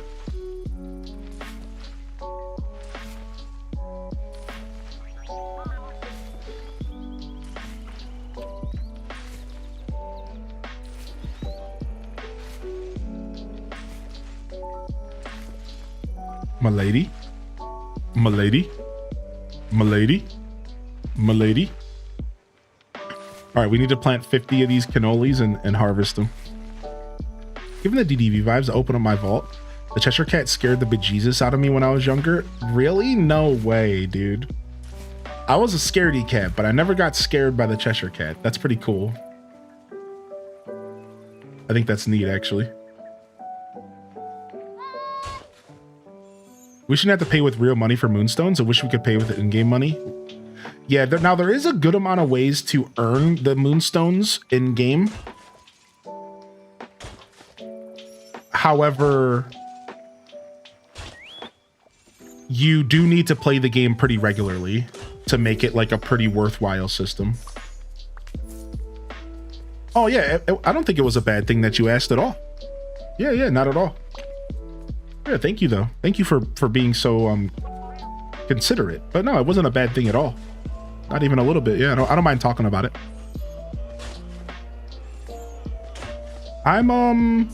Rarely do I let myself get too torn up about opportunities that are not available to me because of all the opportunities I do get. You know what I mean? So I have a pretty healthy mindset towards stuff that doesn't come my way. And the way I see it is, if an opportunity was meant for me, then I would have it. And if it's not meant for me, then it's not meant for me. You know what I mean? Like, yeah, I have a pretty healthy mindset towards that stuff. So I'm not, you know, so fragile that like I can't like talk about that. You know what I mean? Yeah, I'm sure people are curious. Hey man, why aren't you a Twitch ambassador? You deserve it. Like, you would be a great Twitch ambassador. And, you know, I think having an open discussion about it, maybe sharing my thoughts on why I haven't applied, you know, because like the last time it was brought up in chat was because they opened applications.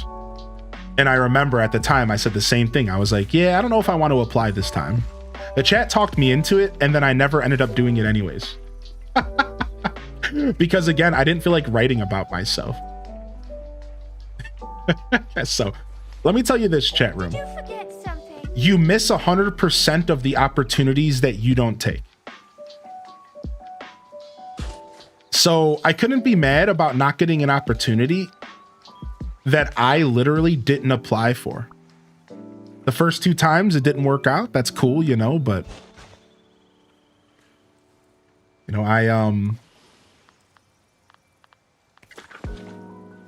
you know, I'm not expecting anything to happen if I'm not going to take the time to write about myself, you know, whatever. Yeah, thank you though, Jelly Sully. That was very considerate of you. I appreciate that. That came from the heart. That was kind of you. Yeah, I don't want anybody to ever feel bad about mentioning something that's so ingrained in Twitch's ecosystem. I think there's the same way, like, you know, when you go to apply to a job and then you don't get the job, and then you sit there and you question yourself, like, why didn't I get the job? What did I do wrong? And that's like probably the worst thing you can do, because think about all the thousands of reasons why you might not get a job that have nothing to do with you. It's like the same exact energy. It's like, yeah, who cares, right? All right, let's eat this ratatouille. Nice. Yeah, thank you though, Jelly. Yeah, you know what I mean? Like, you can't be torn up about that at all. Yeah, it's sincerely, and I really do mean it. And just to be clear one more time, because, like, I don't know, I just feel the need to. I sincerely not a negative conversation at all. You do you, but also don't give up if it matters to you. Yeah, right, exactly. Dude, I love the word. I love that it says bam and boom. Look at that, dude. That's so cool, man. This character, I still am obsessed with the addition of them adding Oswald to the Valley. Oswald is so cool.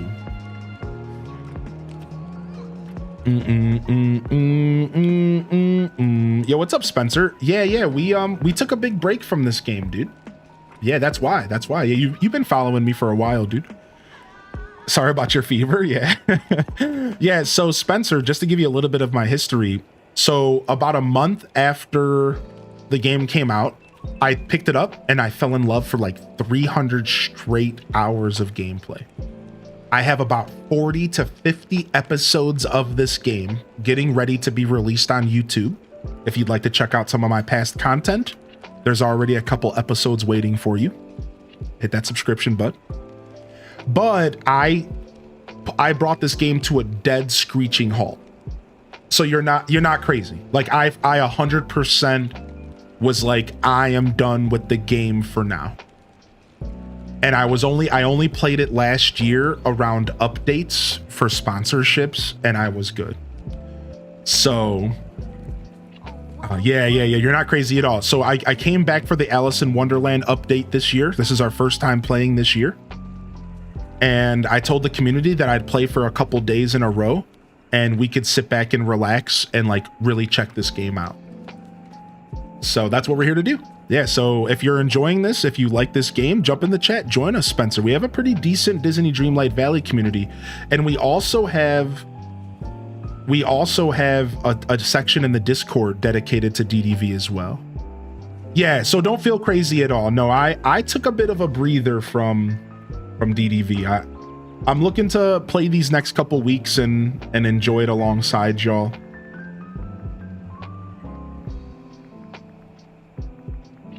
So yeah, I said weeks, but I just meant to say days. Like, my plan is to play throughout all next week, maybe a couple hours every day.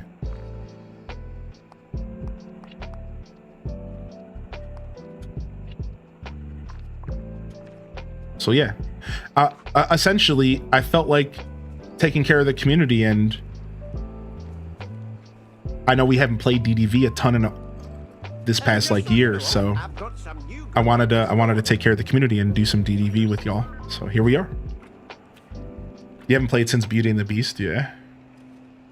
Yeah, nice to have you back in here, Spencer. So what other kind of games do you play by chance? Oh, dang it, it's not working. Is she too close? Wait, hold on. Is she too close to me? Did they fix the bug? Did they fix the bug, or is she too close to me? I don't know. They might have fixed the bug.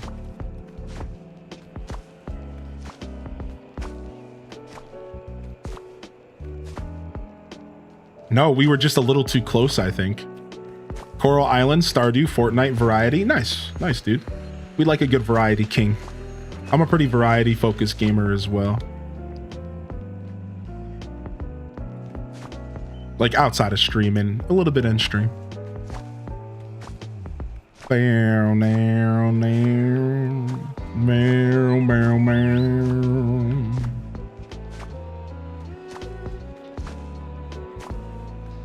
I wish when you held down the A button that your character would stop on the glowing spot. Does anybody else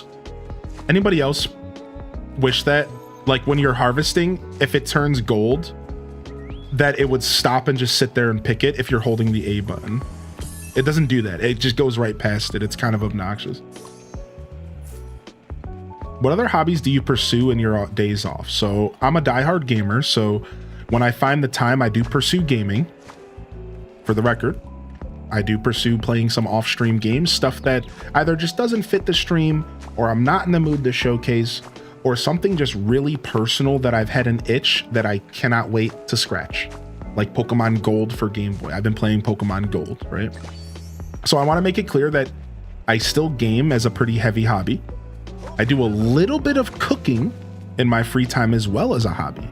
I like to cook for others, and I don't really have many people to cook for in my life. But when I get the opportunity, I do, and I cook for myself a little bit as well.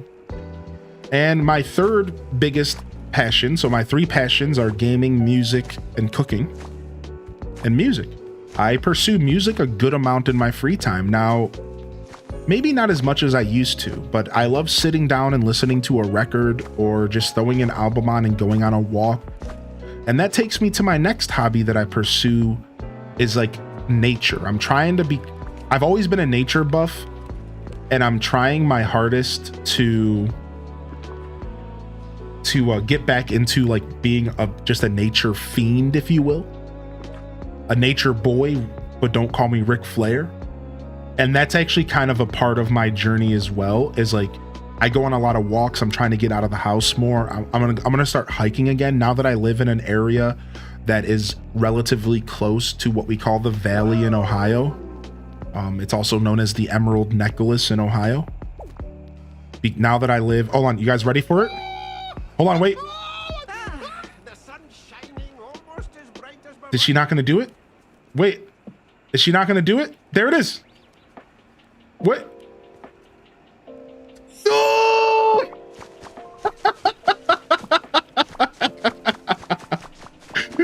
Nice.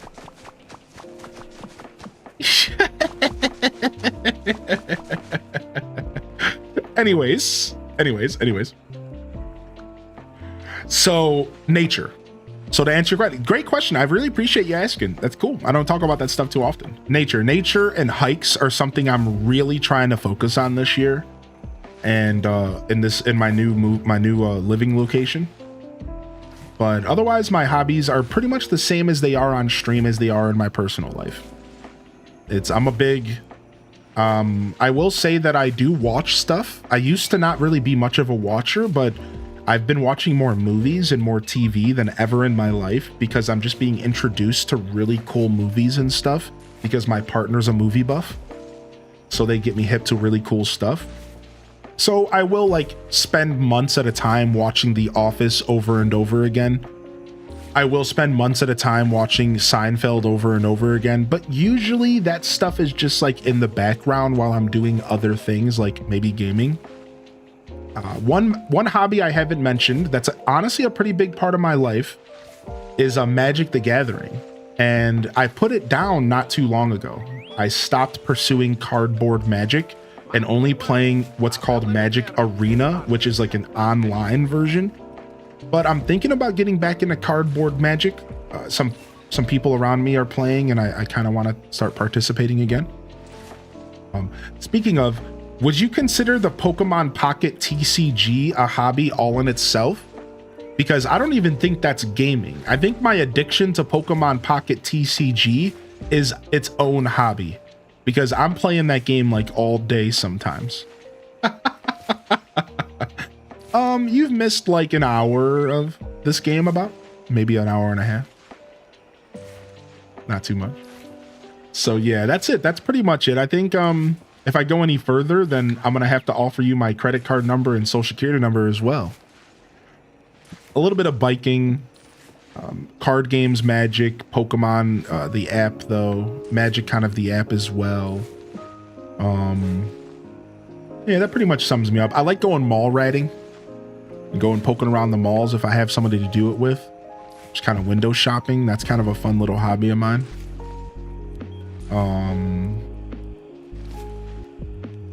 Yeah, cool.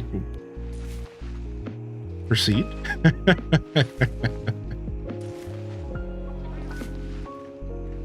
I would say that to go along with watching, I'll be honest, I watch a lot of YouTube nowadays, and that's not normal at all for me. I never was a big YouTuber. If anything, I was a big Twitcher.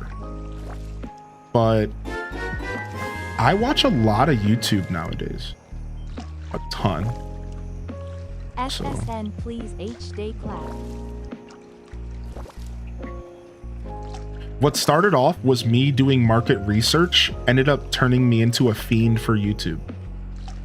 I originally started watching YouTube so I could learn how to make YouTube videos. And then it ended up becoming like one of the main things that I do. Like every day I watch at least 3 or 4 YouTube videos. But it originally started because I just wanted to learn how to make videos, and I figured I would watch some and, you know, go from there. But here we are. Yeah, I watch a lot of same. That's me. Yep. I am a long form. The shortest YouTube videos I usually watch are 10 minutes. The longest, hours. I'll sit there and I'll watch a YouTube video for an hour and a half, a documentary on nothing. Just yesterday, I watched an hour-long video about how tariffs are affecting small companies and how they're affecting big companies, and just a video that was focused on going straight to the businesses to talk to them about how tariffs could affect them. And it was really interesting because it wasn't political or anything. It was literally just a video talking directly to like businesses in America about how they could be affected by stuff and how like supply chains work and all this really interesting stuff that I had no clue about, right? And then I also watched about an hour-long video talking about live service games and why they're disgusting and nobody likes them. And and then I watched a couple gaming news videos and it was sick.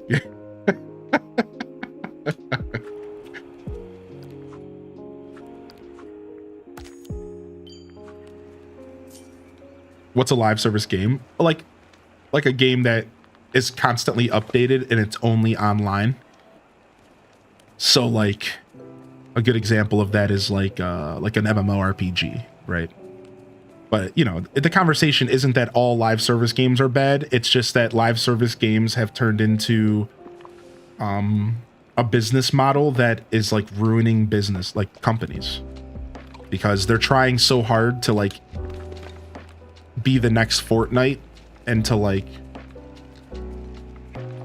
you know, create the next big live service game, because live service games are known. So if you don't know, live service games are known to bring the most money in the gaming market if you can strike gold. So whereas like The Legend of Zelda can sell 10 million copies at $70, right? But those sales stop, and they pretty much, that's it. That's what you get from the game. But what does a live service game do? It keeps going and going, and it's unlimited revenue because you show up, it's free to play, you spend $20 on it, maybe you spend 20 next year, maybe the next year you spend 20, then you got the whales who are spending hundreds and thousands. And this is a business model that in the gaming space, they've discovered that this is the most money you can make in gaming is if you can hook people with live services. The problem right now, and this is what the video I was watching was talking about, is that 90% of live service games don't work. So these companies are putting millions of dollars into these live service games that are flopping overnight.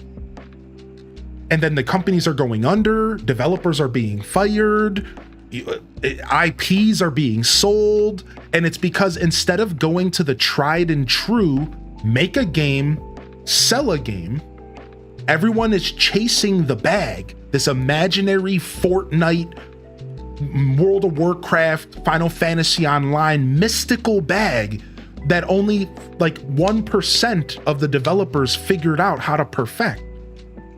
And it does not working for any of these companies, and they're all just floundering. Meanwhile, you know, Nintendo just continues to sell games, right? And you wonder why like Nintendo is one of the giants in the gaming industry and hasn't stopped, because they're not playing that game. They're not chasing that weird bag. They're just doing what's good for them. Whereas like you have companies like Sony, like just to give you like a little bit of insight, Sony like 2 or 3 years ago said that they were going to release like roughly 10 live service games over a couple years. After about a year or two, one of them came out and flopped. And then they put out a press release that maybe they were only going to release 5. And then they released another one and it flopped. And then they put out another press release and they were like, actually, maybe we'll do one more of these. And like, now that's kind of flopped. And then now they're just sitting here like, we just wasted millions of dollars doing nothing for a game that literally doesn't even exist anymore because it's online only. It's just gone. Imagine just burning money. It's insane, actually. So that the video was just talking about how the gaming industry is like super weird right now, because like there's a bunch of people that are like chasing this weird bag, and then you have like Stardew Valley, where they just make a really dope game and sell it for $20 and become like an enigma. It's just like so weird. Gaming's in such a weird place. It's so interesting, actually. Concord thing was wild. Concord was wild. Oh. All right, nice. We just made some bank. Let's go shopping. Somebody asked if I ever go shopping earlier. Let's go shopping now. We just got some cash. But anyways, I digress. You were asking what I was talking about, and that's what a live service game is. What's up, Jackie? I could clearly talk about this stuff all day because I'm pretty deep in the gaming industry, but I don't really have a ton of opinions about it outside of just finding it funny. Like when people talk about the gaming industry and stuff, I just sit back and sip as a Nintendo fan. And you can call me out, you know, whatever. I know Nintendo hasn't had the best press recently. I don't care. I sit back and I sip in Nintendo because as a Nintendo fan, I haven't really been let down as far as actual game quality in a long time. Pokemon is like the one exception. And that's just like such an awkward conversation because but Pokemon's the one, that's the exception. That's the only thing I've ever been somewhat disappointed by, because I do feel like they could be doing so much more with the franchise. But otherwise, also some of the sports games, right? What was up with the soccer game? They for the first time in a bajillion years. Wait, what's going on? What's all this junk everywhere? Wait, what? What is this Cheshire Cat? What is this? Wait a second. What is going on, dude? What is all this trash in here?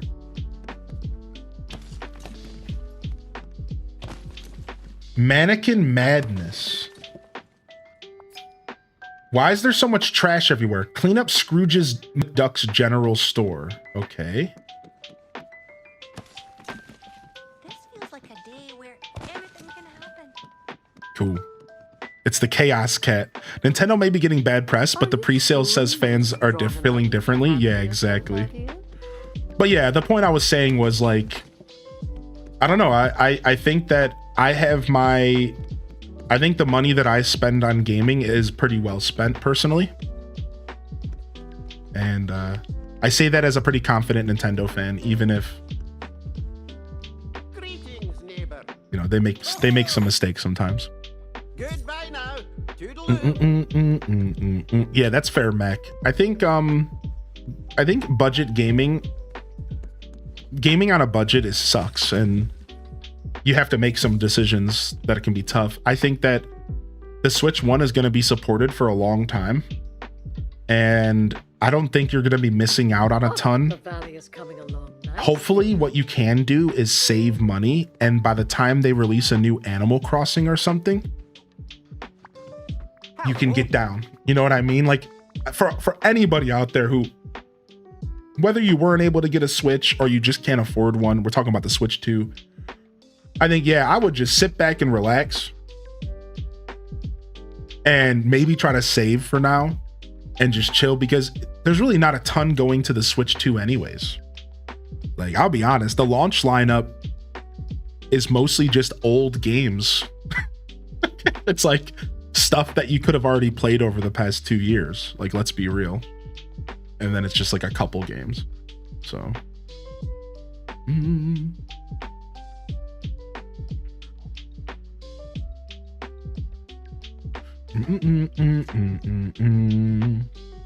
The thing that may push me a purchase for Switch 2 is Ghost Touch. Yeah, the GameCube games are honestly one of the biggest draws. Yeah, I'm right there with you. Especially because some of the GameCube games are real expensive games that I would never be able to buy in my personal journey. So that sounds frustrating. Well, I cleaned the mess for you. Thank you, Rob Boss. It must be the cat. Bless my kilts, what cat? The Cheshire Cat. He's purple and always grinning. It must be him. Talk to Alice about all of this. Okay. Well, she's with me, so. What's up? What's up, bae? Yeah, we completed Majora's. Yep. We completed Majora's. I'll be releasing the playthrough somewhat soon on YouTube. Yeah, we completed Majora's.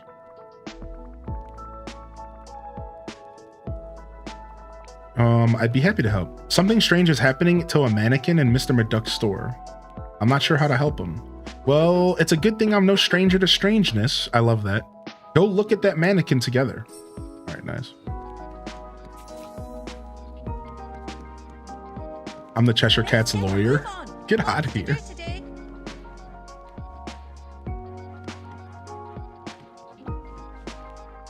So what do you think about the mannequin? It is very odd, isn't it? It just looks like the Cheshire Cat in a curious sort of way. Perhaps you should take a closer look and see if anything peculiar happens. Remove.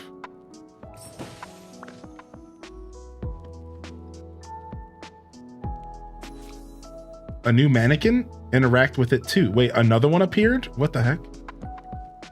This is creepy. I don't like this. I don't like the little purple dress. I don't like this at all. This is mad creepy, dude. Oh, she leveled up. Was that counting as farming? What? Okay, I got the first clue or something. Bring the pink and purple coupon to Scrooge McDuck. Okay. This is cool. I didn't think the quests were going to start so soon, so I wasn't looking out for them. Oh, look at this Tim Burton Nightmare Before Christmas bookshelf. This is sick. That is a sick item. All right, where's Scrooge at?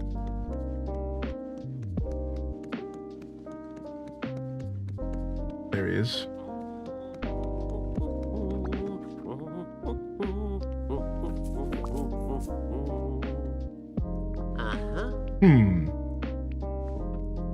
Maybe you have them in storage?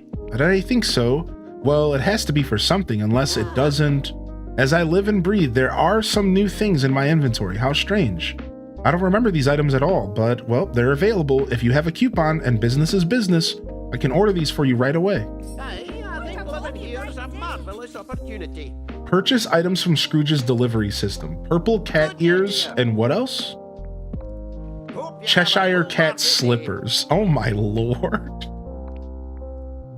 Not the cat ears and not the slippers. Oh my gosh. All right, we're going under hats. Is this it? I don't know. It doesn't say the name of the item. How am I supposed to know? What if I just buy a pair of cat ears that I don't want? Do. Shoes. Here we go. These are for sure the slippers.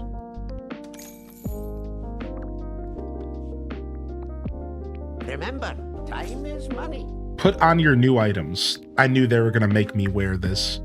This is messed up. They're gonna make me wear this nonsense? Oh my lord. Talk to Alice. So the weird mannequin dropped a coupon that got me some very feline items from Mr. McDuck's store. I suppose that makes as much sense as things can, Cheshire-wise. Perhaps the Cheshire Cat is telling us he's readying to join us in the valley. So he'll be joining us here when? Oh, who knows? Sometime after now, I should think. He is often very puzzling. But do prepare yourself, Rob. The Cheshire Cat's full of surprises. The sun's shining. Okay, so was that like part 1 of the quest? And like, are we just gonna be getting more parts every couple days or something? It's called fashion, look it up. Okay, calm down. Chad, you're a bunch of hooligans, dude. It's called fashion, look it up. I'll give you a fashion real. You know what? Never mind. I think I look very fashionable. Also, I put on the wrong hat. I'm mad, I'm angry. Frick. Put my hat back on. Unbelievable. Get me out of this store. Have you set the outfit as favorite to make it easily accessible? Wait, you can favorite outfits? How do you do that? That made me snort laugh.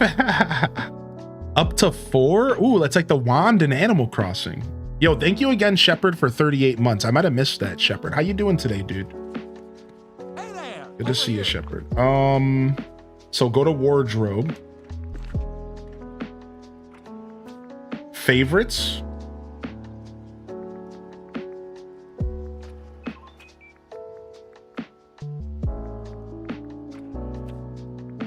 Request categories. Add new.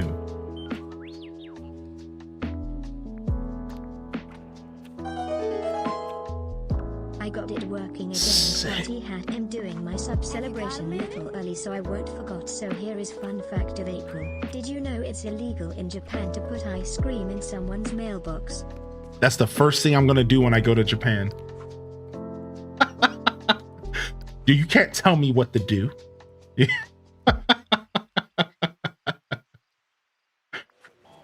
All right, dude, that's cool. Yo, thank you, Cindy. All right, so help me out, chat room. How do I do these challenges? Can I do more than one challenge a day?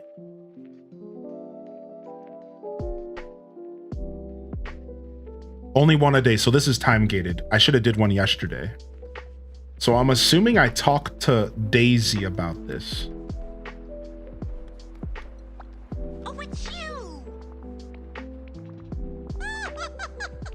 I'm trying to help Sally and Jack get comfortable with each other again. They were apart for a while. I think they need a little help to get back on the same page. All right. So it looks like we're in the middle of a quest here. We're in the middle of a lot of quests here. So that's not what I actually wanted to talk to her about. So let's see here. What's the challenge today? I think you should design something that uses hats, beds. All right, I should probably take a picture of this, right? Hold on, let me take a screenshot of this.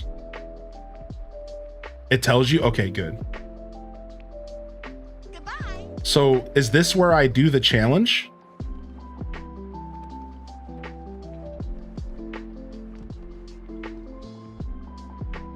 Oh, it was your cookies. That makes sense, Cindy. All the quests like this tell you. So you go up here, you open up your inventory, you go to furniture, and you decorate. And you're right. Almost everything is good except for blue and bed. So if I just put a blue bed in here, I'm done. Does turquoise count? Here, let's just use the blue bed. So we're done. Oh, okay. I see what you're saying.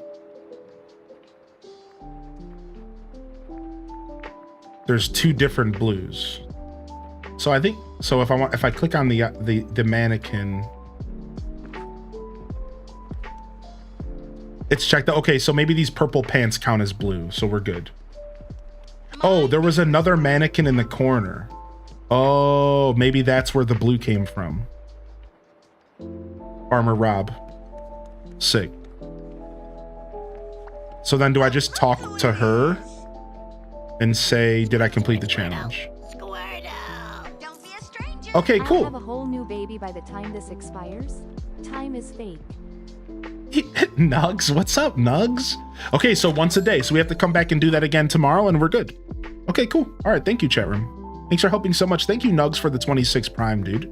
I really appreciate that. I hope you're well. I hope you're feeling all right. I know you're probably, your anticipation is probably at the max, right? Your anticipation.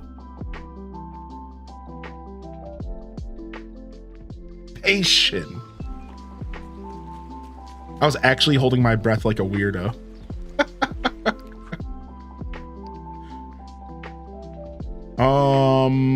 We have to harvest this canola and we have to mine red gems. What? Why? Ow. Was the P real pungent there? Sorry. Was the P real poppy there? Is that why that was an ow? S's and P's be like that. Say it.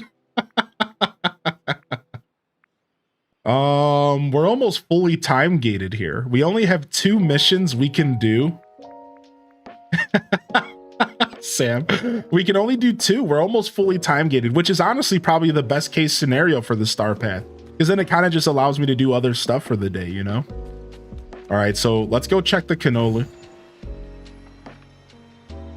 Oh, thank you, Jess. Thank you. Yeah, I got some new lighting for my face cam, and I think it's doing a good job. It's a little bit different than what I'm used to, man. This is what I'm used to. Now, it's not directly in front of me anymore, so it probably won't have the same effect.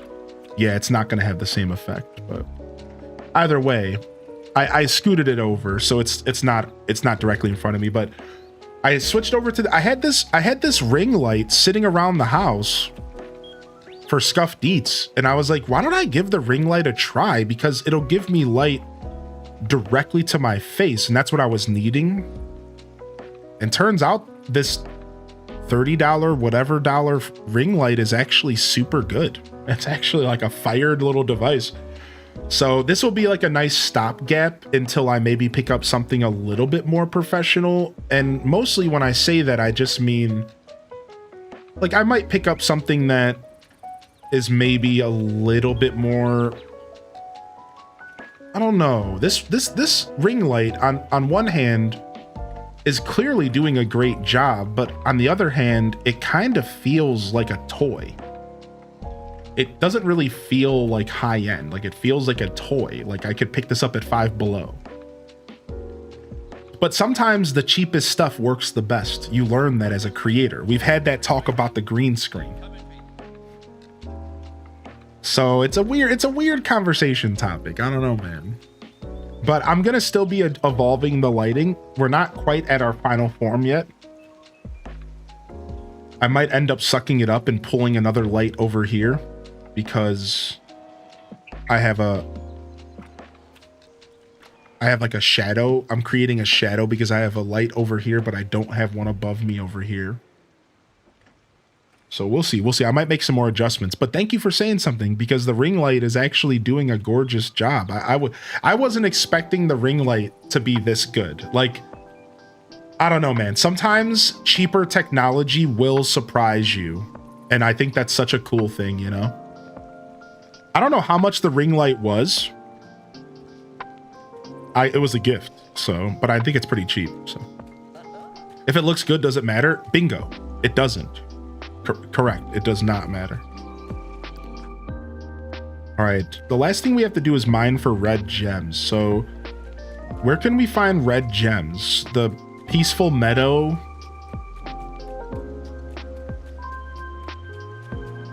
the DLC, I'm sure somewhere. Yeah, what's up, Feisty? How you doing? What's up, Brandywine?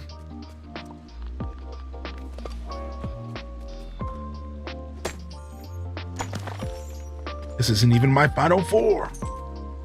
The mines are the best. Should I go back in the mines again?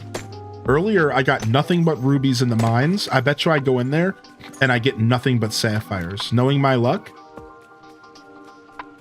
I bet you. Because I swear, I went in there, I was looking for blue gems. I got nothing but rubies.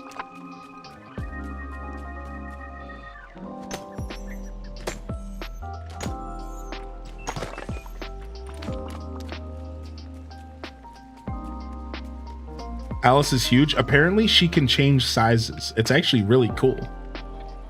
Apparently she goes from being giant to small. She can be as small as Woody or Buzz, or as big as, she's a big mama right now. Like, she has some lingering effects from the mushrooms apparently. Or I guess in this game's case, the perfume. You know, whatever.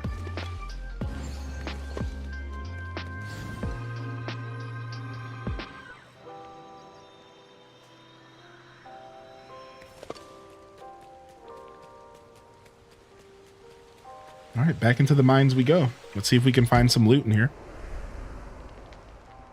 The deluxe potions really help you get the count quick. Yeah, we did use a potion earlier. The problem is I'm still pretty Dreamlight broke, and I really don't want to spend Dreamlight right now.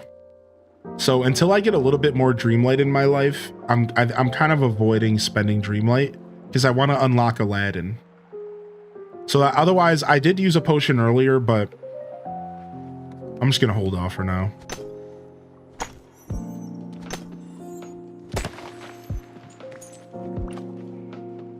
Yeah. We're trying to get Aladdin unlocked here this week. Can I ask a technical thing? Yeah, sure. Yeah, ask away. Thanks for asking first. In the book, there are 4 things that can change her height. Yeah, we can center things on tables, correct. Yeah, tables got a massive glow up and they now have a grid on them and you can do whatever you want with them. It's really nice.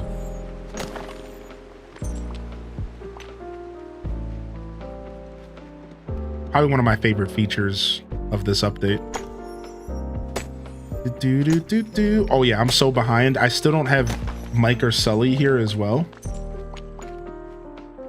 I'm missing Mike and Sully. I got the beast. I did get the beast. I did get Mulan and Mushu.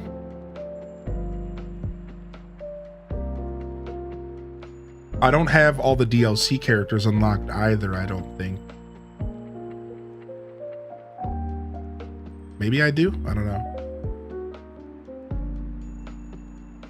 But yeah, and then I haven't gone into Monsters Inc. Always brighten my mood. I haven't gone into Monsters Inc. I haven't gone into Aladdin. I just got Sally here, but Sally's quest isn't done yet. Blue, like I said. What settings are important for your mic? So, your mic settings by, like, we're talking bass, right? Like, so I'll answer that question first. The minimal requirements for a microphone, in my opinion, are noise suppression and noise gate. And both of these are built into OBS. So go to OBS, go to your microphone, go to filters, and they have a built-in noise suppression and a built-in noise gate, and you should just apply those to any microphone. And you don't even have to adjust the settings. You literally don't even have to adjust the settings. Literally just turn them both on, and unless your mic is like cutting out, then maybe you need to adjust the settings. Because like the settings can be a little technical. Like you have to adjust the attack and whatever. So literally just turning on noise suppression and turning on the noise gate are 2 of the biggest things that any microphone known to man, whether it's a $3 microphone or a $500 microphone, will benefit from. And just to give you a little bit of technical know-how, noise suppression makes everything that's not your voice quieter. the sounds of keyboards, the sounds of fans, the sounds of air conditioners. Any background noise gets suppressed automatically by the software. And what noise gate does is noise gate doesn't allow your microphone to activate until your voice is detected. So this way, if let's say if you were to like be like on your phone and like, you know, you're playing a voice message, that voice message might not open up the noise gate because it detects a certain like decibel level or like a volume level. So the noise gate makes it to where the mic is just basically off unless you're talking. And the noise suppression makes it to where when you talk, it quiets all other noises down. Again, the clacks of a keyboard, fans, air conditioners, distant puppies barking, stuff like that. These are the main two things. Everything else you could do without, but with more research and more questions, I could totally guide you in a direction to look for other things you could use. But again, noise suppression and noise gate. Those are the two things that will make any microphone sound a lot better. And both of those things are built into OBS. So you don't even have to like install anything. Literally just go to filters and turn them on. And most people are good without messing with the settings. But again, like sometimes you might have to adjust the settings. And at that point, you'd have to look up a video or just like come reach out and ask or something. And it's not terribly technical, but it's technical enough that it's like kind of obnoxious. All right, how do I get through here? I think I'm going this way. Yeah.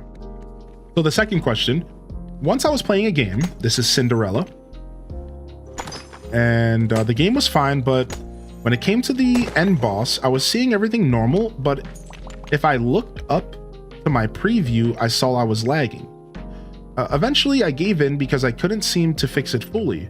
But what could cause a game to be fine on my end but lag on stream? That's a really, really good question.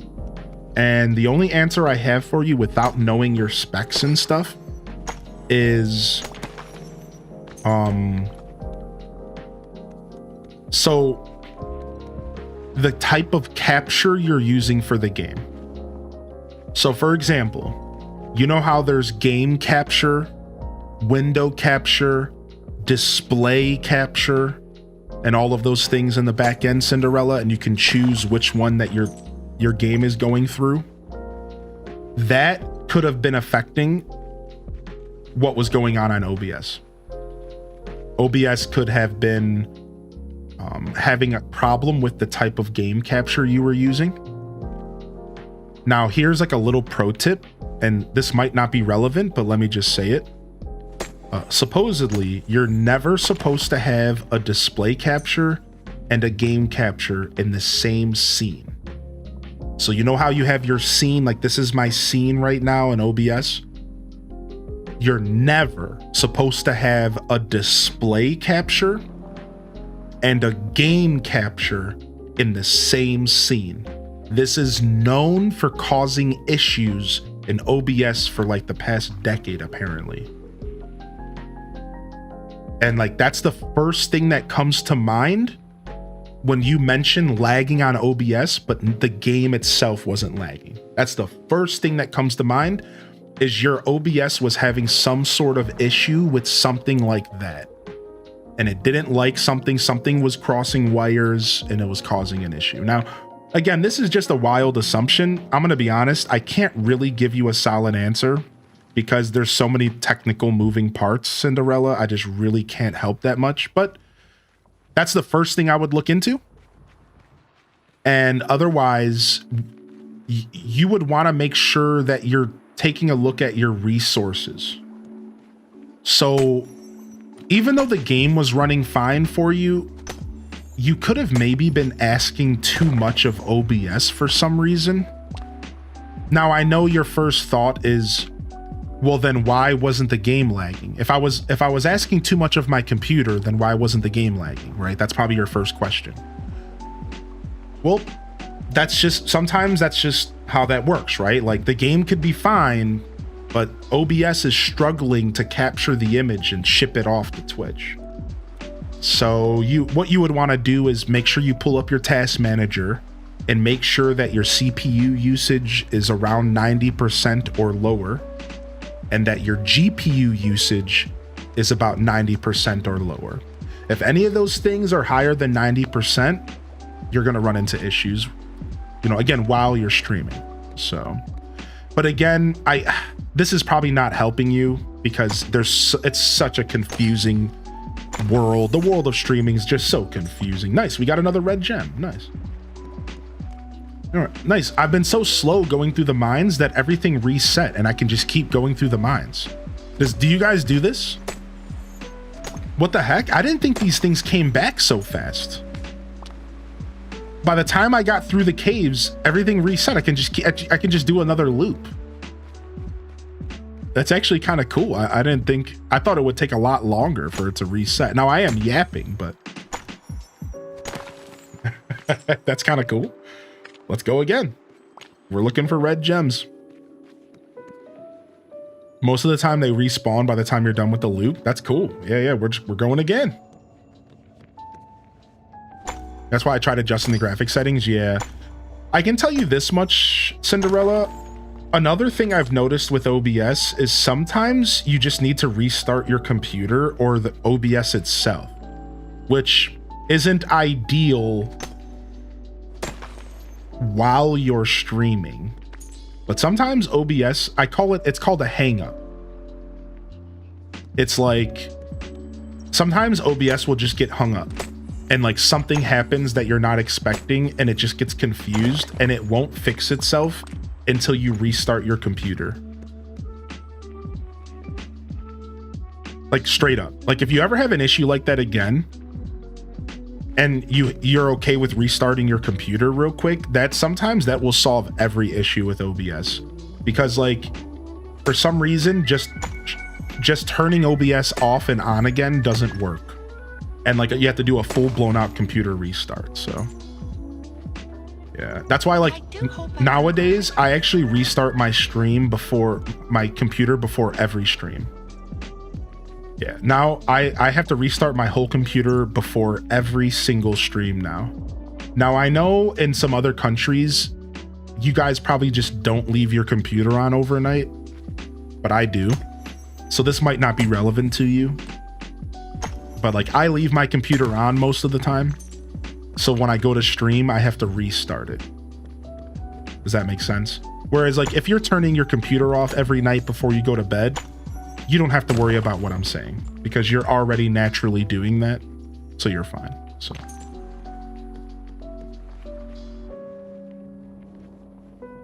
I used to go weeks without turning my PC off. I kid you not. I go weeks. But for some reason, ever since I upgraded to Windows 11, I pretty much have to restart my computer every day. It sucks. Windows 11 just is chewing me up and spitting me out. You go time bending, then you come back. Yo, what's up? What's up, Croissant? Good to see you back in here, bud. Well, I had this issue a long time ago, but because recently I fought the boss and now I don't see the lag. Yeah, Cinderella, you probably just dealt with a weird hang up. Pickaxe potions. The whole reason I have 20k hours in Sims is because I left it on overnight. Yeah, true. I forgot about that. All right, not bad. How many red gems are we at? We're at 5 out of 10, yo. We're at 5 out of 10. Let's eat some food. The bolognese fills up my bar completely. That's insane. Yo, welcome back. What's up, Dazza? Dude, I miss meal prepping. I haven't meal prepped for the past 2 weeks. I did the past week. I did last week. I made a bunch of salads and stuff, but I didn't end up going to the grocery store yesterday, so part of me is kind of looking to maybe go today. They close a little early today though, so I have to kind of hustle. You can pin the task. I keep forgetting about that. All right, I guess we'll hold off on the red gems. Are there any other places that are good for red gems, or is it seriously just the mines? Maybe somewhere in the DLC.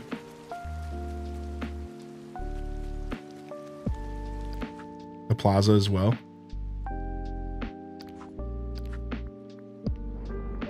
And then we have the canola, which could be ready to go right now. I don't think it takes too long to cook. Let's go check. Plaza Meadow Plains. Cooking my salmon for meal prep now. Nice.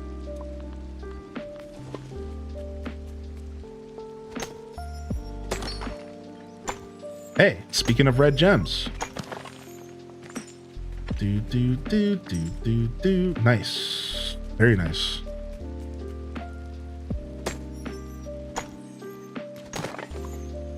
The waste and the plains. Okay, we'll head over to Eternity Island so we can go check the shop there. Why not, right?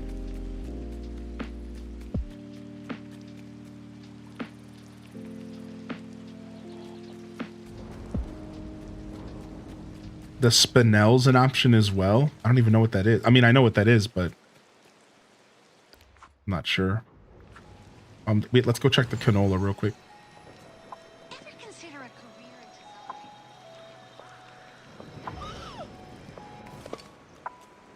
Yes, it's ready. Perfect.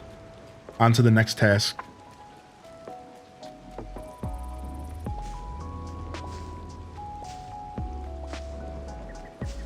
I have display capture and game capture in the same scene so I can switch easily. Yeah, I'm going to be honest with you. You're not always going to have issues with that, Cinderella, but like what they if you do have issues, then that's one of the first things you could look for. Does that make sense? It's like it's not really a big deal until it's a big deal. And then if you ever run into issues, just consider that.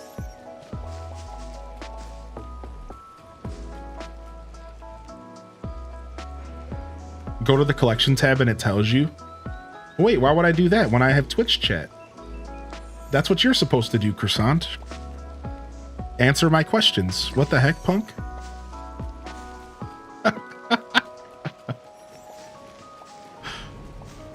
No.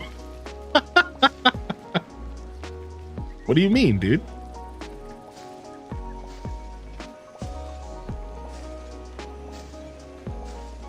Yeah, Daz, that's something that I'm trying to get into now that I'm not sharing a freezer and the freezer's not failing on me. I can actually do it. Yeah, that was one of the issues because like on one hand I was sharing the feature or sharing the freezer, so I had to already limit how much I was prepping, and the truth is that my roommate only ate freezer food. So like when I say that the freezer was always jam-packed, I mean like you don't get it. Like my freezer was 90% waffles, pancakes, and frozen food. Like I'm talking like just not like just like bags of chicken nuggies and like chicken and like pancakes and like I don't want to out the fella, but like it was just always full of freezer food. Like it was jam packed. Cabinets empty, refrigerator empty, but the freezer to the brim. So I literally gave up on meal prepping freezer stuff after a while because I was like, dude, I literally cannot fit this in. Like I can't fit this in the house. Like what am I doing? Like I don't want to plant this single pumpkin. Frick. Whatever, we'll leave it there.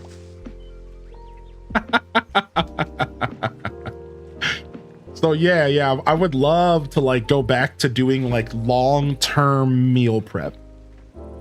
Yeah, like long-term meal prep, dude. I would love to get back into that for sure. I'm right there with you. Sounds like my freezer. Yeah. All right.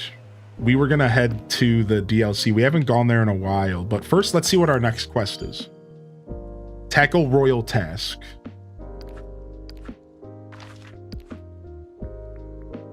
Harvest 3 fruit, that's super easy. Have a daily discussion, that's super easy. We're in the Forest of Valor, so we could do that real quick right now.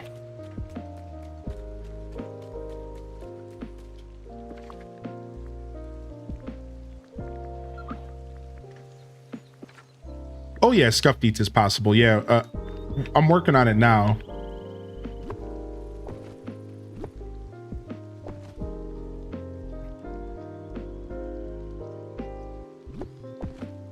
Or not. Does it have to be a different? I can't remember. Somebody said like you can just move bushes around. Does it have to be like 3 different bushes or something? Or maybe that doesn't count as a tree because it's like a fruit item. I can't remember. There's like a secret hack to like doing this easily. I'm just gonna put some junk on the ground. Whatever, man.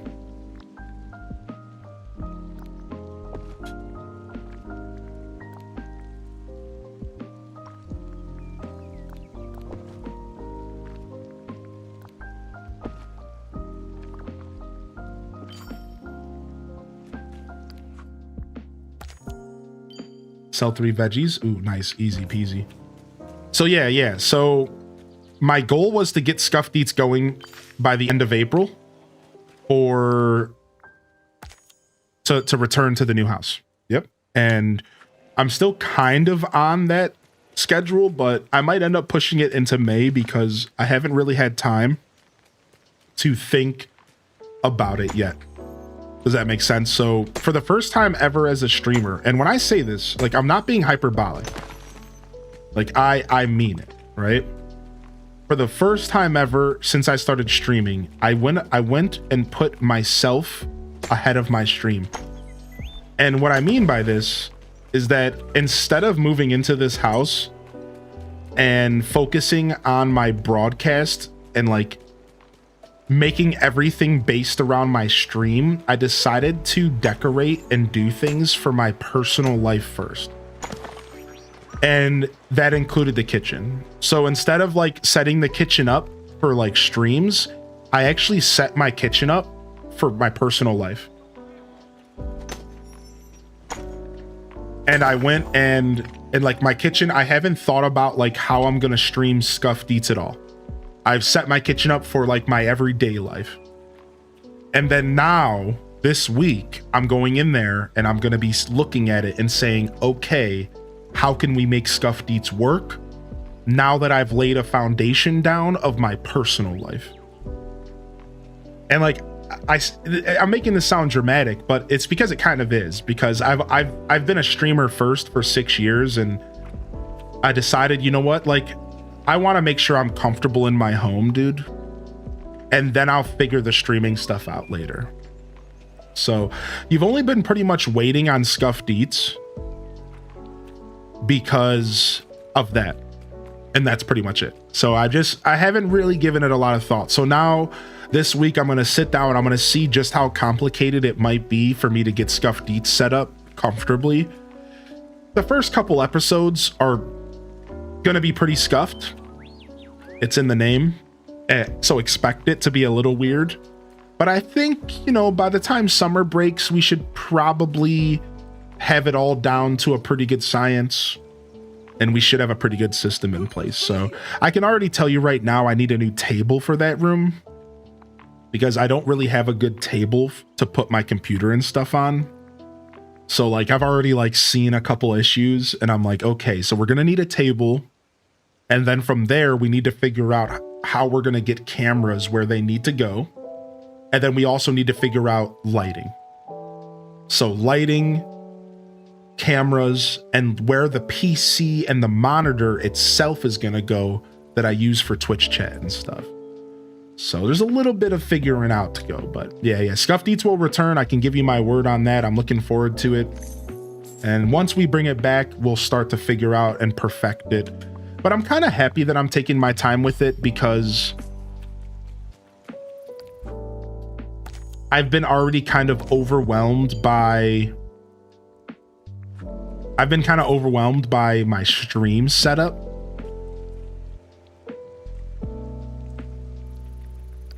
So I'm actually kind of happy. In hindsight, I'm kind of happy like that I didn't go crazy hard, because like I've had a lot going on with my stream setup. Little things keep breaking, and even today.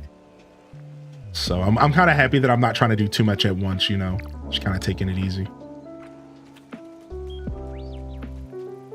I have a muscle. I can't do cooking myself. Muscle strength that requires actually hurts. Besides that, most days I don't have the energy to cook. So now I have prepped food and use a meal service for 3 days a week. Nice.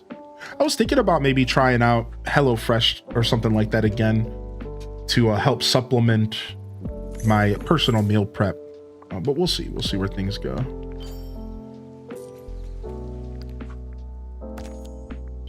All right, bring a friend their favorite gift, change an outfit, have a daily discussion. Let's do the outfit and discussion real quick. My, that was quick. Dude, Alice being so big is so funny. Ooh. My only problem with those services is the amount of sodium in them. From here in America, at least, they're like super sodium heavy. Like every single meal on the like, so like not HelloFresh, because like HelloFresh you cook yourself, and those aren't as bad as the ones that are like fully prepped before they mail it to you. But even then, like some of the meals that they have you cooking in HelloFresh have like huge salt levels. And I guess like at that point, it would just be up to you to like just not use all the ingredients they provide or something. But I don't know. That's like the one thing I think is worth mentioning. Otherwise, it's not too bad.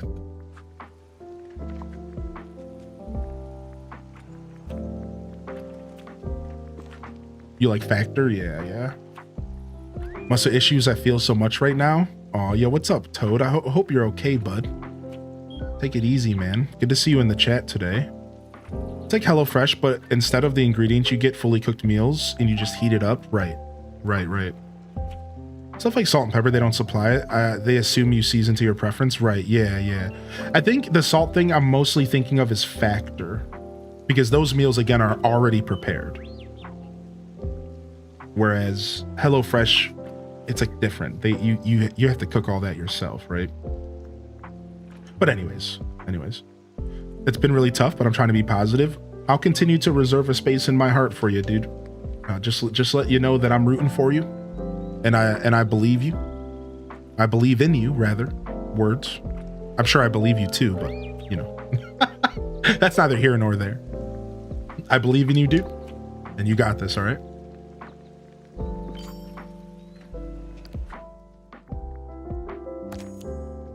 All right, take a picture and go loot some mushrooms. Let me go put my hat back real quick.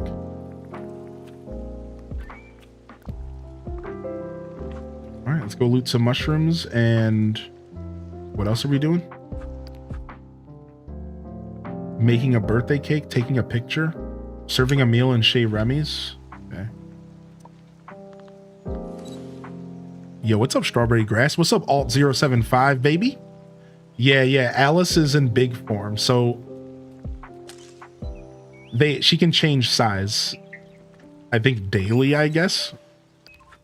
Hourly, I don't really know. She's been a big girl all day today. All right, I'm assuming I have the ingredients for a birthday cake. Some of these villages are no fun, I tell ya. I like the rain.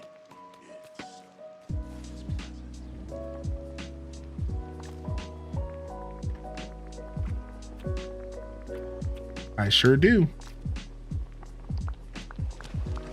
I think it's really fun, Elrob. Yeah, she'll change size in the game all the time, right?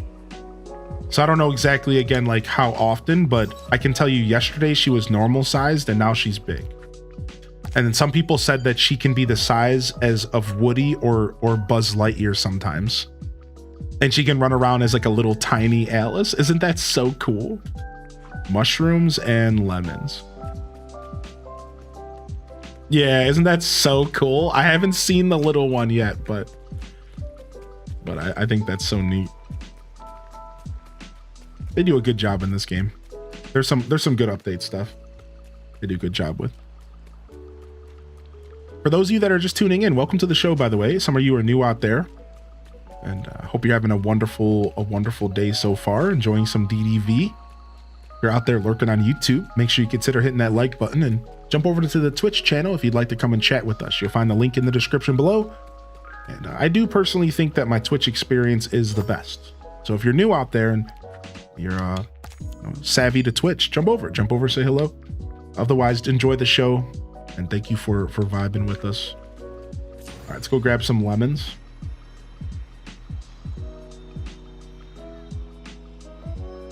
As soon as you hang out with her, she doesn't change, but when she walks around, she changes quite a bit. Oh, wow. 9 art with the knowledge. Cool. That's really cool. So she's my main companion right now. So I'm not going to see her changing a lot, but once we're done leveling her up, we'll start seeing more of it. Cool. Yeah, I'm trying to level her up just naturally because originally it was because I didn't know how the Cheshire Cat was going to be unlocked. But I'm realizing now that like Cheshire Cat's probably just going to show up on his own. So I probably don't have to level her up to 10, but whatever.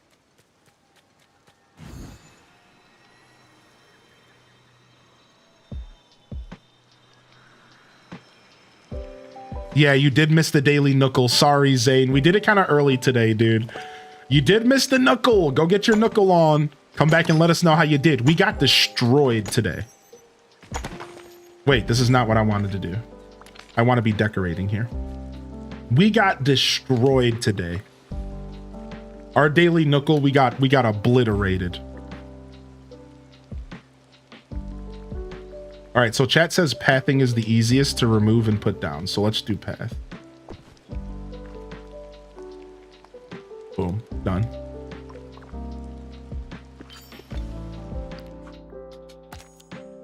All right, peaceful meadow rock spots. Let's go. Yeah, Knuckle's so cool. I really appreciated seeing that. Ever since I saw the one in the Pokemon community, I've always been jealous that I didn't have one for Animal Crossing. So I'm really happy about that. You know she's your favorite and that's why. I mean, I think I still like Vanellope a little bit more than Alice. I can't get over Vanellope's attitude. She's such a little punk. But you're not wrong though. You're not wrong. I do like Alice a lot. But I think Vanellope's probably still my favorite. You know, What's the Knuckle? So you ever heard of like a Wordle before? You ever heard of a Wordle where it's like a daily word puzzle? It's the same thing as that, but instead of guessing a word, you're guessing a villager. And it's just type into Google Knuckle or go to knuckle.net.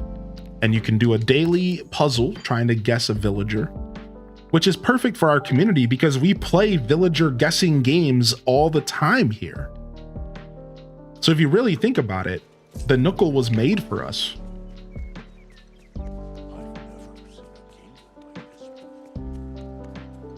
Your favorite is Stitch. Stitch is cute. Stitch is worthy of being a favorite.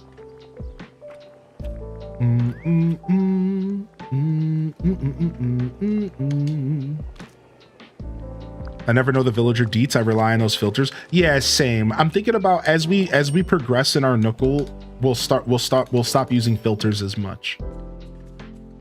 Like just for a challenge, you know. But for now, I'm also leaning into those filters big time. One more. Frick. I knew I was so close. Feed a critter. Do we have apples on us by chance? We do not. We have blueberries on us, so it looks like we're gonna go feed the raccoon and we'll kill 2 with one quest. Sure.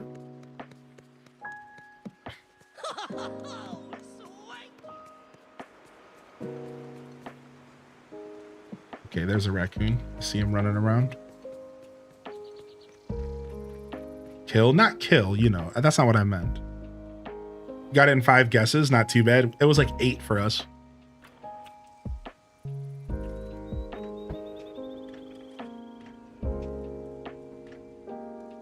Yeah, it was like around 8 or something ridiculous.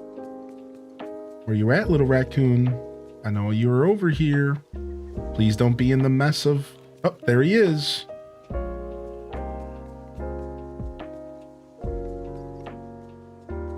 I can't see here.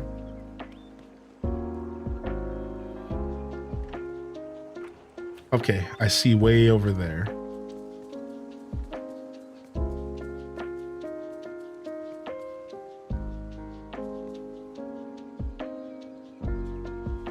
Okay, got him.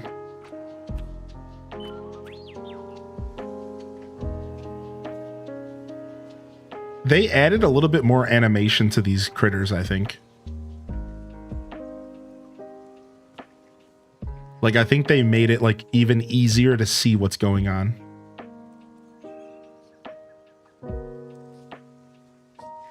I almost had it there.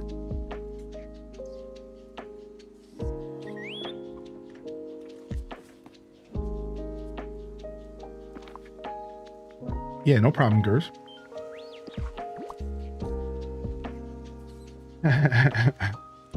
Nice. Thanks for checking in today. All right. Feed a raccoon done. Feed a critter done. Go to the event. Tag a royal task done. Dang it. Open fresh memories is doubled up. Dude, I'm locked in here. What the heck, dude? All right, let's go to Eternity Island. Apparently that is a place for us to go. The Waste and the Plains. Right? What do snakes like to eat? Eggs. You're talking about the ones in Eternity Island? Eggs, I believe. Yeah, they want to eat up them bird eggs. Yeah, for sure. I haven't been to Eternity Island in so long. Would you recommend the game? Yeah, to an extent I do. All right, now it's hard to give you what I would call a hard recommendation because I don't quite know your gaming taste. So I'm very leery about hard recommendations, but to answer your question, I do give this game a solid, soft recommendation across the board. It's honestly a well put together game. It really is. And if you're a fan of life simulations, Animal Crossing, those styles of games, you're bound to enjoy this game to some extent. And I will tell you, you do not have to be a Disney fan to enjoy this game. Because I certainly was not a Disney fan when I first picked this game up. So you don't have to be a big Disney fan. I still am kind of not. But Disney has certainly been growing on me, and it's kind of brought me back to my childhood because, you know, I grew up on those movies. I just didn't really keep up with Disney. So yeah, good question. If you have any other questions around the game, if you'd like more information, just come and ask, dude. All right, no problem. That goes to anybody out there. Anytime you're looking for game knowledge or recommendation, if I can't answer, somebody in the chat sure can. So, all right, nice. Red gem.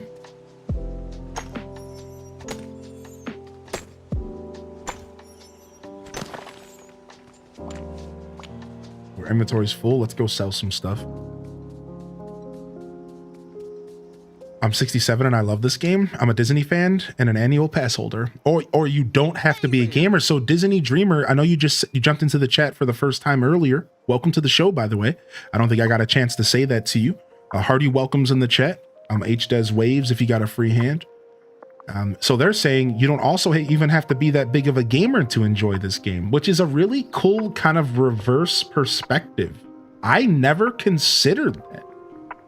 That's a really, really cool comment, right? Like, that's really neat how you're basically saying, yeah, you don't have to be a Disney fan to enjoy the game. You don't actually have to be a gamer because the game carries its weight for Disney fans. That's actually really cool. I never considered that. I really like that perspective. Thanks for sharing that, actually. That's like really, really cool.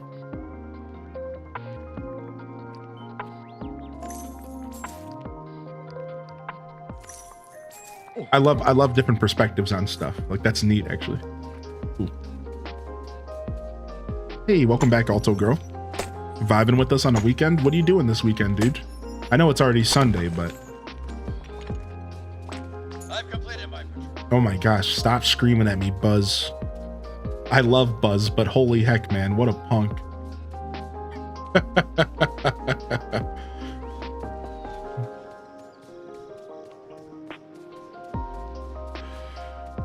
It's my getaway from life stresses. That's me in Animal Crossing. So I can relate to that big time. That's me in the AC, baby. Nice.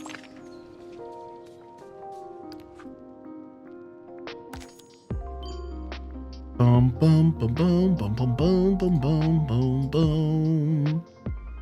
Yo, I really appreciate everyone hanging out today. We have an excellent bunch of people hanging out over on the YouTube. Hope you're enjoying the content. Enjoy the lurker zone. Don't be shy to hit that follow button and subscribe if you're looking for more Disney Dreamlight, Animal Crossing, Stardew. Just to tell a little bit about myself for those just tuning in, I'm highly in descent. You can call me Highly, you can call me Joshua. I've been streaming for about 6 years now. We just passed the 6-year mark. We're into our 6th year. And I'm known mostly for Animal Crossing, Stardew Valley, farming sims, life sims. I love checking out indie games and showcasing them. And one of the things I like to think that some of the value I provide is showcasing games and helping you better decide, if a game is for you. So I do my best to kind of lean into a lot of indie games, Nintendo content. Nintendo variety is kind of my niche. Whether I'm playing Zelda's, Kirby's, Pokemon's, Animal Crossing, you're going to get a lot of that Nintendo content. Stuff I grew up on, Yeah, welcome to the broadcast, though. Welcome to the show. If you have any questions about the content, feel free to ask. Feel free to jump in and get a hello from us. You're welcome to lurk, but we're always down to greet somebody new out there or returning as well. Welcome to join us. Nice. We got to clean this place up. We got a lot of stuff to clean up here. That is R2. Yes. He's a pet, so he's not a he's a companion. Just to be clear. So he's not his own character, but he even makes the noises. Listen.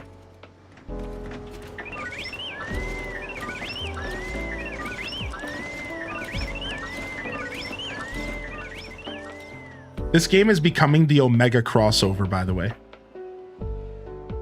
Like, think about it. We just got Alice in Wonderland and Star Wars in the same game.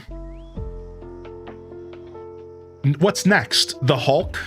Dazza made a joke about that, but I don't think he was too far off. The Hulk will be here next week.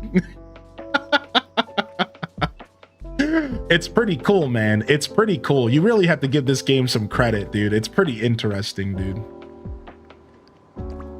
I want Iron Man. He's cussing, yeah. I started watching Twitch Friday and I'm hooked on this now. Finding some good folks to watch. Needed a break from true crime. Nice, dude. Yeah, we all need a break from true crime. It can get a little heavy. I've been there. I've been there. Nice. Welcome in, Disney Dreamer. If you have any questions about Twitch, you're welcome to ask, all right? Twitch can be a little bit of a learning curve. So don't be shy to jump in and let us know if you're not sure about something or some lingo. You know how it goes. It can be a little bit uncomfortable sometimes, I'm sure, for somebody new on Twitch. But yeah, welcome to Twitch. On behalf of Twitch, I can speak for them a little bit. Being a partner, on behalf of Twitch, welcome to Twitch, and on behalf of the Disney Dreamlight community, welcome as well. I honestly took a pretty big break from this game, and I wasn't playing it a lot, and I just came back for the Alice in Wonderland update, and boy, am I excited, especially with new Star Wars stuff. I'm a big Star Wars nerd. So I told the community I would play a couple days in a row this next week or so. So you can look forward to some more Disney Dreamlight here. I stream at 8 a.m. pretty much every day. So I'm an early bird. I like to get up nice and early. Yo, thank you, Blood Raven, for badging them up. Bringing them in, badging them up. Badging them up and bringing them in. Thank you, Blood Raven. You have to do that, dude. Well, enjoy your gifted sub, Disney Dreamer. The Disney fans are always down to take care of each other. If there's one thing I've learned streaming this game, Enjoy your gifted sub. If you're not sure what that's all about, just ask, but enjoy. You get some emotes, and you don't have to worry about ads if you come back to the channel this next 30 days, so enjoy. But yeah. No pressure or anything like that. The last thing I would want is for somebody new on Twitch to, you know, feel obligation or anything. Just enjoy the content, and welcome to the show. Welcome to the show, baby. That was 3 months. Holy heck, Bananas Gorilla. Well, thank you, Blood Raven. Dude, I didn't even notice. Here I am yapping. The yapper alert. I work most days, usually 1 weekday off and 1 weekday, 1 weekend and 1 weekday off. Nice. The classic. The classic. I've been there. I cooked a lot in my life, so my days off were always kind of wonky. Like at one point in my life, my weekend was Monday and Tuesday, but I kind of liked that because nobody else was off Monday and Tuesday. And I felt like I was kind of in my own world. I'm going to pop a lurk and get some housework done, possibly some yard work. Hey, nice. Thanks, Blood Raven. Yeah, sure, Beatles. Yeah, sure, man. What's up? Good to see you back in here, Beats. We were talking about you and your waffle and pancake addiction. Speaking of, can you give me an update? Are you still living off of pancakes and waffles by chance? Because like we were talking about that a little bit. Are you by chance still in your waffle pancake era? I've got to know, man. It's only been a couple weeks, but I got to know. You loved having Monday off? I work at a pharmacy. Yeah, I'm a big Monday fan. Not as much. My depression is much better. Aw, sorry to hear that, man. Take it easy. Take care of yourself, bud, all right? If pancakes and waffles are the cure to your depression, then eat on, my dude. Eat on. Did you notice the voice acting change in Oblivion? So I'm not really that good. Ooh, we got a red gem. I'm not really that good at noticing voice actors and stuff. So that actually might not be the best question for me. But to answer your question, I think they said that they were able to do more voice acting in the trailer.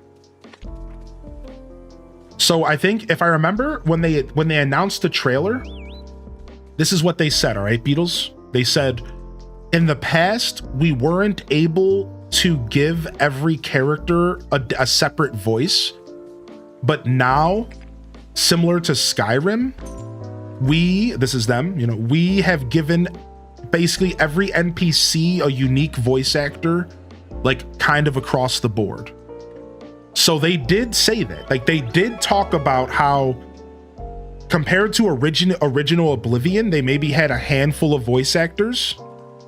They said now they gave what felt like every NPC a separate voice actor, you know, to some extent. So like maybe all the guards are the same like Skyrim, I'm not sure. But they made it clear that like the NPCs all have very separate voice acting. Like, so there is new voice acting.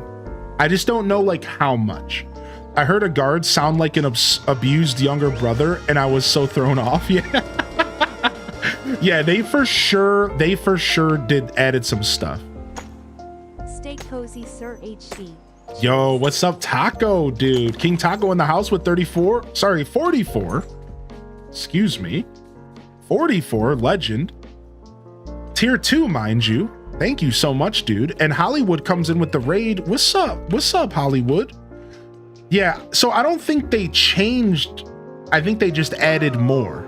Speaking of Oblivion, by the way, I knew you were playing that, Hollywood. I just knew it. I'm like, there's no way I'm getting a raid from Hollywood and she wasn't playing Oblivion. Here's the deal. I need a favor. Here is a present for you. Yeah. So all I know is that if you go back to the original trailer, they said that they have voice acted all of the different, like a lot of the NPCs got new voice acting. And that's all I like really remember, something along those lines. So yeah, I don't think they changed a lot. I think they mostly just added more voices and made the characters feel more diverse. Right? Like that's pretty much a good way to word it. So Yeah, yo, good to see you, Taco.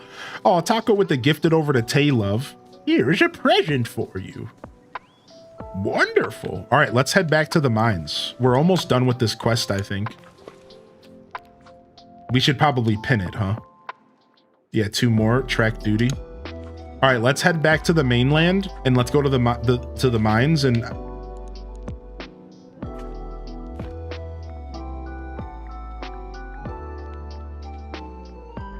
And we might be able to finish up this quest here.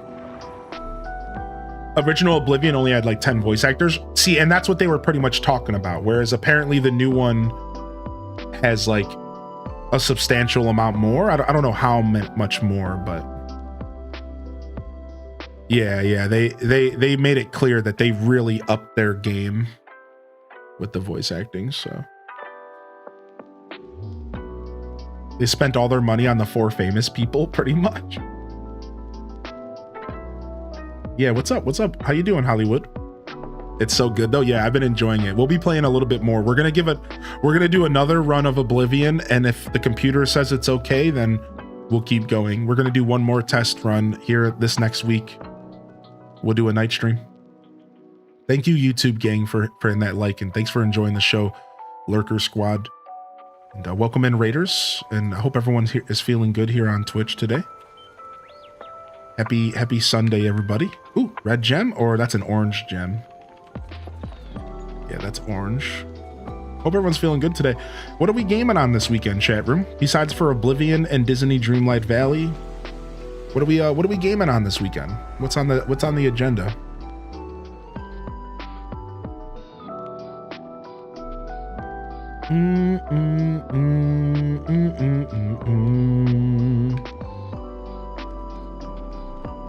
I'm meal prepping for the V Rising update tomorrow. Oh, you're prepping. I don't know why I put meal in front of it. The V Rising update. I know a little bit about V Rising. So that's a game that kind of just came out, right? Am I wrong about that, Chippery? Like somewhat new? Good to see you, Chippery. You're on Palia. Living that Palia life. Feisty lives in Palia. So Feisty, what's Shoots and Ladders? Some sort of mini game y'all created? I always see it in your title and I'm so curious. You're currently obsessed with Blueprints? Dude, I want to play Blueprints. Do you think I'll like Blueprints? I want to play that game so bad, actually. I'm a big puzzle fan. You're doing some Stardew. It's been out for about 2 years, getting a new update. Best building game. Maybe I'm just remembering when V Rising came out. I feel like something in my brain sticks out about V Rising. I don't know why. It's a mini game, 3D Shoots and Ladders. It's 3 level. So wait, what do you mean? Is it built into the game, or is it something y'all made up? Okay, you made it. You made it up. Okay, cool. That's cool. That's fun. I think that kind of stuff is so unique. I think that kind of stuff is so unique, dude. I love when people make video game or make mini games and stuff. So neat. Played a little Chef RPG, Stardew, ACNH. Can't find a game I really want to play right now. Yeah, that has to be. I can't imagine wanting to game when you're uncomfortable. It's not the easiest thing to do. I'm trying hard not to see Blueprint spoilers. Well, I guess I'm happy I'm not playing it then. Down, down, down, down, down, down, down, down, down, down. Yo, DJ Artemis, real quick. You know that issue I had with my sound? Guess what was going on? I think my XLR cable was running over an electricity cord and the insulation just wasn't doing it.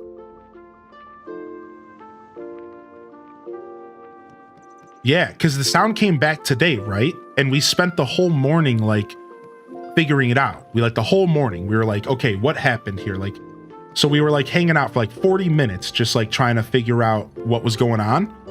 And as soon as I moved my XLR cable away from whatever it was touching, crisp. So I learned a lesson today, man. I didn't really know that. Like, I kind of understand audio and I understand how delicate audio is, right? But I didn't realize that simply running the cord over like an electricity cord, that was it. It was screwing me. Yeah. I had no clue. That little adjustment I had to make, and everything has been smooth as eggs. So I'm gonna have to redo my setup to make sure that my XLR cable's not running anywhere near the electricity over there. Lesson learned, man. I love learning lessons, DJ, so pretty happy about that. So I also might look into better XLR cables, because the ones I bought were like decently high end, but it's making me realize that maybe I could spend an extra like 30-40 bucks and get like a real set of XLR cables, you know, like some real high end ones. Like maybe that will help my situation a bit. Maybe. Taco is who got me hooked on Twitch Friday. Wait, oh, you're hip to Taco, Disney Dreamer. Oh, nice. Yeah, we love Taco around here. Nice. Yeah. Taco's been around for quite a bit, man. Nice to see some friendly faces in the chat, huh, Disney Dreamer? That's cool. Yeah, Taco's been he's been a mainstay Disney Dreamlight Vallier for what? 6 months now? A year now? Something like that. It's been a while, man. Homie's been on the grind. It's cool. Cool to see him enjoying a game. Maybe you wrap it with some electrical tape. Better cables are a solid investment. Yeah, I might. Since we're on August, yeah. So you're pushing a year, man. That's crazy. Yeah, I'm probably going to invest in some better cables. I think I'll spend some good money on some cables and make sure that my setup is always good. But still, I still am going to have to move my cords around regardless. You know what I mean? Like, either way, I'm still not going to have my cords running the way they were. You know, lesson learned. But we might invest as well. Dang it, all these blue gems, dude.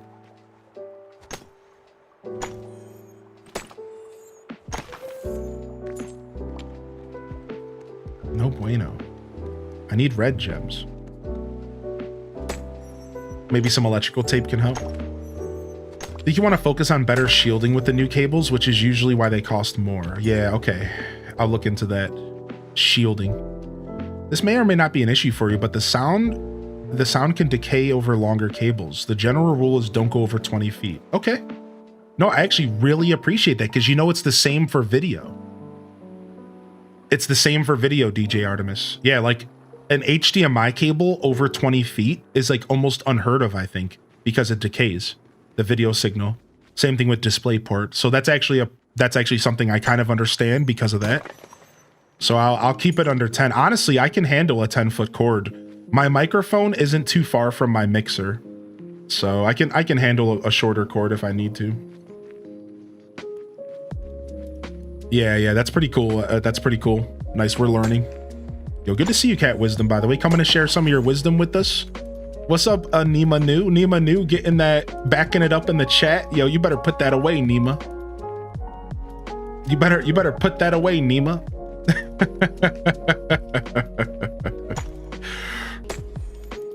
I didn't know that about video. Yeah, video's the same way. You can't go too far.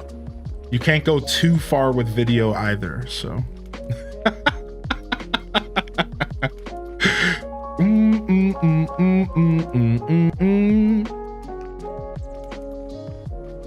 Yeah, not too far. Oh, thank you, Bell Bun.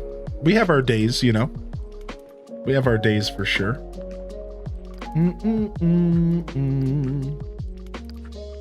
Nice to have everyone hanging out here, of course.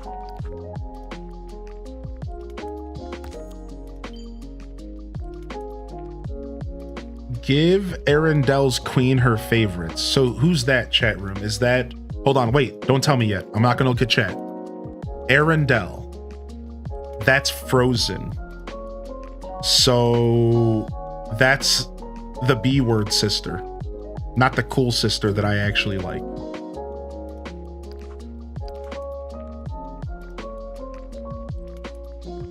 Yeah, that's Anna. Yeah, she's the B-word sister. Right? Wait, no, wait. Am I wrong? Wait, which one is the main girl from Frozen? What's the main girl from Frozen's name? Elsa. Oh, dang it. No, I like Anna. Ola. I like Anna. Okay, Anna's dope. Elsa can get over herself, all right? She needs to get over herself. Elsa needs to get over herself. Anna is dope. Anna, dope. Elsa, get over herself.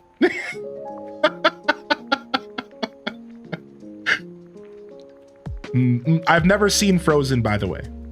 I should preface this conversation with I've never seen Frozen, so I really have no room to talk. I apologize. I'll shut up. My opinion of those characters are seriously only based off of this game.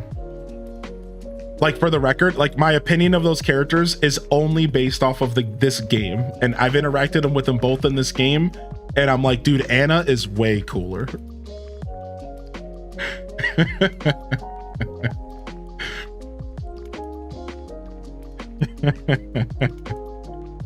I just wanted to say your streams help a lot with my anxiety, and your hard work is truly appreciated. You've built an amazing community.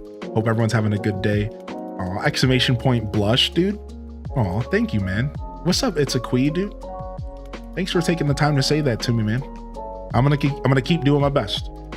That's the value exchange here in my channel. You come and spend time, you enjoy my content. That's base level support. Nothing else is expected of you. And in return, I'm gonna bring my best. If I got 70%, you can have 70%. If I'm feeling 100, get 100. Sometimes I'm 110, have that extra 10. You can have it all. Regardless, I'm gonna give you what I got, and that's the value exchange here. That's what I like to tell people. Because I think everything in life is an exchange. And you don't have to think about that too negatively. But I do believe that there's always some form of exchange, you know, outside of maybe some things. And I think that's the exchange here. You know, you come and hang out, you relax, you support me, and I'm gonna give you my best. I think that's a fair trade. All right, pickled herring, tzatziki, and red nasturtium, which I think is something that we get from up here in the Forgotten Lands, right? No, appreciate the follows. Redheads are cooler than blondes anyways. You said it, not me. Sorry, Alice.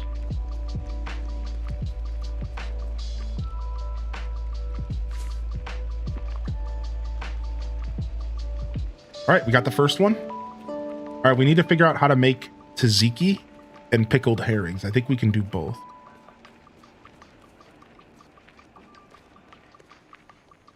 Yo, what's up, Pineapple? Good to see you here today. Thank you. Thank you, Random, for showing love for that message. Thank you so much. Appreciate y'all. I thought I missed something I wanted to read in the chat. I thought so. The number of friendly residents in this valley is quite impressive. Elsa, let it go already. No, I think I'm good. If I did miss a message, though, don't be afraid to repost. Thank you again, Taco, for the gifted. And oh, that's what I was gonna do. So anybody here by chance play Palia? I don't want to put this person in a box because I think they're way more than just their game as far as content creation, but I'm gonna go ahead and do a shout out here, and I would encourage y'all to check this person out. So their main game right now is Palia. If you're looking for somebody who streams Palia literally daily, but they also love Sea of Thieves, and they've been known for messing around with Animal Crossing. They built one of the most intricate mazes known in the Animal Crossing community. Their name is Feisty Streams, and they're actually currently on their partner grind, attempting to get a partnership with Twitch, and it's been well overdue. They work real hard, they stream insano hours, and they clearly care and are passionate about what they do. And I encourage you to hit that follow button, because here at the Hyro Gaming Group, they're a part of our stream team, and we're looking to kind of help them get that final push into that partnership that I believe is well deserved, well earned. So drop a follow and check them out, dude, because even though, again, I don't want to put them in the Palia box, I don't think any creator wants to get put into a box, but that's definitely their main game right now, and probably for the foreseeable future. So give them some love and help them out, man. Help them out, check them out, throw them on a lurk if you can lurk. go say hello to them. Tell them I sent you. I know they're in the chat right now, but and hopefully we can rally the troops and help our bud get their partnership. So, all right, we're looking to make tzatziki and pickled herrings.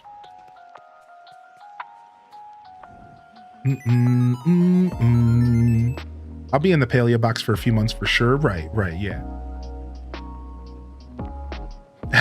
Feisty, that's a good bet. I didn't know that y'all were betting.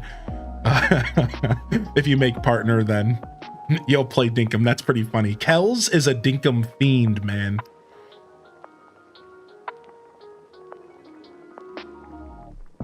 All right, let's go to the favorite tab and see if we can make.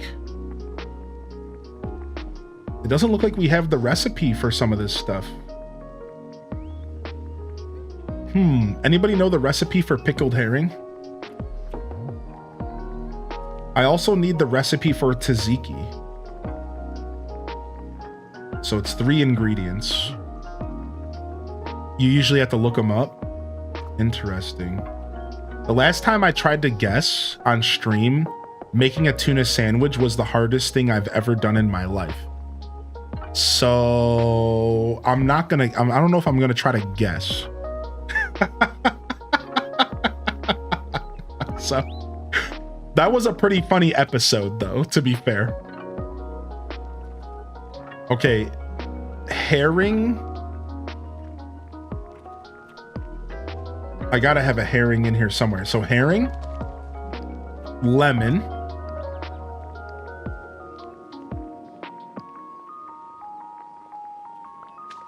it's a red herring. Dude, I love Scooby-Doo so much. It's red herring.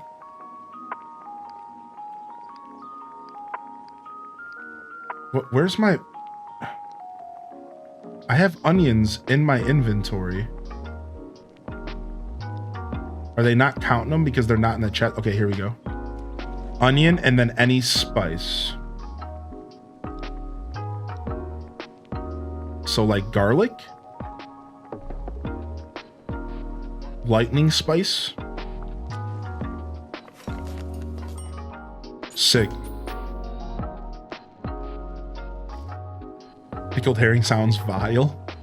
All right, and then we need to make tzatziki. So I'm gonna try to guess on this one. So tzatziki is gonna be, hold on, tzatziki in real life. All right, hold on a second. I got this. So in real life, tzatziki is cucumber. Let's see if this applies real life. Like I said, the last time I tried to do this, it wasn't anywhere near real life.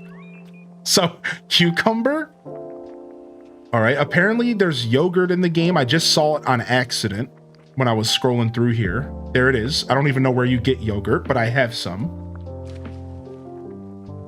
And dill. But like, we don't have any dill. Right? So cumin, basil, oregano, mint. So it could be like any spice. I don't know what you would use if you didn't use dill. I have no clue what you would use if you didn't use dill. I guess I'll just go with black pepper. I didn't even know that was a thing. Nope, that was cucumbers. Frick. Okay, I failed. What is it? What is it?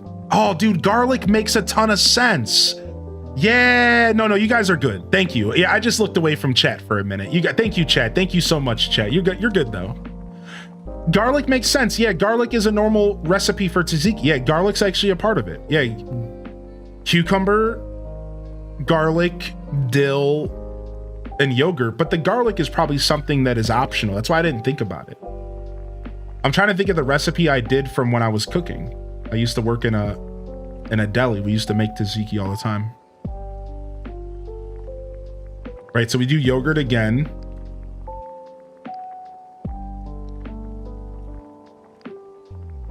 Cucumber.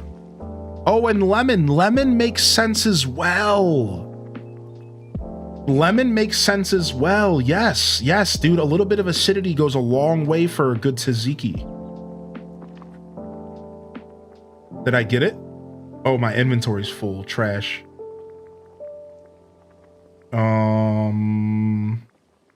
Let me eat this.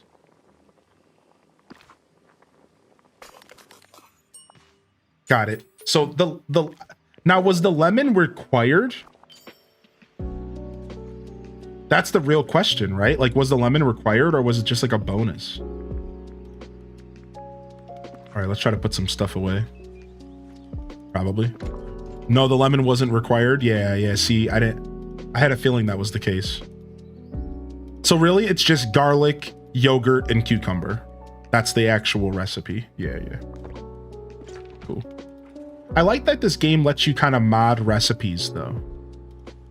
I do like that this game lets you mod recipes sometimes. I think that's actually pretty cool. All right, let's go see. She's probably at home. She's been at home a lot for me. Yeah. Maybe she hangs out at home during this time of the day or something.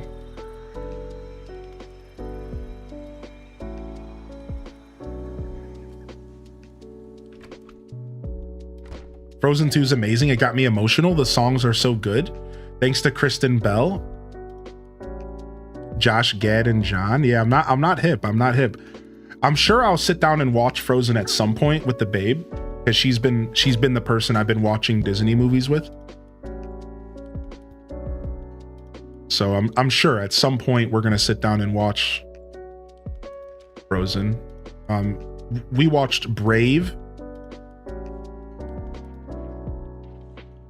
Oh, I just know we're going to be good friends. We watched Brave. We watched Wreck-It Ralph 1 and 2. She sat me down and made me watch the 2 emotion movies. I'm sorry, I don't remember the name, but with the cute little girl. They put out a sequel recently, Inside Out. I saw those 2 recently. I think that's it. I think that's what she made me watch so far. Partially because of the community's request, and partially because she just felt like I would enjoy them. And she was right about all of them. I enjoyed all those movies. Inside Out was good. Inside Out was a deep movie. I'm a deep man. I'm a very profound man. I'm a very pensive man. And Inside Out was beautiful. I'll give that game a lot. I'll give that movie a lot of credit. Like, that movie was actually really like next level of depth. Very good friends. It's pretty cool. And it was pretty on point with a lot of stuff.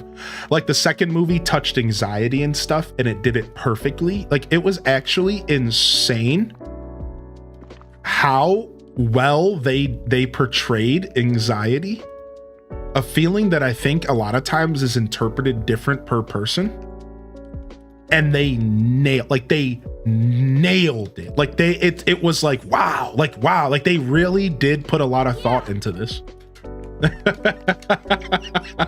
Like, whoa, like I was really put back by like how well that movie was put together. Yeah. And there was a couple other, the second movie touched a bunch of like deeper, like, I don't know how to say it, just like a different set of emotions. So it wasn't just anxiety. There was a couple, but they did a good job with all of them.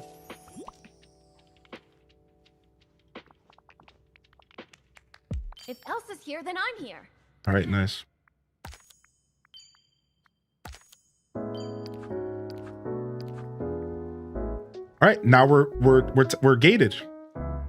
The only thing we can do is we can try to get more memories. And the chat said what? To just sit there and dig with the shovel to get them? Yeah, embarrassment, envy. Ooh, nice beats. It like validated my childhood in a way.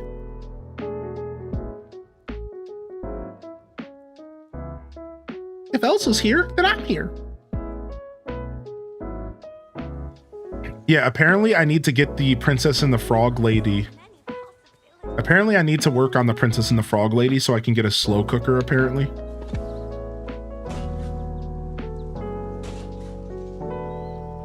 If I can get one more memory, then we finish a memory quest. I'm not expecting to get all 5 for the other quest today, but like one more would be cool.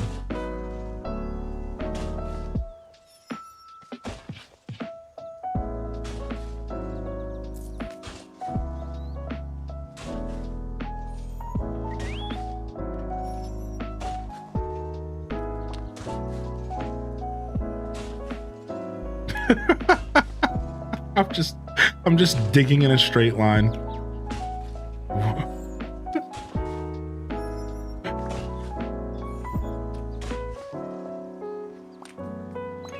You never get many when I dig?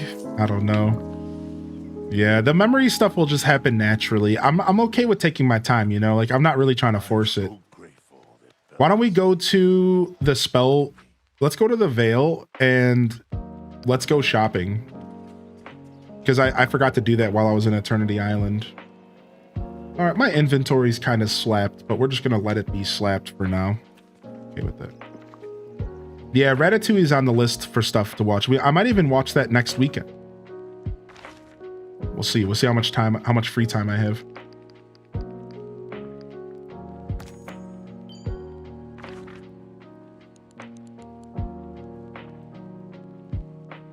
It's fast travel. Let's go to Storybook. Movie night. I mean, we could do a movie night if y'all want to. Yeah, sure. You guys want to watch Ratatouille together? I'll set up a movie night. Maybe the second week of May would probably be pretty good. Sure, we can do that. All right, I'll save Ratatouille for a movie night. Sure, I'm into that. We haven't done one in a while. Yeah, we haven't done one in a while. Sure. I actually like that idea a lot. That's a good suggestion. All right, I'll start setting it up now and I'll figure out a date and then we'll try to give y'all a couple weeks in advance, maybe 2 at most. And you can join us. It would be in the Discord for the record. So you would have to participate in Discord. I know that's a little bit of a steep learning curve. So, but that is the best way to do it. I can't really do it live on Twitch and stuff because it's against like copyright and all that nonsense. So. I want Bill to be happy. Yeah, sure. We could do that. Don't forget to use the furniture hack to cover the holes. Wait, what's the furniture hack? What? Oh, I do know that hack. You can do it with rugs. Yeah, you can just put a rug down and it just deletes the holes. Yeah.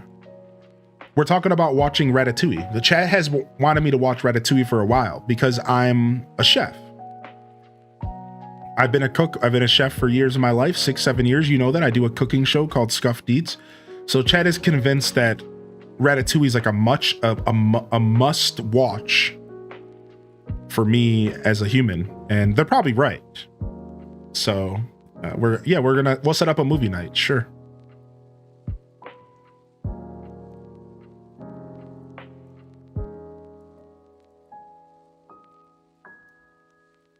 I've got an idea that I'd love Hey, to share. we're in. Good day to you. Nice. Let's pick up some new furniture. There's gonna be a ton of stuff here I've never seen before. Look at this thing, dude. This massive rock. Hey. Bye-bye. Dang, I don't have any of this stuff. So the red dot means that you've never like purchased it, right? I'm saying that for the benefit of the community. So the red dot means it's a new item to you. So if you see the red, that's how I shop. I just red dot shop. If I don't have it, I'll buy it. I'm a simple man. If I don't own it, I buy it. Because then from there you can order stuff from Scrooge. Right? So from there, you can just order stuff from Scrooge. And you can order doubles of stuff if you need it, right? You don't really need to buy doubles because you can just order stuff from him. So I figure I don't worry about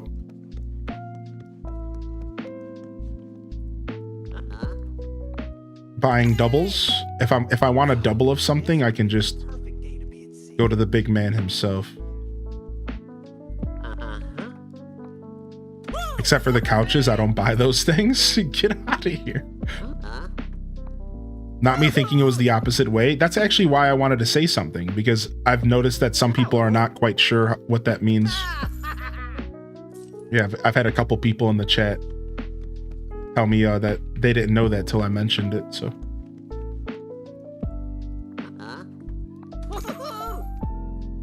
Nice. It's nice to have some spengy cash. Nice to have some spengy cash though, because we were a little broke for a minute. We got a little bit of spongy cash. I don't normally buy clothes at all. I'm not a big clothes guy in this game. Every once in a while, I find a suit or something that I think is sick. But all right, can I know I have to leave here before I can fast travel. All right, let's go back to Eternity Island and poke around it. I'm curious to see your house. So I haven't decorated at all, but I can show you. Yeah, sure. I have one room that's worth showing off, and then the other room I'm converting, like it was a storage that I'm turning into a proper storage, and I'm just like mid conversion. So don't judge me too hard. But here, I'll show you my house. I haven't done decorating. That's one thing I haven't done a lot of in this game. And if you want the truth, it's because I'm on Switch and decorating with the mouse or with the controller wasn't really ideal. Now they've made some strides to make it better. But how do you have so many coins? So I grow pumpkins. So Reese's pumpkins are by far the best money. So clear a space up in the Forgotten Lands and plant maybe 100 pumpkins and just keep repeating that. Every time you harvest the pumpkins, sell them, buy more seeds, plant them, and you'll just slowly make a ton of bank, dude. And you can it's easy. You can just do it pretty much about 100 at a time and just make yourself a little bit of cash at a time. Right? Like I don't go deep. Some people do mega farms. I don't go deep. Like you don't have to go insane. You can just do like a little bit at a time. Like here, I'll quickly show you what my farm looks like so you can get an idea. And my last harvest was about 100,000, I think. Like 80,000 gold. Here, I'll show you real quick.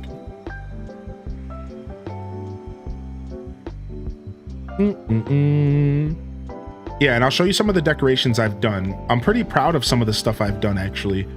Mainly outside decorating, but it's all a mess right now. One of my goals with coming back to the game is kind of to clean some of that stuff up.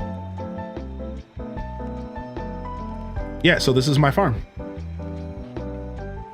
So it's just about 100 crops, I think, maybe a little more. And this gives me about just around 100,000 gold every harvest. And if you harvest with a gardening person, you get more than you usually plant, which is beautiful. And you just sell the pumpkins off. You don't have to go crazy insano with it. Get yourself a couple bucks, you know? But I'll be honest with you, I'm pretty broke. So I'm sure the chat has better advice for you than I do, because I'm kind of just returning to the game after a while. And I'm broke. Like, there's people in this chat who have millions of gold. And I'm sitting around with like 100,000. Like, I'm broke. So if you feel broke, you should know that you're not alone. All right. So let me show you my first ever decoration. Take a look behind you. You see all that? That isn't normal.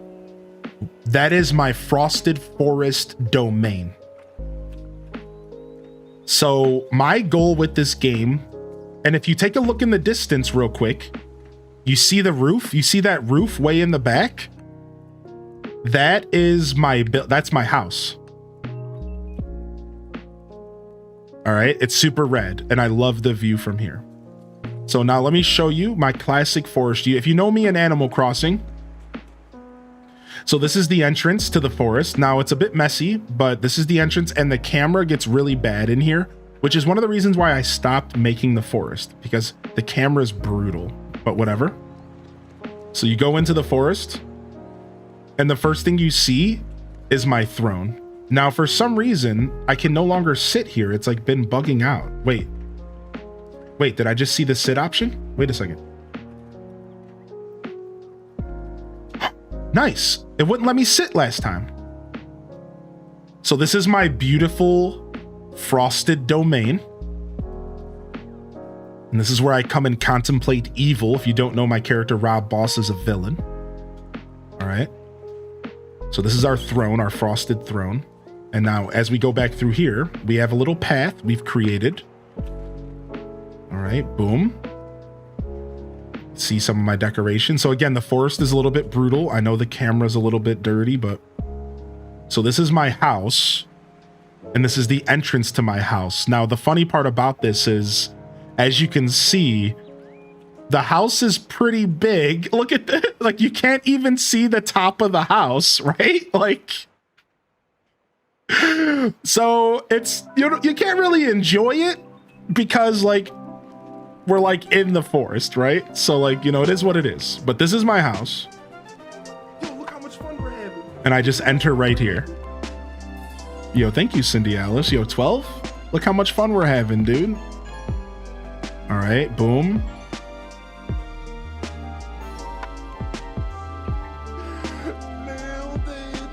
Now, some of this stuff has gotten a little out of hand because I haven't decorated since I put the new house up. Face holding back tears, face holding back tears. I love it here. Aw, thanks for sticking with us.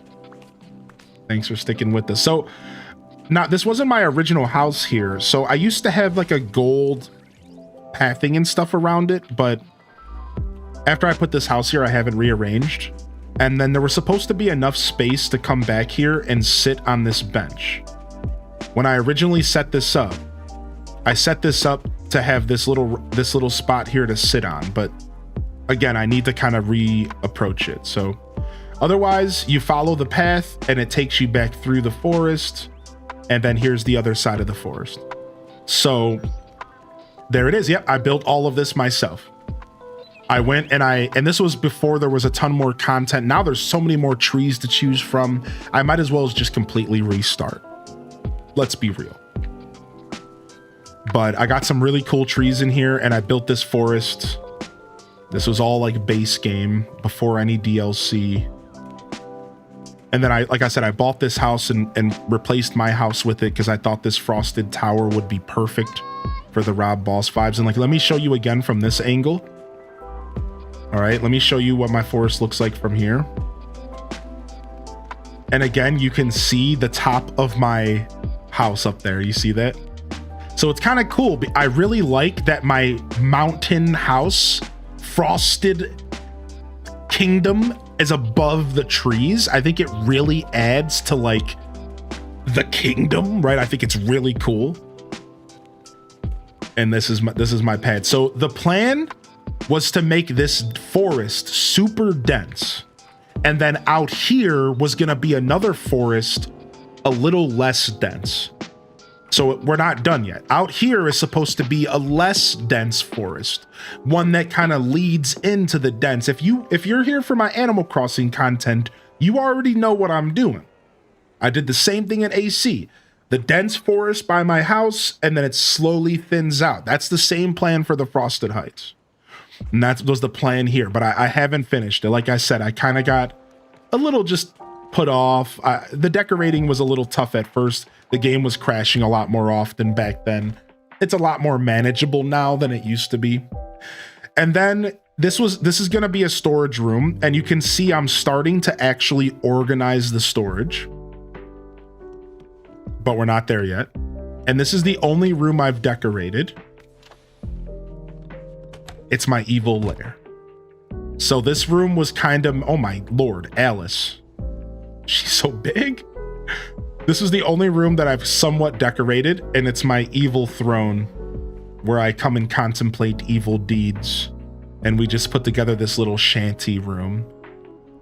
Again, like using like literal base wallpapers. It's meant to be run down though. Like it's Rob Boss the villain. So I purposely use the rundown wallpaper and like old rusted, like cobweb covered lights like this. It's meant to be this way. Now, of course, I have the only fireplace that doesn't actually turn on. Still to this day, they never turned on this fireplace, and I'm so sad about it. Like they made a bunch of them work, but for some reason this one just doesn't work, and I'm sad about it. But I have my mirror on the wall. Who's the most villainous of them all? Yeah, so that's it. That's all I've done. So we haven't decorated a lot. Yeah, I'm playing this game through the Switch. If you're talking about the zoom, it's a Switch feature, yeah.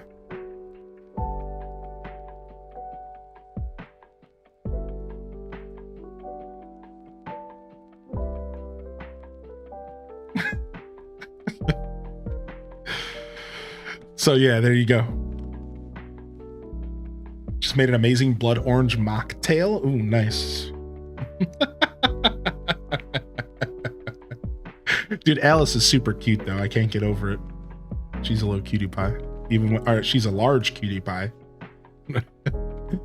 Don't dare call her little in this state. Yeah, it's nice, El Rob. Even as a casual gamer, I think the zoom feature is really nice. I use it in my free time to see like details in the distance. That's funny.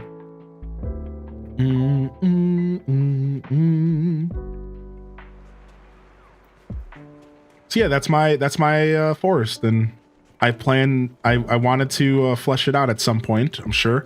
So one of the things I did recently is I gut this whole zone. This was actually something I did recently. I started moving everything in the valley here, all the fruit trees and stuff. That was step one. And then I was going to go around and actually start decorating the valley a little bit. And I just haven't gotten to it.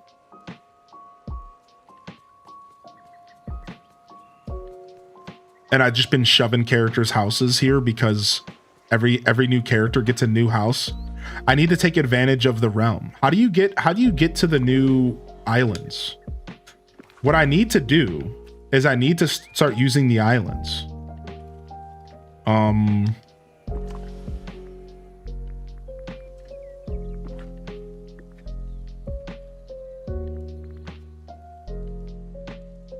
Pick this up, remove.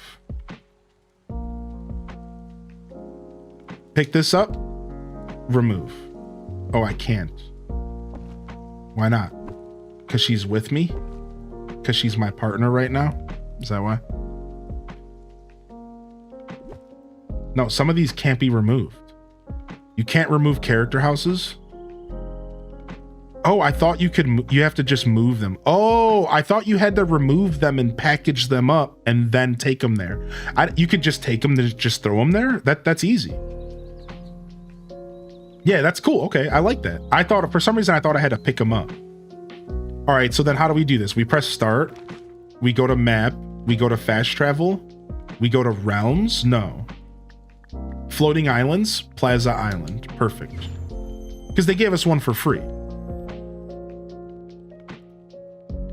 All right, let's go see what this looks like.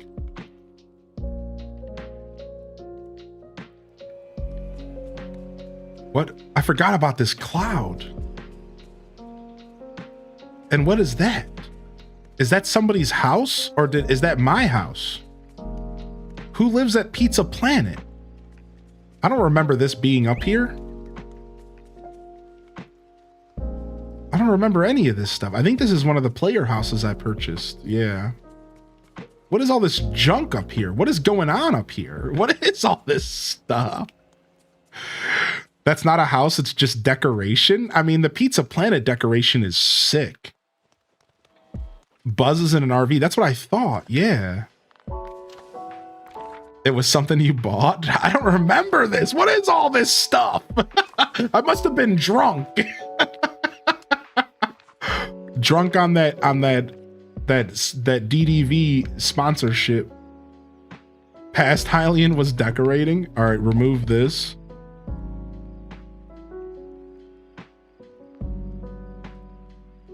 Get this out of here. Get this out of here. Oh, this is Merlin's house. I was wondering where Merlin's house went this whole time. I'm like, dude, where's Merlin at?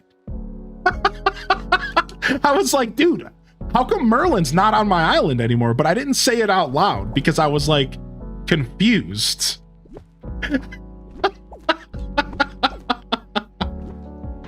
Merlin's been here the whole time. All right. So then how do you do it? House? Yes. Yes. All right. So this will remove it from Dreamlight Valley when you confirm the changes. Yeah. Get this out of here.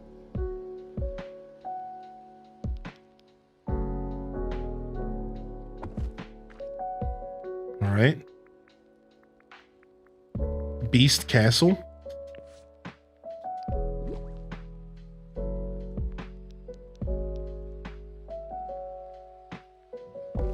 So this is how you start decorating. First, we get all of this stuff out of here.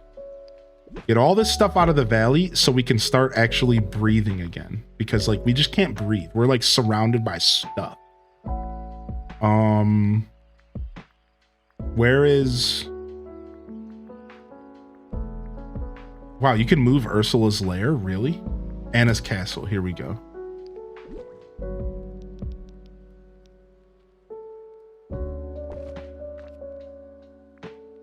Yeah, Minda. No problem, dude. That makes me happy. You know we got you. All right. That's a good start. Let's get Minnie and Mickey's house and stuff out of the way as well. Okay, I didn't mean for her house to be turned sideways. My bad.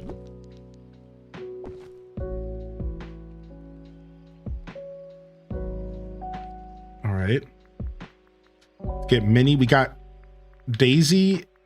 Let's get Mickey and Minnie's house out of there. And then we'll keep Wally's truck there for now. We'll figure that out later.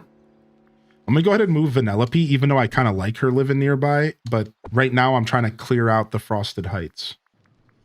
So these are the houses that are up in the Frosted Heights right now. I'm trying to think. That's everything, right? That's the castle, Alice, the Beast house. Yeah, that's everything that's in my way up there. So I think we're good right now. I'll go ahead and move this house up here as well, because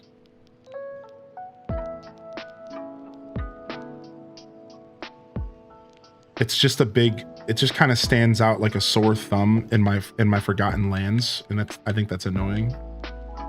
Honestly, same thing with Woody's Carousel. That's just been sitting in the Sunlit Plateau.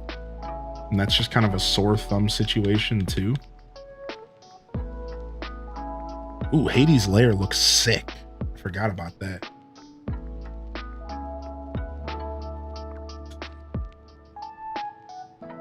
This will mess up some quest.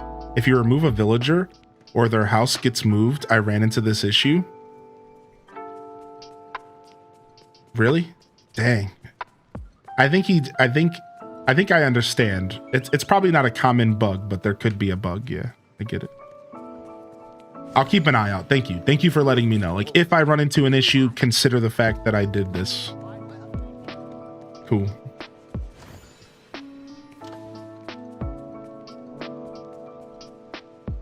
Villain only Sky Island? No, it's not only villains up here. I could make a villain only. You can move everyone's house here and not have to deal with them ever again. No, I'm just doing this to decorate. And I think most people will be stuck living up here though, because I don't have space for all that. Who does? You know what I mean? But when I start decorating, I'll pick a couple houses that really fit the vibes of certain areas, and I'll bring them back and I'll decorate around it, right? Like, that's why I said, like, I'm gonna bring Vanellope back. Everyone else doesn't like Vanellope. A lot of the community's like, the first thing I did was get Vanellope out of my face. I'm like, actually, I'm gonna create a little candy forest for her. I think that's kind of a cool vibe. So I might do that. Yeah. Like, I might actually kind of bring her back. But for now, I need to get these people out of my face, because like, I can't breathe. There's too many buildings. Right? Like, it's like, just here alone, like Daisy's big pink house. Like, I'm sorry, Daisy, but like, you just have to go for now. We'll bring you back later, dude.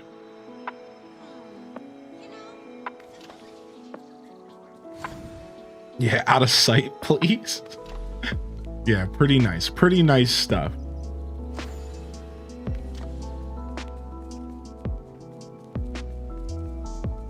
Yeah, Midna, exactly.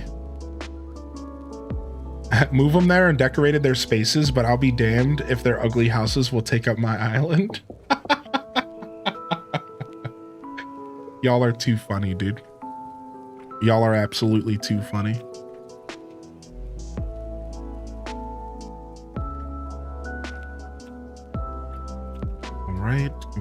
second.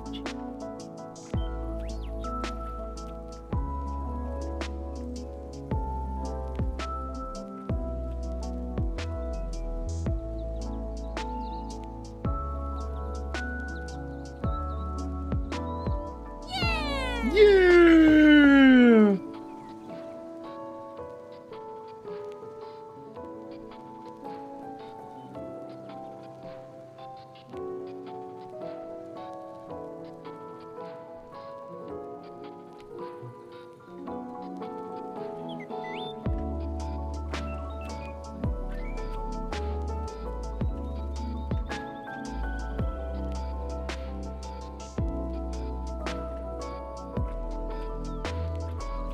Okay.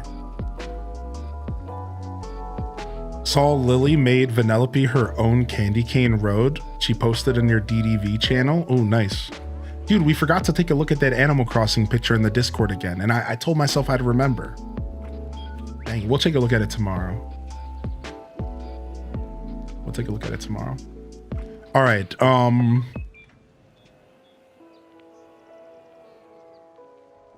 let's go ahead and pull this up.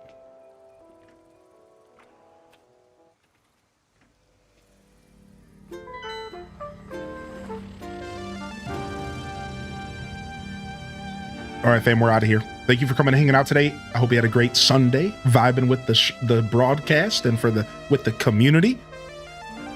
And I appreciate y'all popping in here. I guess we'll have chat. I guess I'm still covering chat up a little bit here.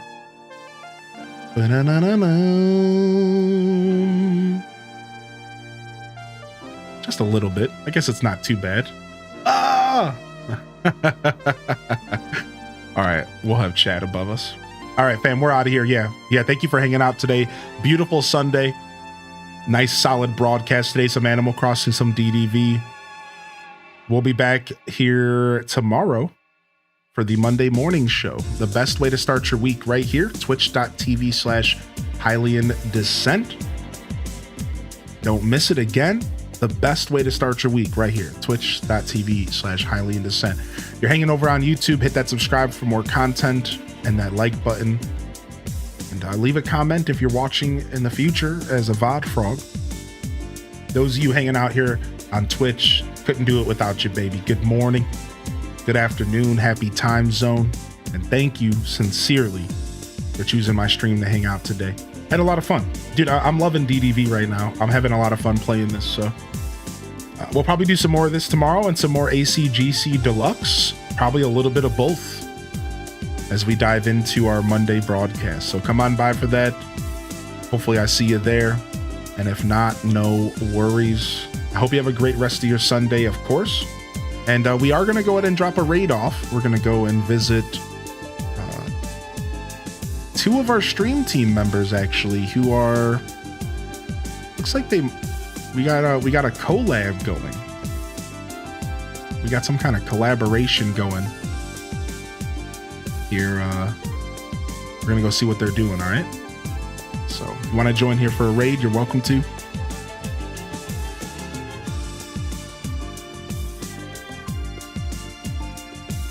And if not, no worries. I'm gonna go ahead and get you a raid message going. All right, there's one for the non-subs. If you've never joined a raid before, we're going to take everybody here. We're going to drop them into another Twitch channel. We're going to visit our friend Kells, and they're pretty chill. I think you'll enjoy their content. They're playing some Dinkum, and it looks like they're doing some multiplayer streaming. So some streamer together stuff. Hope you enjoy their show today. Man, what a jam today. Dude, I feel so good after playing some DDV today. We made some progress on that star path. So I'm looking forward to coming back and doing some more. All right, fam, this is HylianDescent signing off from another wonderful Pyro Gaming Group production. If I don't see y'all here tomorrow for the Monday morning show, I'll see you when I see you, fam. Don't forget to game on. And of course, as always, peace. Wrap it up and on to the next episode. Peace.